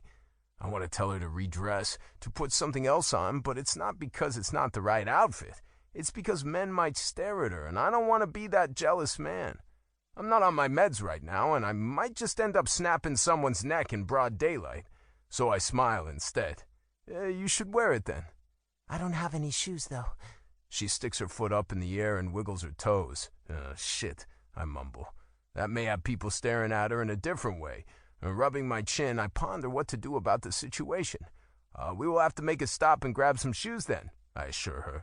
She doesn't say anything when she replaces her foot back onto the floor, but I can sense that she is nervous to leave.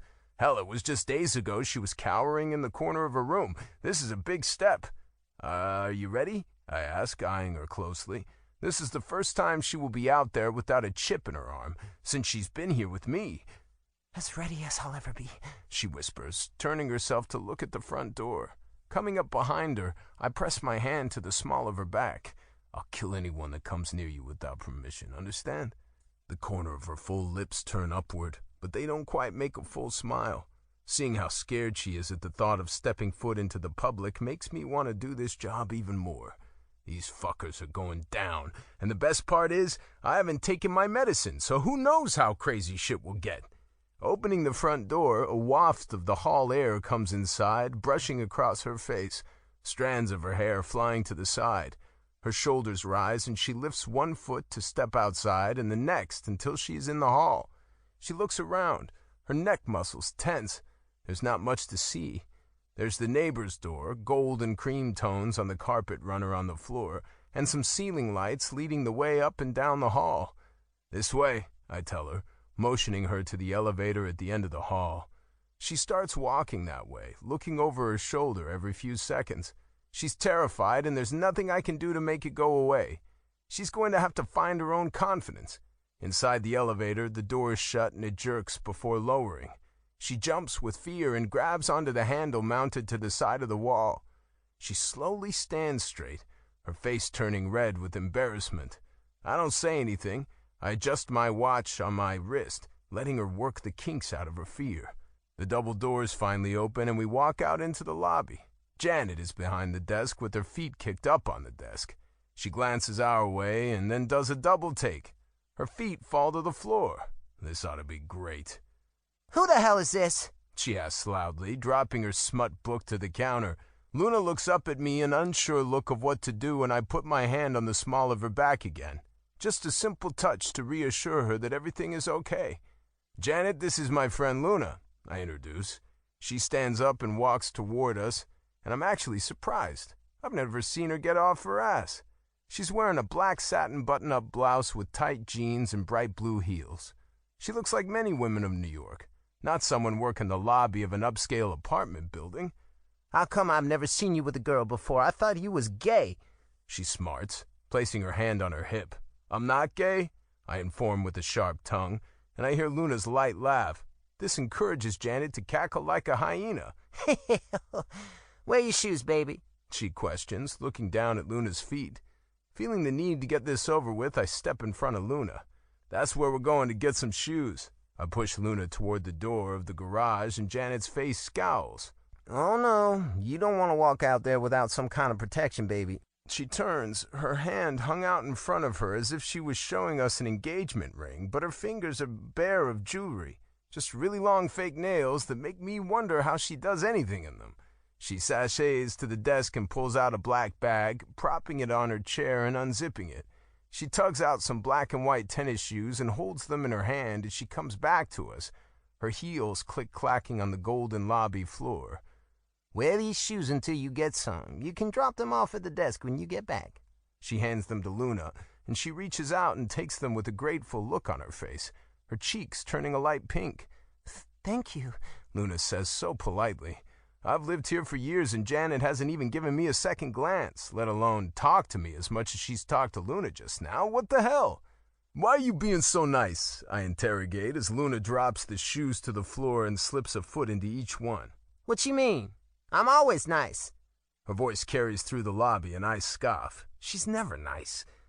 They fit, Luna says with excitement. Janet cackles again and claps her hands once. Heh, bam! Good juju coming my way. I just shake my head. Thanks for the shoes, we'll be back. I push Luna toward the door again, and this time she actually moves. All right, you two kids have fun, she says over her shoulder, walking back to her desk. Outside the door in the garage, Luna looks at me with a big smile. Wow, is everyone that nice? No, New York is mostly assholes, I tell her just as we reach my SUV. I open the door for her and she slips in, but looks in the back seat before fully sitting down. She's so paranoid, it's starting to make me look over my shoulder. Rounding the navigator, I get in the driver's seat and start the car. Glancing to her before we pull out, I notice her nostrils flare and her eyes darting everywhere. She's got to relax before she has a stroke. Leaning over the console, I grab the seatbelt and click it in for her. She stares at the buckle as if she hasn't seen one before, and it occurs to me that she's probably not been in the front of a car in a long time. I don't want to think about where else she's ridden. Reaching out, I tuck my hand around her cheek. Almost there, I whisper, and she nods, both of her lips rolling onto one another. Backing out of my parking space, her hand frantically reaches for the door handle. Nerves prick the back of my neck that she's going to jump, but she doesn't. She just holds on as if she was on a roller coaster. Biting back a smile at how cute she looks, afraid in a sexy dress and tennis shoes, I set out to the meat shop in the East Village. The owners needed a loan to get it up and going, and they're still paying us back, so they'll help me out if I need it. The last thing they want is trouble with the D'Angelos. My father is a prick, and will up their payments if he so much as wants to. Out on the main road, Luna looks up at the tall buildings, her eyes glossed over like a child seeing the big city for the first time. A group of people on bicycles, a homeless man fighting a stop sign at the corner, and the array of food aromas. We stop at a stoplight and a crowd of people walk across. A tall, dark man walking a white poodle on a leash stands out. Have you ever had a pet? She asks, still staring out the window. No, have you? I answer. No, but I want a cat. She looks to me, her brows furrowed. I feel like if you had a long day, coming home to curl up on the couch with a soft, purring cat would make everything all right. She looks at me as if she's put deep thought into this. A cat? I think maybe a dog would be better, I argue, and she shakes her head before looking back out the window. Nope, a cat. I want to hear it purr. Hearing a cat purr would make me feel like I'm doing something right. I don't dispute. I just smirk and drive. 14. Luna. My eyes can't focus on one thing as we drive through the city. There's so many smells and people and cars. It's as fascinating as it is scary. I want to get out and walk the sidewalk, go into the shops, and stare at the people. I've never been out in the daytime, not since I was a teenager, anyway. Things in the city have changed so much. We pass a little shop that is spray-painted on the side. Smoke pot, eat twat, smile a lot.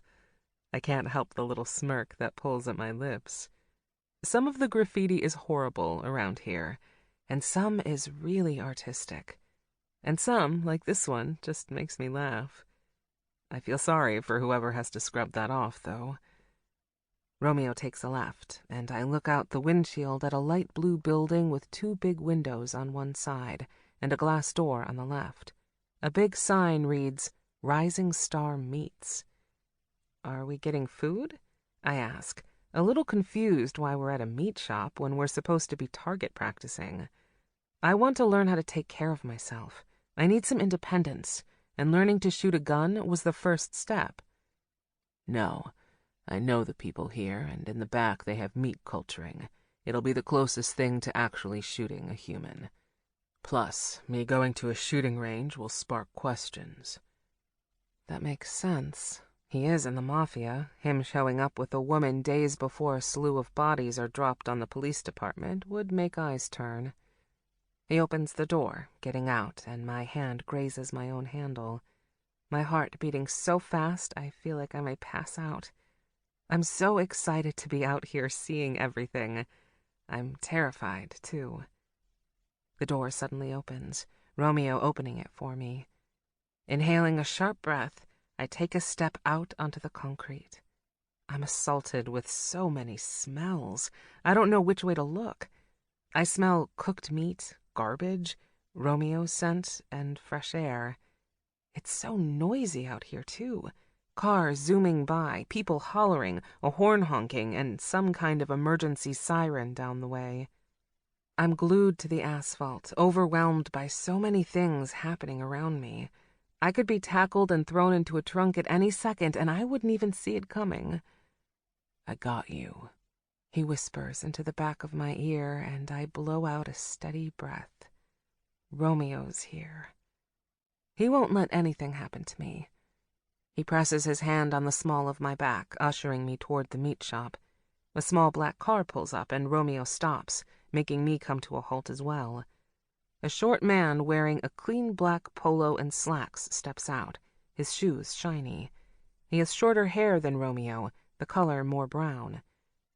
"Come back later. Shop is closed," Romeo tells the guy, waving him off.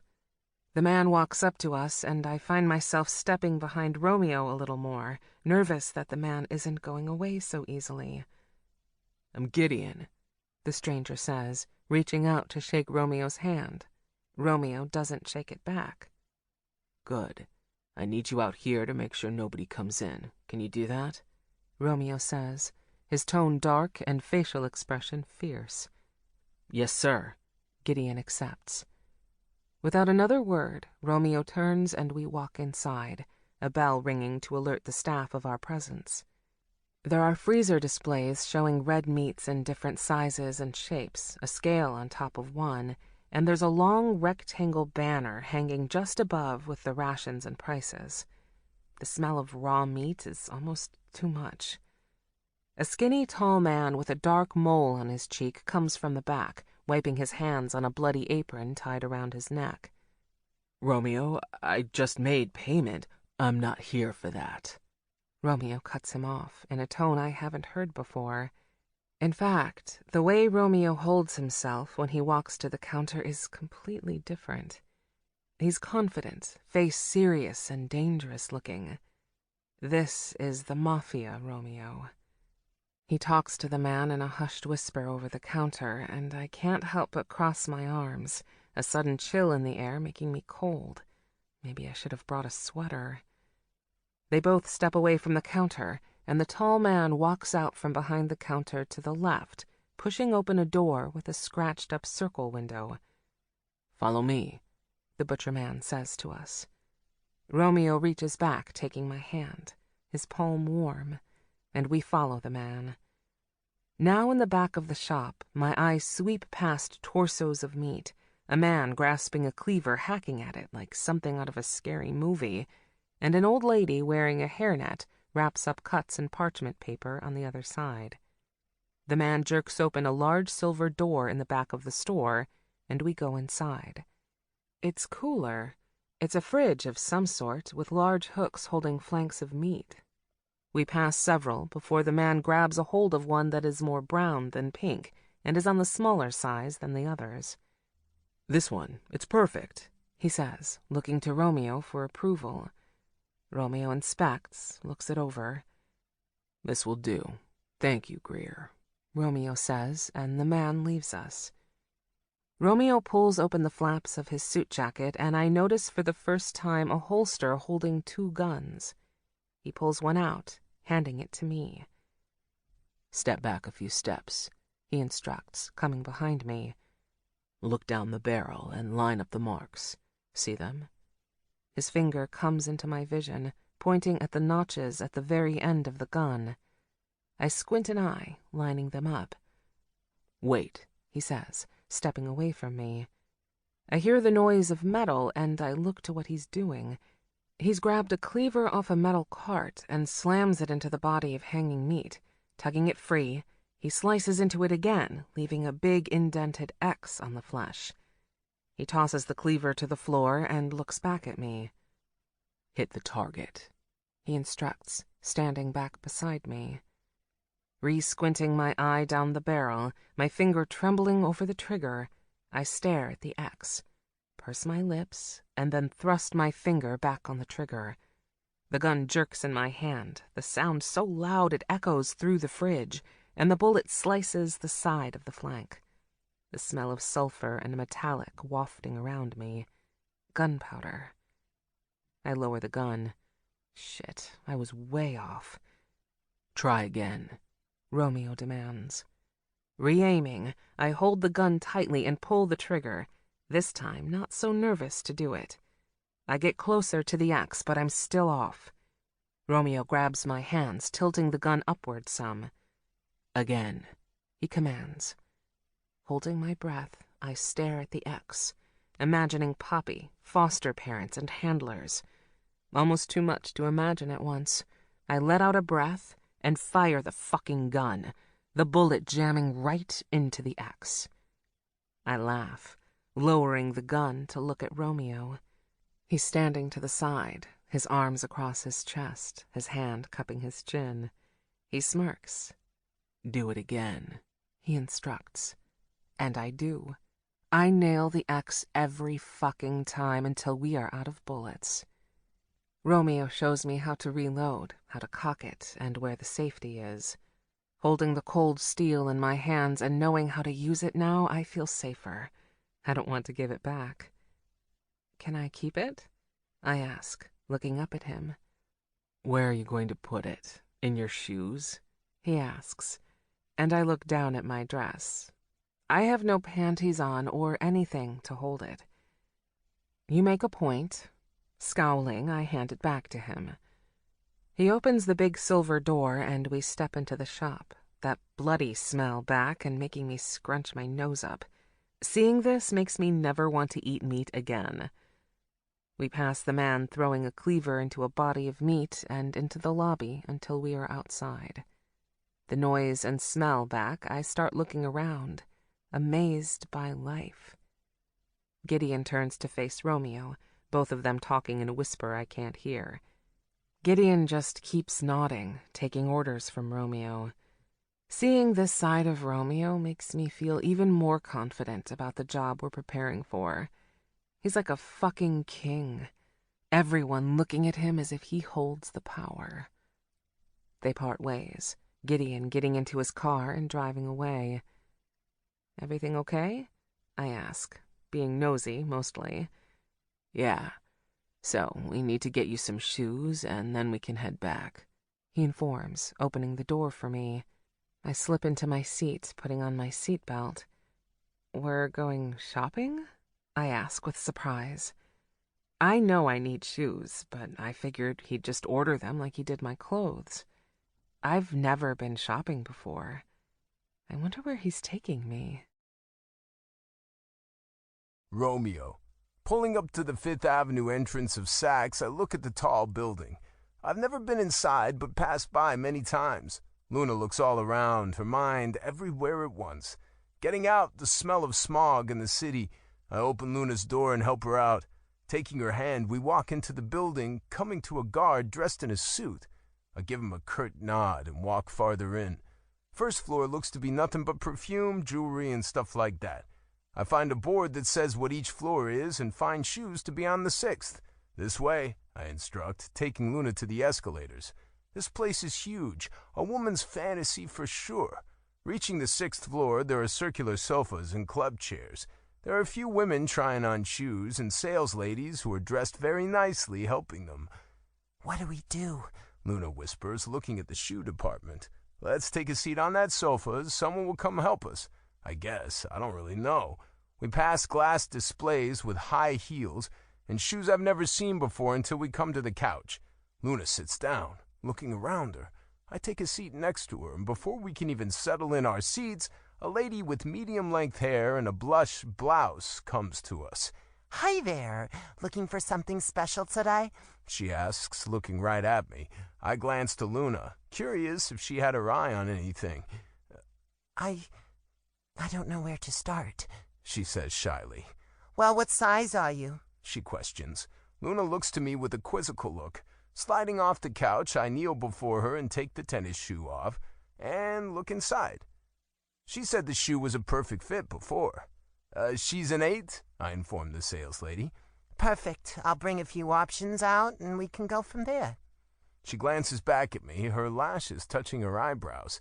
I don't know why she keeps looking at me. I'm not trying the fucking shoe on. I tilt my head, studying her. Have I fucked her before? Nah, I'd remember. I think. I point my finger at Luna. You're asking the wrong person. You should be asking Luna what she wants. Anything she desires, we'll take it, I inform that lady, whose face has a surprised expression. Just some shoes will do, really. Luna's modesty makes my fingers itch to grasp her face and kiss her right now. Oh, okay. Well, my name is Amy. If you should need anything before I return, just ask for me. She gives Luna a kind smile, and I sit back on the couch adjusting my tie. This place looks expensive. You can just take me to a Walmart or something, Romeo. Luna whispers, looking at the woman behind us who is dressed in name-brand clothes, her face clear of any wrinkles. Walmart? They have shoes? No, we will shop here, I tell her, and she exhales, her hands grasping the edges of the couch. Amy comes back with 2 high heels, one black and one a blush color. Luna points to the black shoe, so the sales lady sets the blush-looking one aside. This bow tie cutout lace pump is from Aquazzura, and I think it'd look beautifully on your ankle, she says, holding the shoe in one hand and sliding her other hand across the shoe as if she's showcasing it. Oh my, that is so beautiful, Luna says, her eyes wide with awe. Amy hands it to her, helping her try it on, and my cock pulses seeing it on Luna. Jesus Christ, it's amazing what a good pair of heels does to a woman. Luna looks at me. I love it. What do you think? I twirl my finger. We'll take it. Very nice. Is there anything else I can get you? She asks, taking the shoe off Luna's foot. You need some shoes, I tell Luna, and she looks up at Amy. Oh, let me see what we have. She holds a finger up and disappears. Thank you for everything, Romeo, Luna whispers, the sound of her voice making my head snap in her direction. Of course, I tell her, but to be honest, I don't think I would do this for anyone else. There's just something about Luna. I want to protect her, take care of her. I have since the day I met her in the state hospital. Amy returns holding a white and gold shoe. It's flashy for sure. This is from Dolce & Gabbana, a chunky metallic leather sneaker.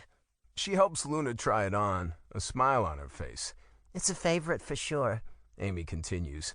Oh wow, that is so comfortable, Luna says, her hand caressing the leather. I grimace, thinking this might be her first pair of new shoes in who knows how long. I guess I never thought about people who went without while I sat up in my apartment looking down, crying over my own issues that look smaller in comparison now.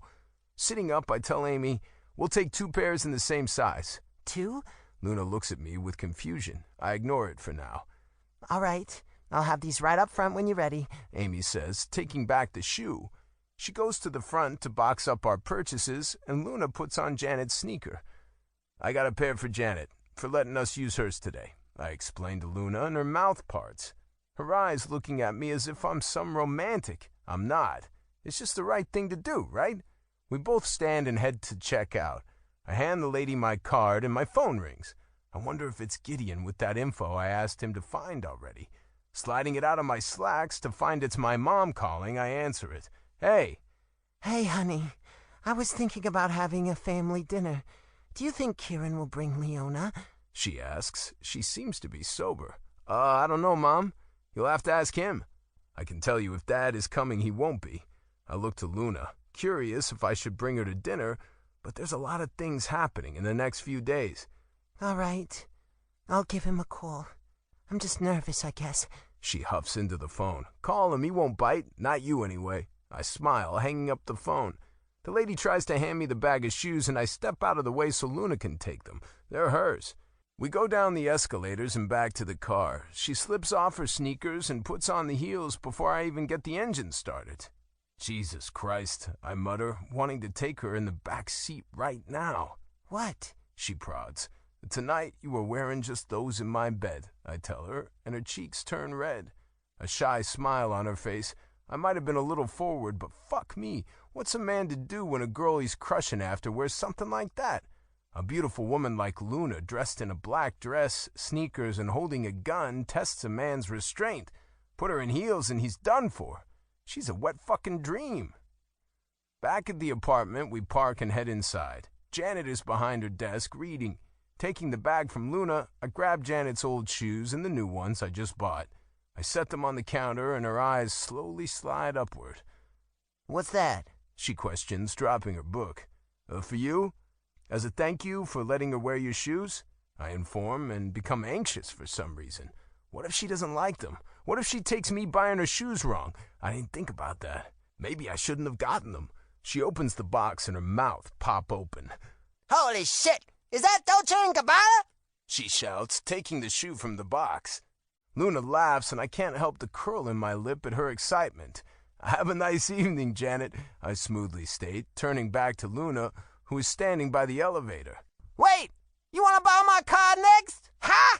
She cackles, doing a little dance as she kicks her heels off and tries them on. Luna and I enter the elevator and she shoulder bumps me. I look down at her. That was really sweet of you. She glows, looking up at me like I'm her everything. Ugh, how dare you, I reply with a raised brow. Being punctual and threatening was encrusted in me at a young age. Having Luna around is breaking what I know and making me sweet. Or is she just teaching me how to be a kind human being? I don't know. 15. Luna. Back at the apartment, I take my heels and shoes and place them on the guest bed. They really are something else. They hug my feet like a memory foam mattress. I haven't had shoes in a long time. I'm almost too scared to wear them. What if I get them dirty? They're so nice. I notice the tag on the heels and flip it over to inspect it. $780. My fingertips burn touching the tag and I drop it. Oh my God. I didn't even know shoes could be that expensive. I can't believe he spent that much money on me. And we hardly know each other. Running my hand down my dress, mulling over these shoes and how Romeo has taken such good care of me, I know there's something there between us. I can feel it. We don't have to talk much. Our bodies just pull toward each other like an invisible thread. Pulling my dress off my body, I let it pool around my ankles. Reaching for the heels Romeo was so fond of, I put them back on. They cut my ankle exquisitely and give me a couple inches of height. Running my hand over the skin of my thigh, I look down at them and suddenly feel confident. Sexy, even. It's as if they hold magic, giving a woman with no self-confidence the mentality of a porn star. A sly smile crosses my face, and I exit the room. Romeo is sitting in his chair looking out the window, a tumbler of amber liquid in his hand. My heels click against the glossy wood floor and butterflies flutter in my stomach as I waltz over to him in nothing but heels, my hair so long it covers my tits. I step in front of Romeo, blocking his view. His right brow lifts and he takes a sip of his drink. Coming closer, I kneel in front of him and run my hands over his slack-clad thighs. My damn hands are shaking, giving away my inexperience at this. He looks down at me, his eyes hooded with risque intentions. Not breaking eye contact, I reach for his button and zipper, undoing his slacks and reaching in to fist his warm, silky cock. It's already hard. He snatches my hand, stopping me, and my heart lurches inside my chest. "You don't have to," he whispers, but his face tells me he wants it. But I want to suck your cock. My vulgar intentions makes his mouth part and he lets go of my hand. I may not be a pro at this, but even I know every man wants to hear those little words. Pulling it out, I hold it at the base and flick my tongue at the head. It pulses in my grip, and I slide my tongue down the long, girthy shaft, a musky, salty taste filling my mouth. He growls, setting his drink down and cupping the top of my head. I kiss the tip, and then slip as much of him as I can into my mouth. He hisses, and I bob my head, making sure to keep the suction tight. I've never done this before, but I've seen other women do it. Girls blowing guards for special treatment back in the ring. My jaw starts to ache, not used to the stretch, but I close my eyes and push through it, sucking and licking, spit dribbling down my chin and landing on his pants. His hips rock, his fingers tightening into my hair, my clit throbs, knowing how much he's enjoying it. Just as I think he's about to come in my mouth, he jerks his hips back and slips from my mouth. He stands. Grabbing me by the hips, he places me into his chair backward, my chest on the back of the chair, knees pressing into the leather seat, and my bare ass facing him. He leans over me, his hot breath tickling my ear as he caresses my bare ass. One hand on my left ass cheek, he slips inside of me. My head lolls back, my hair tickling my shoulder blades. He feels so good inside of me. "Luna, your body is so fucking beautiful," he mutters and begins to thrust into me hard. His compliment turning me on even more, I can't help the loud moan that slips from my lips. He's fucking me so hard the chair moves across the floor. I want to tell him to ease up, but he's hitting something just right at the same time. I curl my toes inside of my heels and bite at the leather of his chair. His hand slides around my hips and up over my breast, pinching my nipple.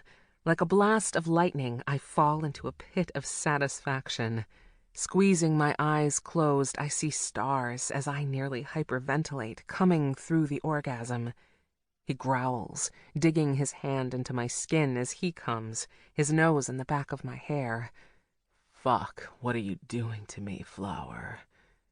Breathing heavily, I don't answer, because I don't know what he's feeling.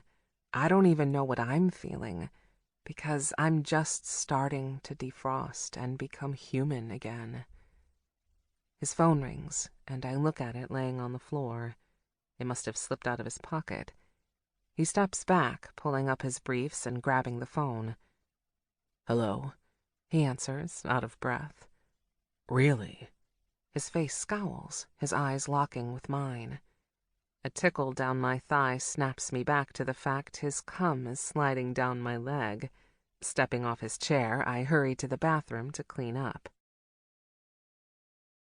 Romeo. Hanging up the phone, I drop it onto my chair and zip up my pants. Seems Luna's foster parents moved to Texas after they sold her, and they haven't had a paper trail since. They're probably dead. People like that who come into a large amount of money usually spend it on drugs. Looks like it's just the trafficking ring, and then my father then. With Luna in the other room, I take the opportunity to call my father. He picks up on the first ring. "Yes," he answers gruffly. "I want to meet that guy with the women," I tell him. "Why?" "I shouldn't have let the last one go. Having a woman for myself would be the perfect setup. Plus, I was thinking we could buy one or two to help package some of our lower-end drugs. Then we don't have to pay men to do it." I go further, trying to get him to trust me and agree. "That's what I was thinking when I met him. Until you went fucking cowboy," he says aggressively. I have to bite my tongue to keep from telling him off, telling him what I really think of the man he is. "I'm booked with meetings, and my hands are full with your mother. I can't meet him for a while," Father informs. "That won't do." "I can handle it. Set it up for me," I tell him. The line goes quiet as he mulls it over. "Okay, I will. But if you blow this deal, you're out on your ass. This is your last chance," he informs with a sharp tongue. "Your absence the last few days has had me look like a fool as it is." "Yep, just text me the time," I say through gritted teeth. I hang up, needing off the line before I blow this whole fucking thing. I hate that man. I hate him more than anything in the world.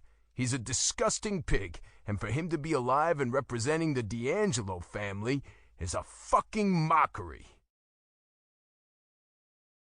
16. Luna. Dressed in some jeans and my hoodie, I walk out of the room finding Romeo standing next to his chair, his hands leaning behind him. His face is pulled tightly as if something is bothering him. "What?" I ask him, coming into the room farther. "So, I got some news on your foster parents." My heart slows, as if its beat will drown out his words and I won't be able to hear. Pulling my hair out from inside the back of the sweater, I wait and listen. "They moved to Texas and can't be found. They're probably dead somewhere, unclaimed in a morgue," he informs. My brows furrow at the news, my hands turning into fists. They were at the top of my hit list. They were the ones who acted like a family only to get me to my 18th birthday and sell me into a back of a van. If anyone deserves to die, it's them. "How about we go out for dinner tonight? Grab a bite to eat and I'll show you Central Park," Romeo suggests, walking this way. I've seen Central Park, but it's been a long time. I could use some fresh air right now, because I'm feeling a little defeated not being able to take the souls of the people that sold me into slavery. Putting on my new tennis shoes, I meet Romeo by the front door and we head to the elevator and back to the main lobby. Janet is behind the desk reading a book, but she looks up and gives me a wink as we walk by, not going toward the garage this time, but out the front double doors. Outside, the fresh smell I was looking for is replaced by exhaust fumes, cigarettes, and a slight scent of food. "Don't let this bring you down. I have a meeting in the works with the boss that runs the trafficking ring you were in," Romeo informs, and this catches my attention. Putting my hands in the pocket of my hoodie, I look at him for more information. "I'm hoping to meet the same people tomorrow. You, me, Kieran, and Gideon will meet them, take the boss hostage until he takes us to the place he kept you, and we will kill them all," he says matter-of-factly, shrugging as if it's no big deal. Looking forward as we come to the middle of Central Park, I think about all the men who hurt me, grabbed me by the arm and threw me around like a rag doll, refused me water when I thought I was going to die. Tomorrow is my payback. "So, what are you going to do when this is all over?" Romeo asks, taking me away from the imaginary bloodbath inside my head. I don't know. Maybe get a crummy job with a boss I hate, find a shitty place to live. I look at him and see wrinkles on his forehead. I know it doesn't sound like high-end goals, but it is to me. "Well, finding a place to live is going to be hard and costly. You could—" "Find a roommate. That's a good idea," I interrupt him. He closes his mouth and gives a small smile. Wait, was he going to suggest something else? Surely he wasn't inviting me to stay. I mean, I've never lived on my own, found out who I am by myself. If I move in with him and fall in love like that, we'll just resent each other 6 months down the road. Right? The bowing of trees creates a canopy over us as we continue to walk and talk, the smell of air becoming cleaner and fresher. I still can't help but stare at every passing person and watch my surroundings. I wonder if I'll ever blindly stroll through the park without having to look over my shoulder. "What will you do?" I question, wanting the attention off me. I know him, and I have gotten close, and I want us to stay close, but I don't know if that will be an option for Romeo. He's a hard man to figure out. He's hot and cold and unreadable at times. When I walked into his life, he was alone and happy that way.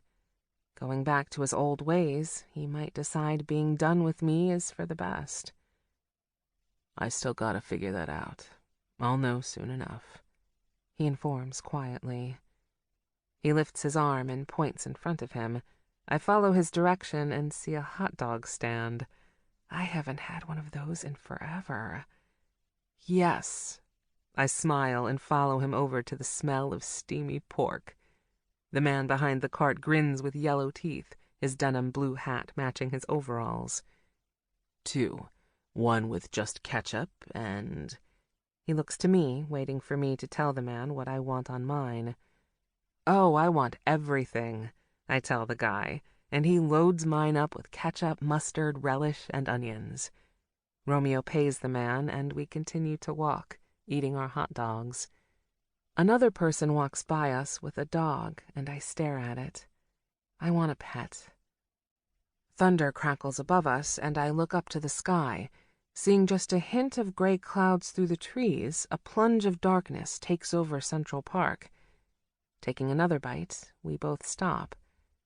Maybe we should head back, Romeo suggests, sensing the same thing I am. Rain is coming. Walking back, I finish my hot dog and wipe my hands on my jeans. It was so damn good. I should have gotten 2. The way I've been eating, I know I have to have been putting on weight. My mind goes back to tomorrow, curious who will still be left in the ring when I get there. The thought of pistol-whipping the women who gave me a hard time tempting. The clouds open up and rain comes pouring down. Romeo grabs my hand and we both run, sprinting toward the apartment. We run through moving traffic, not caring if the walk light is lit or not, and make it inside the lobby doors in minutes. Holding my arms out, my shirt looks like an entirely different color. I look up at Romeo, finding him soaking wet, just as I am. He laughs, and so do I. We head toward the elevators, his shoes squeaking across the lobby floor. Just as the doors shut, Romeo throws me up against the wall and kisses me passionately. Both of my hands on his wet face, I kiss him back, wrapping my legs around his body. We barely make it to the apartment before we start tearing each other's wet clothes off one another.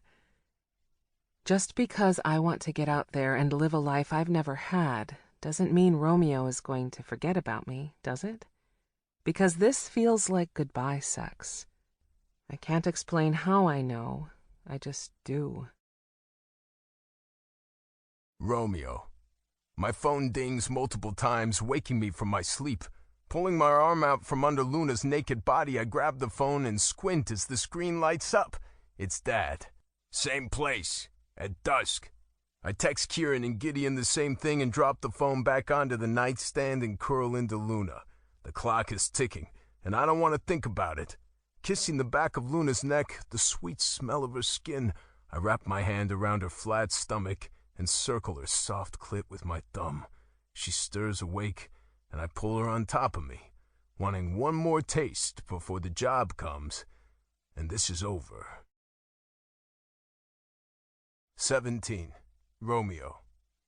Sitting at the kitchen table after breakfast, I dig out all my ammo and prepare for today. Luna sits beside me, watching quietly. There's a tension in the air, one I'm surprised she's aware of. When Kieran and I would do a job, we would remain silent as we prepared, as if we were silently praying and focusing. Luna doesn't say a word while she watches. It's as if she was born for this way of life. She respects the dark energy surrounding us, preparing us for the hunt. Before we know it, it's time to meet the devil. Luna dresses in a black shirt and jeans, wearing the new shoes I got her. In the elevator, we both watch the numbers lighting up each floor we pass. Inside the lobby, we cut to the door that leads to the garage and get into my Navigator. Pulling the black mat gun from my holster, I hand it to her. "You sure you want to do this?" I ask her, making sure she doesn't want to back out. She hits me with those green eyes and takes the gun from my palm. "I'm sure." Heading away from town and toward Brooklyn, I drive us down a recognizable seedy street. I remember it from last time, away from more lights and people and down the same dark rabbit hole. My Navigator rocks back and forth as we turn off the road and onto gravel, darkness crawling all around us and eating any light the street lamps may offer. Driving under the bridge with spray-painted symbols all over it, I hear Luna inhale. She recognizes this place. I notice Kieran and Gideon's car parked just ahead, and then there's the van and the car that carries the man in charge of the whole trafficking ring. I never did catch his name before. I pull up right behind the van, allowing my lights to shine through the back window. Parking, I give Luna one last look before getting out. This could be the last time one of us sees the other. She leans over and kisses me on the mouth, and I relish her soft lips against mine. This might be the last time we are together. Pulling back, we both get out.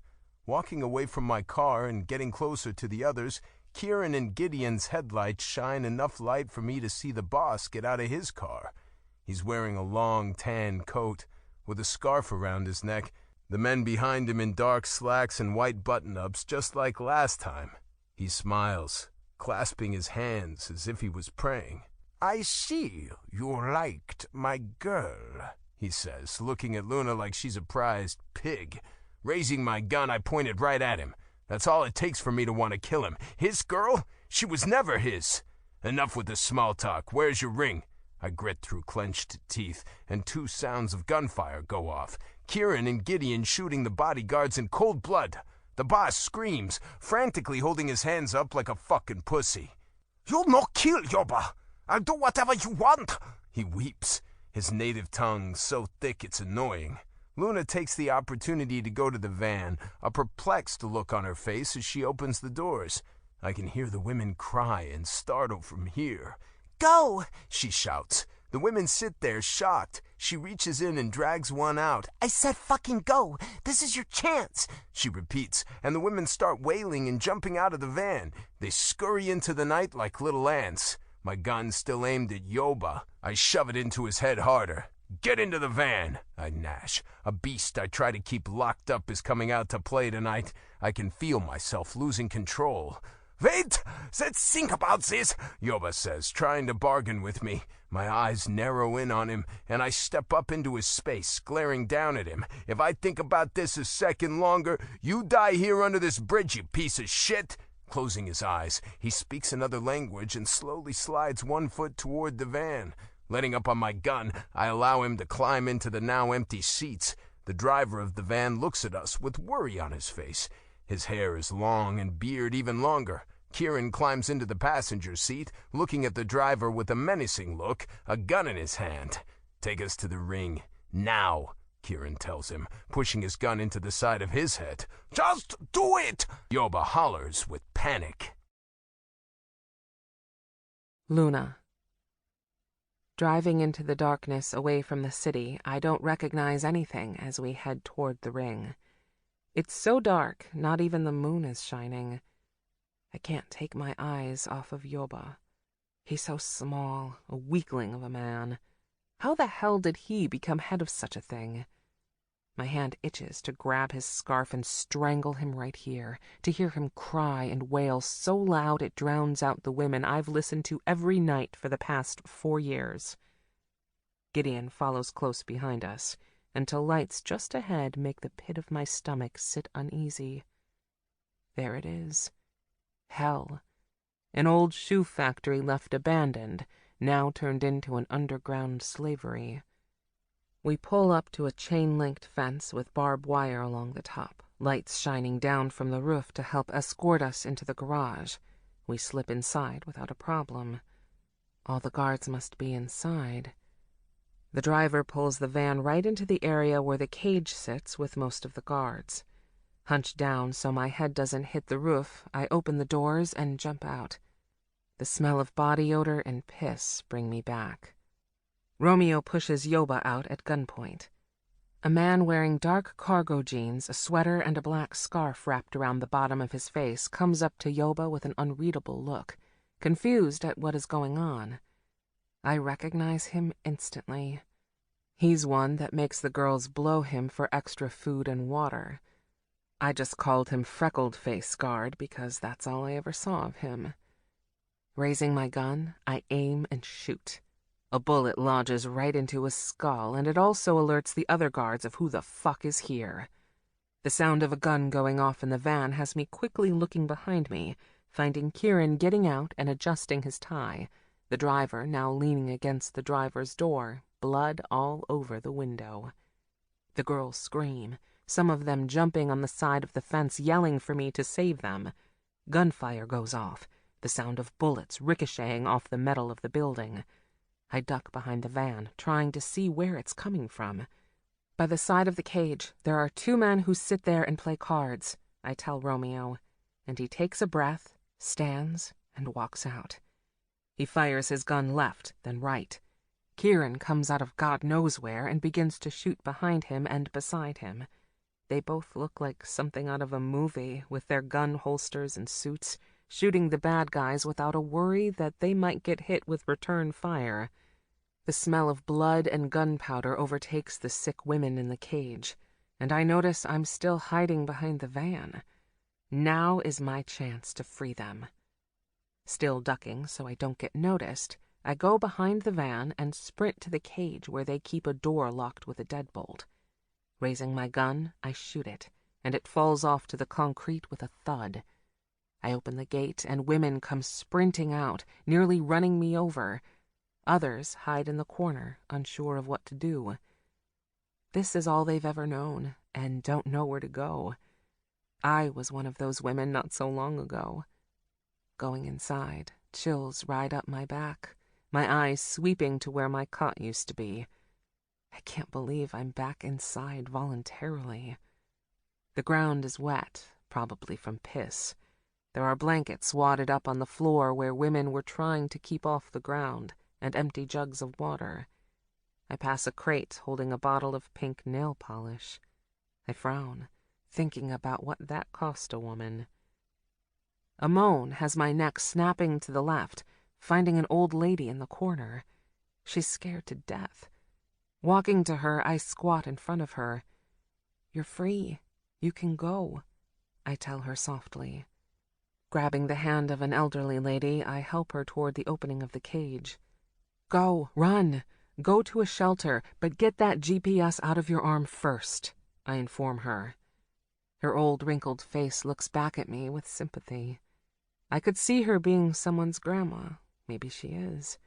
And if so, now she can get out and go bake cookies with them. Just as the smoke clears and everyone is dead, the women are freed, I notice Yoba trying to climb back into the van. How the fuck did we miss him? Aiming my gun, my nostrils flare and my lips purse. I fire my gun, hitting him right in the back. He falls to the ground and I hurry over to him. Stepping over his body, my legs straddle him. He stares up at me, his small black eyes and thick eyebrows clean of any dirt or sweat. I bet he goes home and showers in hot water every night, not even thinking about the women suffering here. I spit on his face and kick him in the ribs with my shoe. He cries, and it fuels my anger even more. All the times I cried and they laughed. The pain I felt, and they didn't care. Raising my gun, I slam it into his nose and it gushes blood. I fall to my knees, one hand on the floor next to his head, and I continue to bash his face in, over and over and over, until he doesn't move and his face is unrecognizable. Out of breath, I sit back and scratch my face, spots of blood making it itch. Glancing to my left, I find Romeo pinning a man up against the fencing of the cage holding a knife to his face. "Aw, what's wrong? Here, let's turn that frown upside down," Romeo says in a maniacal voice, and he presses the head of a knife I haven't seen before into the man's mouth, slicing the corners of his lips up into his cheek, giving him a Glasgow smile. He laughs as the man screams, his legs kicking out from under him, his arms trying to push Romeo back, but he's unsuccessful. Letting the man drop to his ass, Romeo looks at me and my heart skips a beat. It's then that I see those maddening eyes, the ones I saw the day he was admitted to the state hospital. My other half. Romeo. The man I just turned into the fucking Joker falls to the ground screaming and holding his face. It's probably the least violent thing done in this place, but looking in from a normal person's perspective, you'd think I've fucking lost it. Kieran walks up behind me and puts a bullet into his head, ending his suffering. I turn and glare at him. What was the point of me doing that if you just ended his suffering? My tone is callous. You fucking lost your mind, little brother. Kill them all and let's go. Is that everyone? Kieran looks around. Shaking my head at my brother, I walk off, finding a man trying to open one of the doors to the side. He's trying to run. Raising my gun, I aim and shoot him in the leg. He falls to the ground, and I take my time walking over to him as he slides across the floor, blood smearing along the concrete, leading me right to him. I feel like I'm hunting. You gotta admire his efforts for trying to escape, though. Rounding crates and boxes, I find him rolled over onto his back, a small knife in his hand. His white skin scuffed and dirty like he hasn't had a bath in days, and his brown shirt and pants remind me of a UPS driver. I laugh at his little knife, wondering what the hell he does here. That's it! Lifting my gun at his so-called weapon. He glances down at the pocket knife and holds it up again with a trembling hand. An array of colors catch my eyes, and I find a rack of dresses, like the one Luna was wearing the night I took her. Running my hand through them, I notice they're all Disney. Pulling one out, I throw it on the guy. Put it on, I order him. What? He asks, taking the snow-white-looking dress into his hands. I aim my gun. Put it on, I repeat, but slower this time. Not moving, I kick his foot with my own. Now!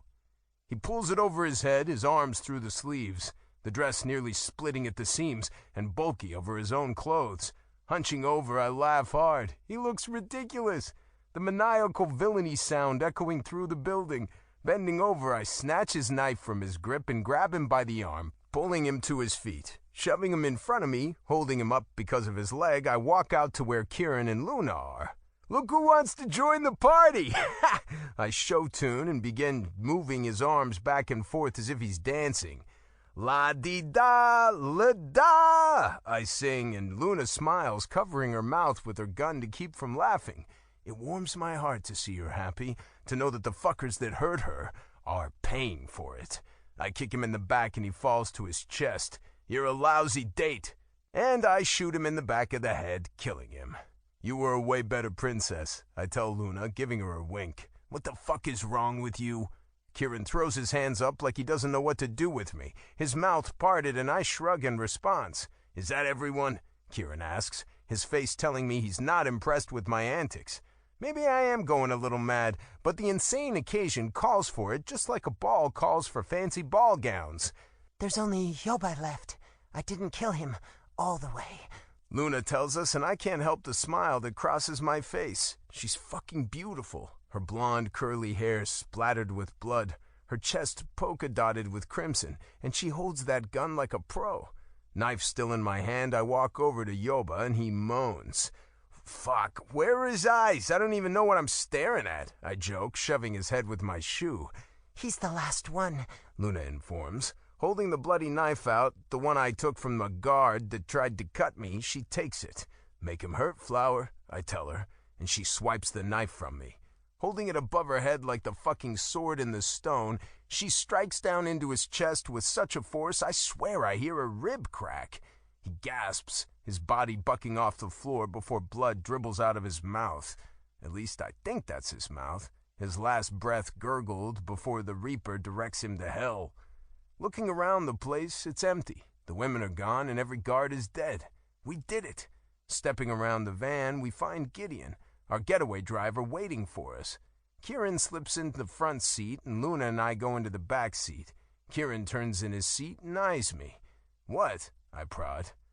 Romeo, I've never seen you like this. You're always about not making people suffer. He points out calmly, looking at me like he doesn't know who I am. Running my hand through my hair, I shrug, dropping my gun to the floorboard. Well, when their whole mission in life is to make people suffer, I guess it changes things. I look to my left and see Luna looking at me with a sparkle in her eye. I grab her face and kiss her like a fucking teenager. She kisses me back, her moans making me want to take her right here in the back seat. Jesus Christ. Take us back to the underpass, Gideon, Kieran directs, and the car starts moving. We arrive to my navigator in about 30 minutes, and all of us get out. Kieran looks at me with that same vague look. Perhaps I have gone a little mad tonight, but it's the perfect event for it, don't you think? Why didn't you bring your men? Luna asks, and I look to Kieran, curious myself why he didn't bring some men from his crew to help us tonight. Does he not trust them? Didn't seem right to put them towards a personal job when I've just taken over, he says coolly, not making eye contact. My eyes meet Luna's, something not connecting. You guys heading home now? No, I need to pay Dad a visit, I tell him, reloading my gun. Kieran rubs his chin but doesn't say a word. What? I snap. I should come with you, he suggests. Raising a brow, I glare at him. You have a crew, a crown, a fucking throne. This one is mine, I growl, placing my gun in its holster. Well, tell Dad to tell Grandpa hi for me then, he sighs, and gets into his fancy-as-fuck car. Driving away, the underpass grows a little darker. You want my help? Gideon offers. A half smile pulls at my face. No, I can handle it, I tell him. This is an event that has been long overdue, and me being off my medication seems to be the little push I need to make this happen. Luna and I get into the Navigator and head back up to Manhattan. Dad has an office that he brings women to, only the D'Angelo crew know about. Going back through the city, I take a left and head down 3rd Avenue. Tall buildings and lights greet us, people out and about walking their dogs and riding their bicycles no matter if the sun is down. I park along the curb and get out. Rounding the car, I open Luna's door and she steps out. I grab her hand and we go inside the building. The security guard looks at us with a weary look, but he's on my father's payroll and he knows me so he won't press for questions. He looks the other way as if the wall is much more interesting. Crossing the giant lobby and passing a grand piano, we hit the elevators. Inside it's mirrored and classical music plays. Luna steps up to the wall and starts wiping the blood away from her face. I think she looks fantastic in war paint myself. The elevator dings and opens up. Going straight to the double wooden doors, I don't knock. I kick the doors open. Surprise, motherfuckers! I show tune and Luna giggles behind me. My father stands abruptly from behind his desk, his ugly black and white striped shirt enough to make me shoot him right now. What in the hell has gotten into you, Romeo? He scolds. I hold up my finger. Tisk, tisk. You shouldn't talk to your son like that, I taunt, walking farther into his office. I can feel myself becoming manic, the noticeable behavior of when I'm off my meds. But like I said, this is the perfect time to be clear-headed and be, well, me. It's huge inside his office. The man is obviously loaded with money and couldn't give two shits about doing any good for this city. His desk is in front of a row of windows, an electric fireplace with a fur rug on the left, and on the far right there's a giant bar stocked with the most expensive spirits you've ever come close to. In front of his desk sits 2 chairs, both of them harboring my Uncle Gio and Leo. They're standing looking at me with wide eyes and parted mouths. How'd the deal go? Father probes, ignoring my out-of-character behavior. Act more like your brother. You're sick. Take your meds. You fucking bore me. I mock, ignoring his question and repeating his hurtful words he spewed at me my whole life. What is wrong with you? Why is she here? He keeps asking questions, but not the right ones. Scratching my head with the barrel of my gun, I look to Luna. This is Luna. You bought her, remember? I remind him. He just stares, dumbfounded, and it irritates me. Yeah, that's gonna be a problem for me because I promised her I'd kill anyone that hurt her, and you buying her makes you a part of that equation, I say with a wild tone. Dad holds his hand out, catching on to what's happening. Romeo, don't. You can have her and just be on your way, he says timidly. Holding my hands out, I shrug. I wish it were that easy, but it's not. Have you taken your meds? He criticizes, that fucking voice in question fueling my fury. Poppy? Luna's questionable voice has me look back at her. She's staring at Gio with wide, tear-filled eyes. Who? I ask, confused. That's Gio, not Poppy. She grits her teeth, her body shaking. She's so angry and upset. It makes me frown. I don't like seeing my flower like that. It's you. You were like a father to me, and you left me to rot in that hospital. Because of you, I was sold into trafficking! She spits through clenched teeth. Oh! I step out of the way. This is the man that left her in the hospital. Crazy. I guess it is a small world. Luna, He stands, shaking his head, his suit wrinkled just like the worry on his face. You were my girlfriend's daughter. I couldn't raise a kid. He tries to reason with her, but she closes her eyes and lowers her head. No, you could have tried. You could have made sure I was in good hands. You could have done something! She's screaming now, her face red. I slide up behind him and grab him by the chubby cheeks. Want me to cut him for you, Flower? I offer, flicking open one of the knives I took from the men at the ring. She pulls up her gun and I step out of the way. I've taught her well, and she has this one under control. No, this one's mine. She sneers and I grin, watching her closely. Your mother was flashing his shit all over town like she was fucking Paris Hilton. I thought someone else would take care of you! He tries to defend and plead for his life. Talking shit about her mother is not gonna save his life. One thing I've learned from Flower is she loved her mom. Sliding away from him and leaving him in the open, I say, X marks the spot, referring X target on the pig at the butcher shop. She shoots him in the chest 3 times, the loud bang making my ears ring. She nails him in the same spot with all 3 bullets. Fuck, she's a good shot. Romeo, stop this! Dad orders, looking at me with wide, nervous eyes as if he doesn't recognize me. Taking my attention away from Luna, I step over my uncle's dead body and come around to my dad's great big desk. He grasps his chair, taking a step back as if he's scared of me. He should be. If I kill him, not only will I take the crown of the D'Angelo family, I can make sure there's not another trafficking ring in New York City. My family can come back together again. Do it, Luna whispers from behind me. I didn't even notice she walked up behind me. I raise my gun. Good night, Dad. I fire 1 bullet right into his head. Leo wails, falling into his chair with alarm. Dad's limp body falls into his high back leather chair. In my spot. Grabbing him by the shirt, I pull him up, his dead weight heavier than I expected, and shove him onto the floor. Placing my gun in its holster, I sit in the chair that used to be his and look out over the city, an imaginary crown atop my head. Luna stands behind me, her hand on my shoulder. We did it, she says lightly. We did. I'm the fucking Don, the goddamn king. I can run this crew however I want. For evil, good, both. I mull over what I want to do first, but I can't place just one thing. I know organized crime will come with its violent delights, but I would like to do some good with this position. I want to make sure there is never another trafficking ring in my city, ever. I think it will bring more respect than any man that sat before me. Well, if you're a Don, and your brother is a Don with his girl, won't that mean you're enemies? I turn in the chair and look up to her. She's right. Technically, we are up against each other. We should be fighting over clients and territory. Hate will breed, and our children will grow up like the Hatfield and McCoys. Their only mission in life will be to hate and kill one another. I never thought about it that way. Do you think that's why he didn't bring his men? Keeping the lines divided makes a strong statement. Possibly, she whispers. You stole your father's spot, kid. What are you thinking? Leo asks from the other side of the desk. I scowl, his comment annoying me. Maybe I should just kill him too. Yeah, well, he's a beautiful thief, Luna rebuttals. Licking my lips, I stare Leo down. You're either in or you're out. Which is it? I give him an ultimatum.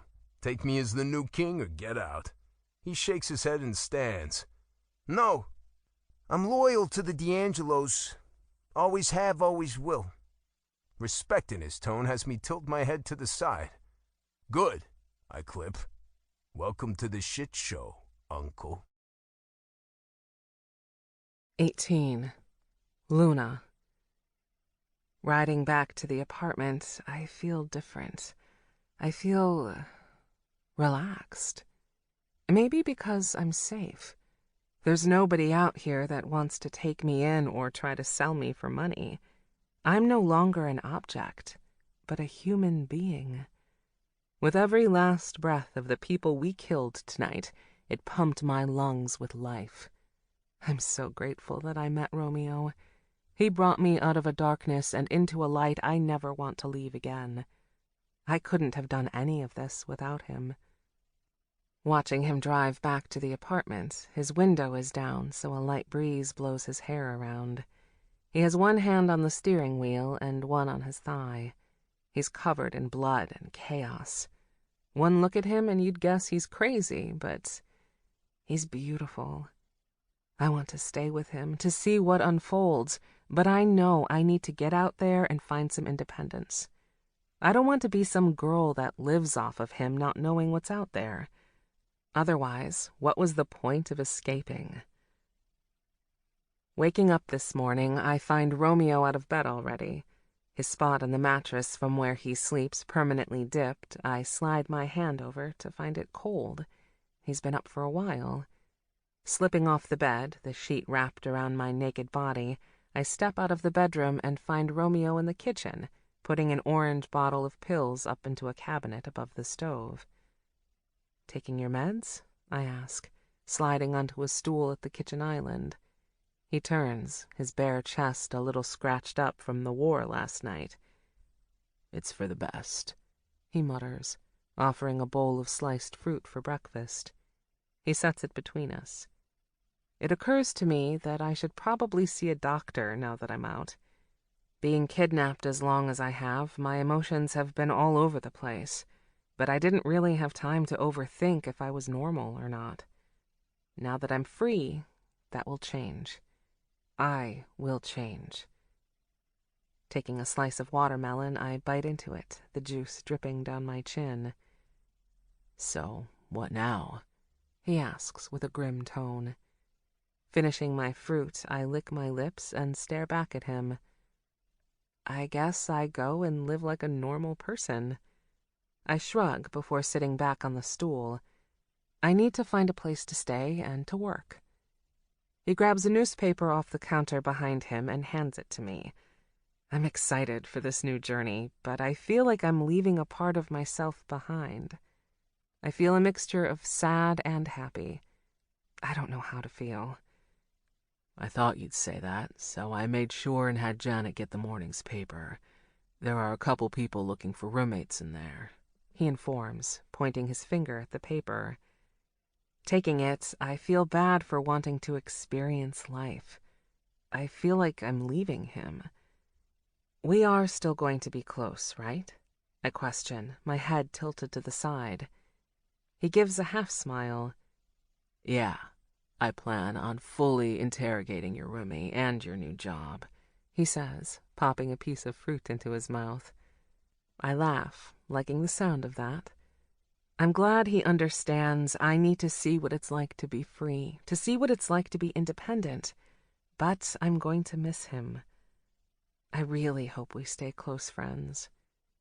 Romeo is the new king of New York. He can do anything he wants, and knowing he wants to protect me even after the threat is gone is a great feeling. 19.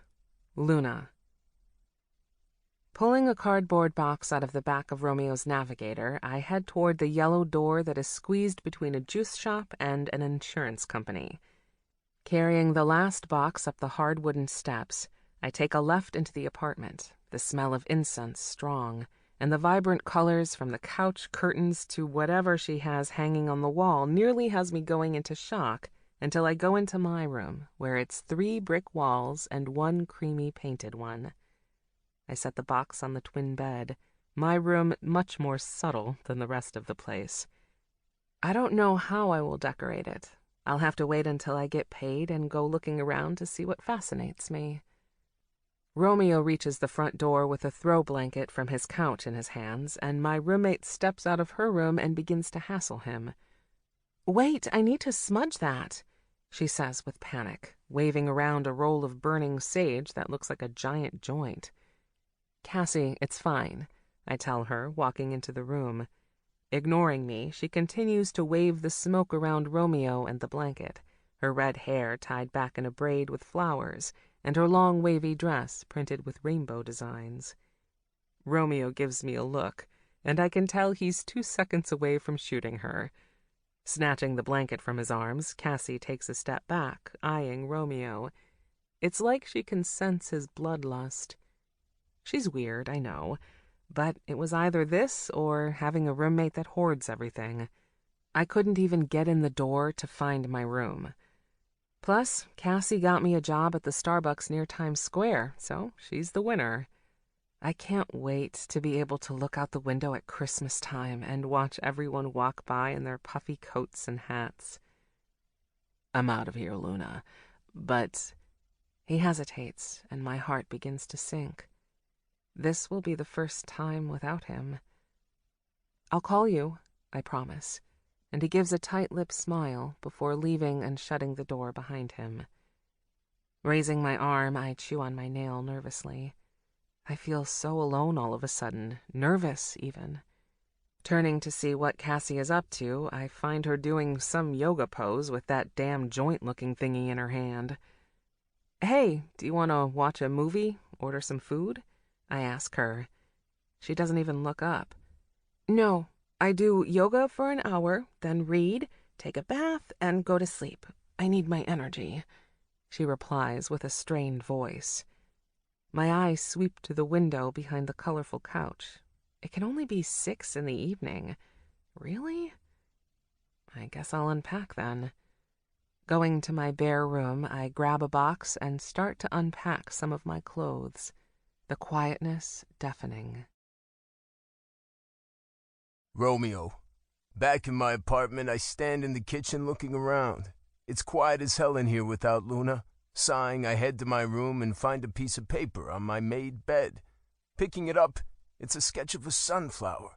Only this one is not dead. It's very much alive. The stalk fully erects, and the head displays an abundance of petals. It's beautiful. Luna must have left it here for me to find. Climbing on the bed, I hold it in my hand, staring at it. I don't feel the want to watch TV, go for a walk, or even eat. I just want to lay in bed and smell the scent of Luna left on my sheets. My back against the headboard, I open my nightstand and pull out a cigar instead of a cigarette. Putting it in the corner of my mouth, I taste the sweet tobacco and think about the time Luna and I shared a cigarette in this very bed. I don't think I can be Luna's friend, her fucking buddy. I long for her in a way that hurts. My chest feels hollow without her here.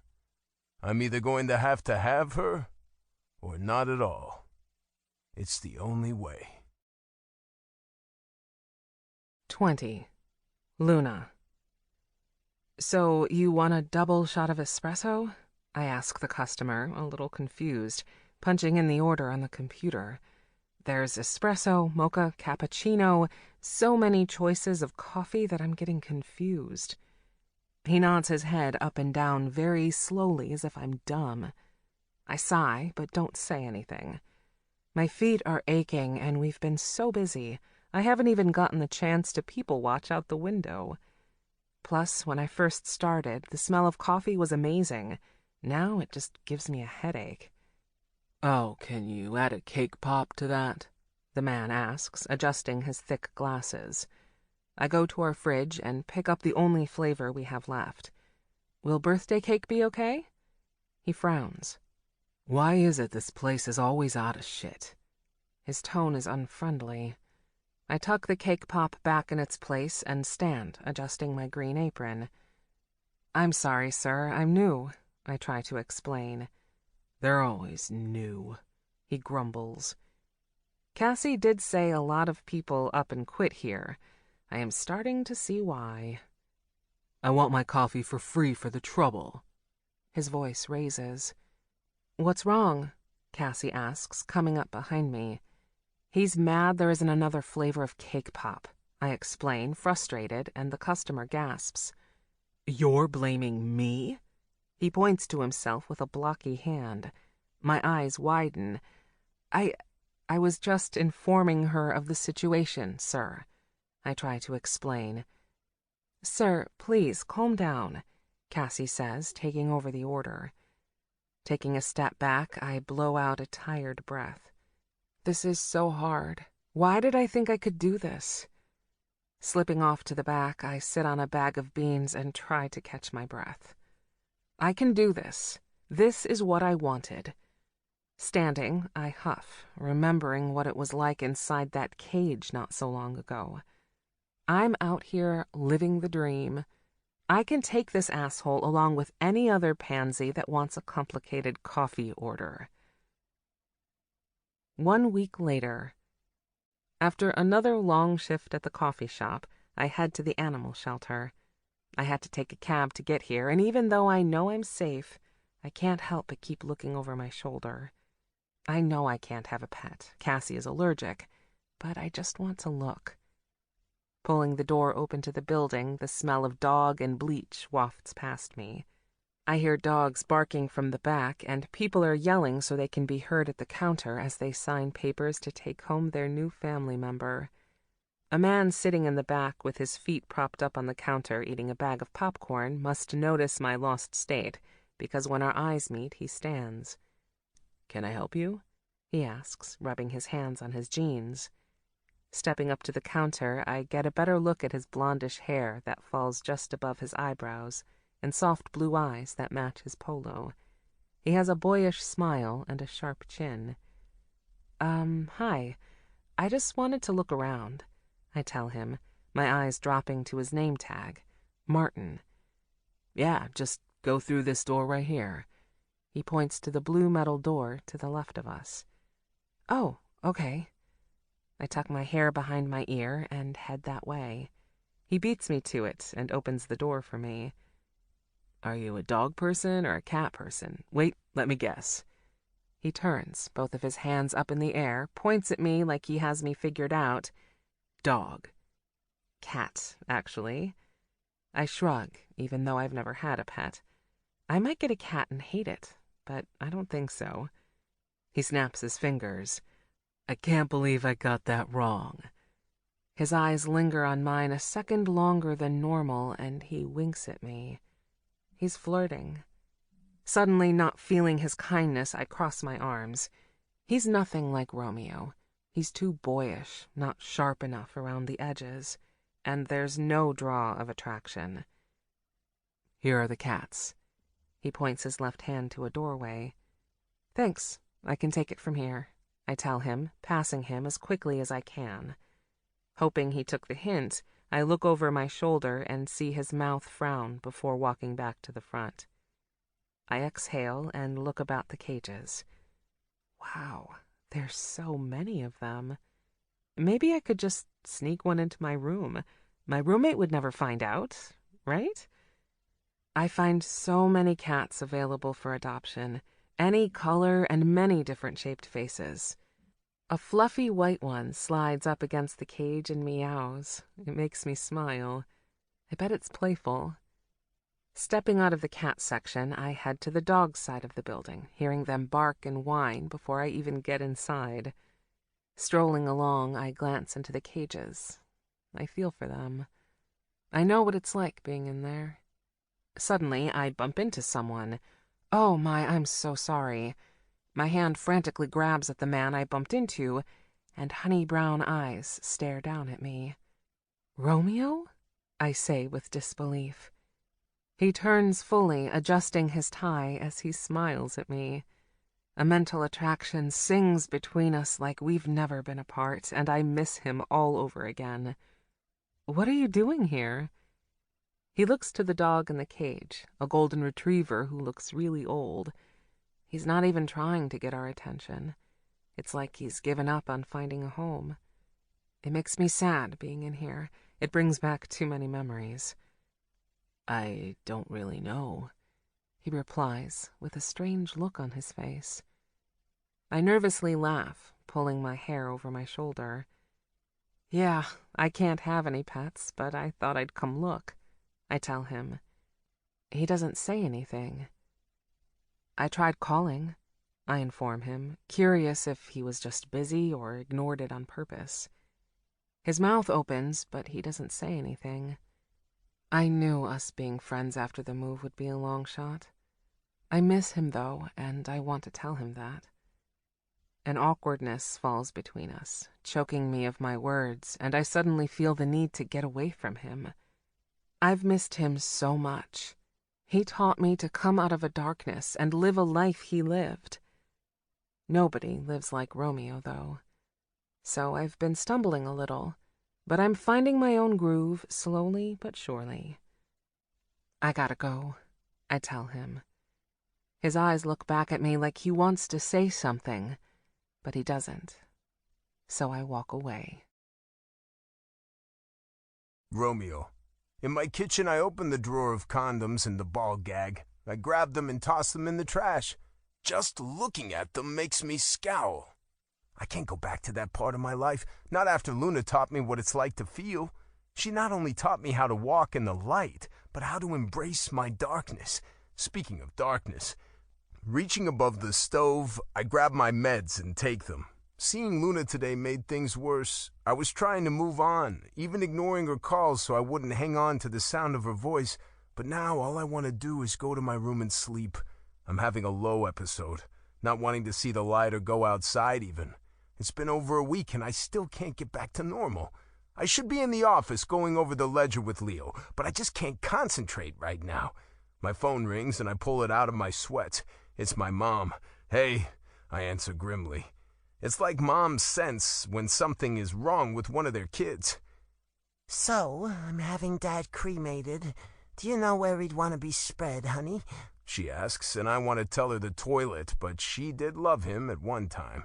"There's a bridge in Brooklyn just under it. That's where I'd put him," I tell her, because that's the day he really died for me. The day he bought Luna. Okay. Can you text me the location?" She asks, her voice sounding sober and chipper. I wonder if she's doing AA meetings or going back to church. Dad dying is the best thing for this family, and this is proof. "Yeah, I'll do that," I tell her, just about to hang up. "Hey, you all right, dear? Is it the job? I can help, you know. I've watched your father—" "Nah, I'm all right," I interrupt her. She doesn't know I killed Dad. She thinks a rival did. When she found out, she cried and grieved like any wife would, but after him being gone a few days, things started to settle around her. If she knew I killed him, she wouldn't be offering her help. She'd probably be drunk and asking where she went wrong in raising us kids. She doesn't fully understand what it's like to be in the crew of the D'Angelos. Not from her side. Hanging up, I notice lightning just outside my window. Another storm is coming in. Meow. A white cat, maybe a kitten, jumps on my countertop wanting food. Yes, I adopted a cat. I hoped it would bring some warmth into my home now that Luna is gone, but all it does is make me think of her. He's a little fucker, though, always hungry, flinging litter out of his box, and attacks my feet when I even slightly move them. He hasn't even been here a whole day, and I want to kick him. Rubbing his chin, I tilt my head to the side, thinking of a name. Even with my dark side, there is a kindness that lingers within me. Maybe it's from my mother, maybe it's the meds, I don't know, but they're hard to juggle. I hope the cat can keep up with my mood swings. He begins to purr, happy with me in his new home. I drop my hand. Luna wanted a cat because they purr. I sigh. I should have gotten a fucking dog. A knock on the door has me pause mid-scoop of kitty kibble. I told Henry not to let anyone up. Rubbing my hands on my sweats, I look out the peephole, finding it blocked by a hand. Someone is here to avenge my father. Shit. Stepping back, I open the bottom drawer of the wet bar and pull out my Glock. "Who is it?" I bark, but nobody answers. Having my gun ready in my left hand, I jerk the door open and find Luna standing there, soaking wet. Slowly lifting her head, she pulls back the hood of her hoodie and looks me in the eye. "I miss you." She heaves out a breath. Lowering my gun, my brows narrow. I've missed her too. "I thought maybe I settled for the first man that walked in my life, and that wasn't fair to either of us, but the fact is, I love you, Romeo. You're all I think about," she confesses, tears filling her eyes. I grab her by the chest of her hoodie and pull her to me, our lips crashing. The contact, like a jolt of electricity, she brings a certain type of light into my soul. Kicking the door shut, I drop the gun on the counter and undress her as we walk to my bedroom. Our lips never leaving each other, her skin against mine, making my body fill with warmth like the days she lived here. "Luna, if you come in this room with me, you're my girl," I tell her. She nods frantically, her arm wrapping behind me and settling on the top of my head. "I won't let you go again," I threaten, and I mean it. I can't lose her again. I can't feel like I did minutes ago by myself. That hollow, cold feeling eating me from the inside out. Is that what love feels like when your heart's broken? I don't know, but I never want to feel it again. I'd rather be shot in the head than feel that. "Yes, Romeo. I'm your sunflower." She breathes heavily, and I throw her on the bed. Just as I'm about to make love to my girl, the fucking cat starts swiping its paws at my fucking feet. I give it a light kick, trying to make it go away, but it just jumps on the bed. Luna's head turns and her eyes light up. Aww. And just like that, the cat goes to her, purring like they've been BFFs all their lives. This concludes Beautiful Thief by M.N. Forgy, narrated by Alexander Sendies and Anastasia Watley. Copyright 2020 by M.N. Forgy. This unabridged audiobook is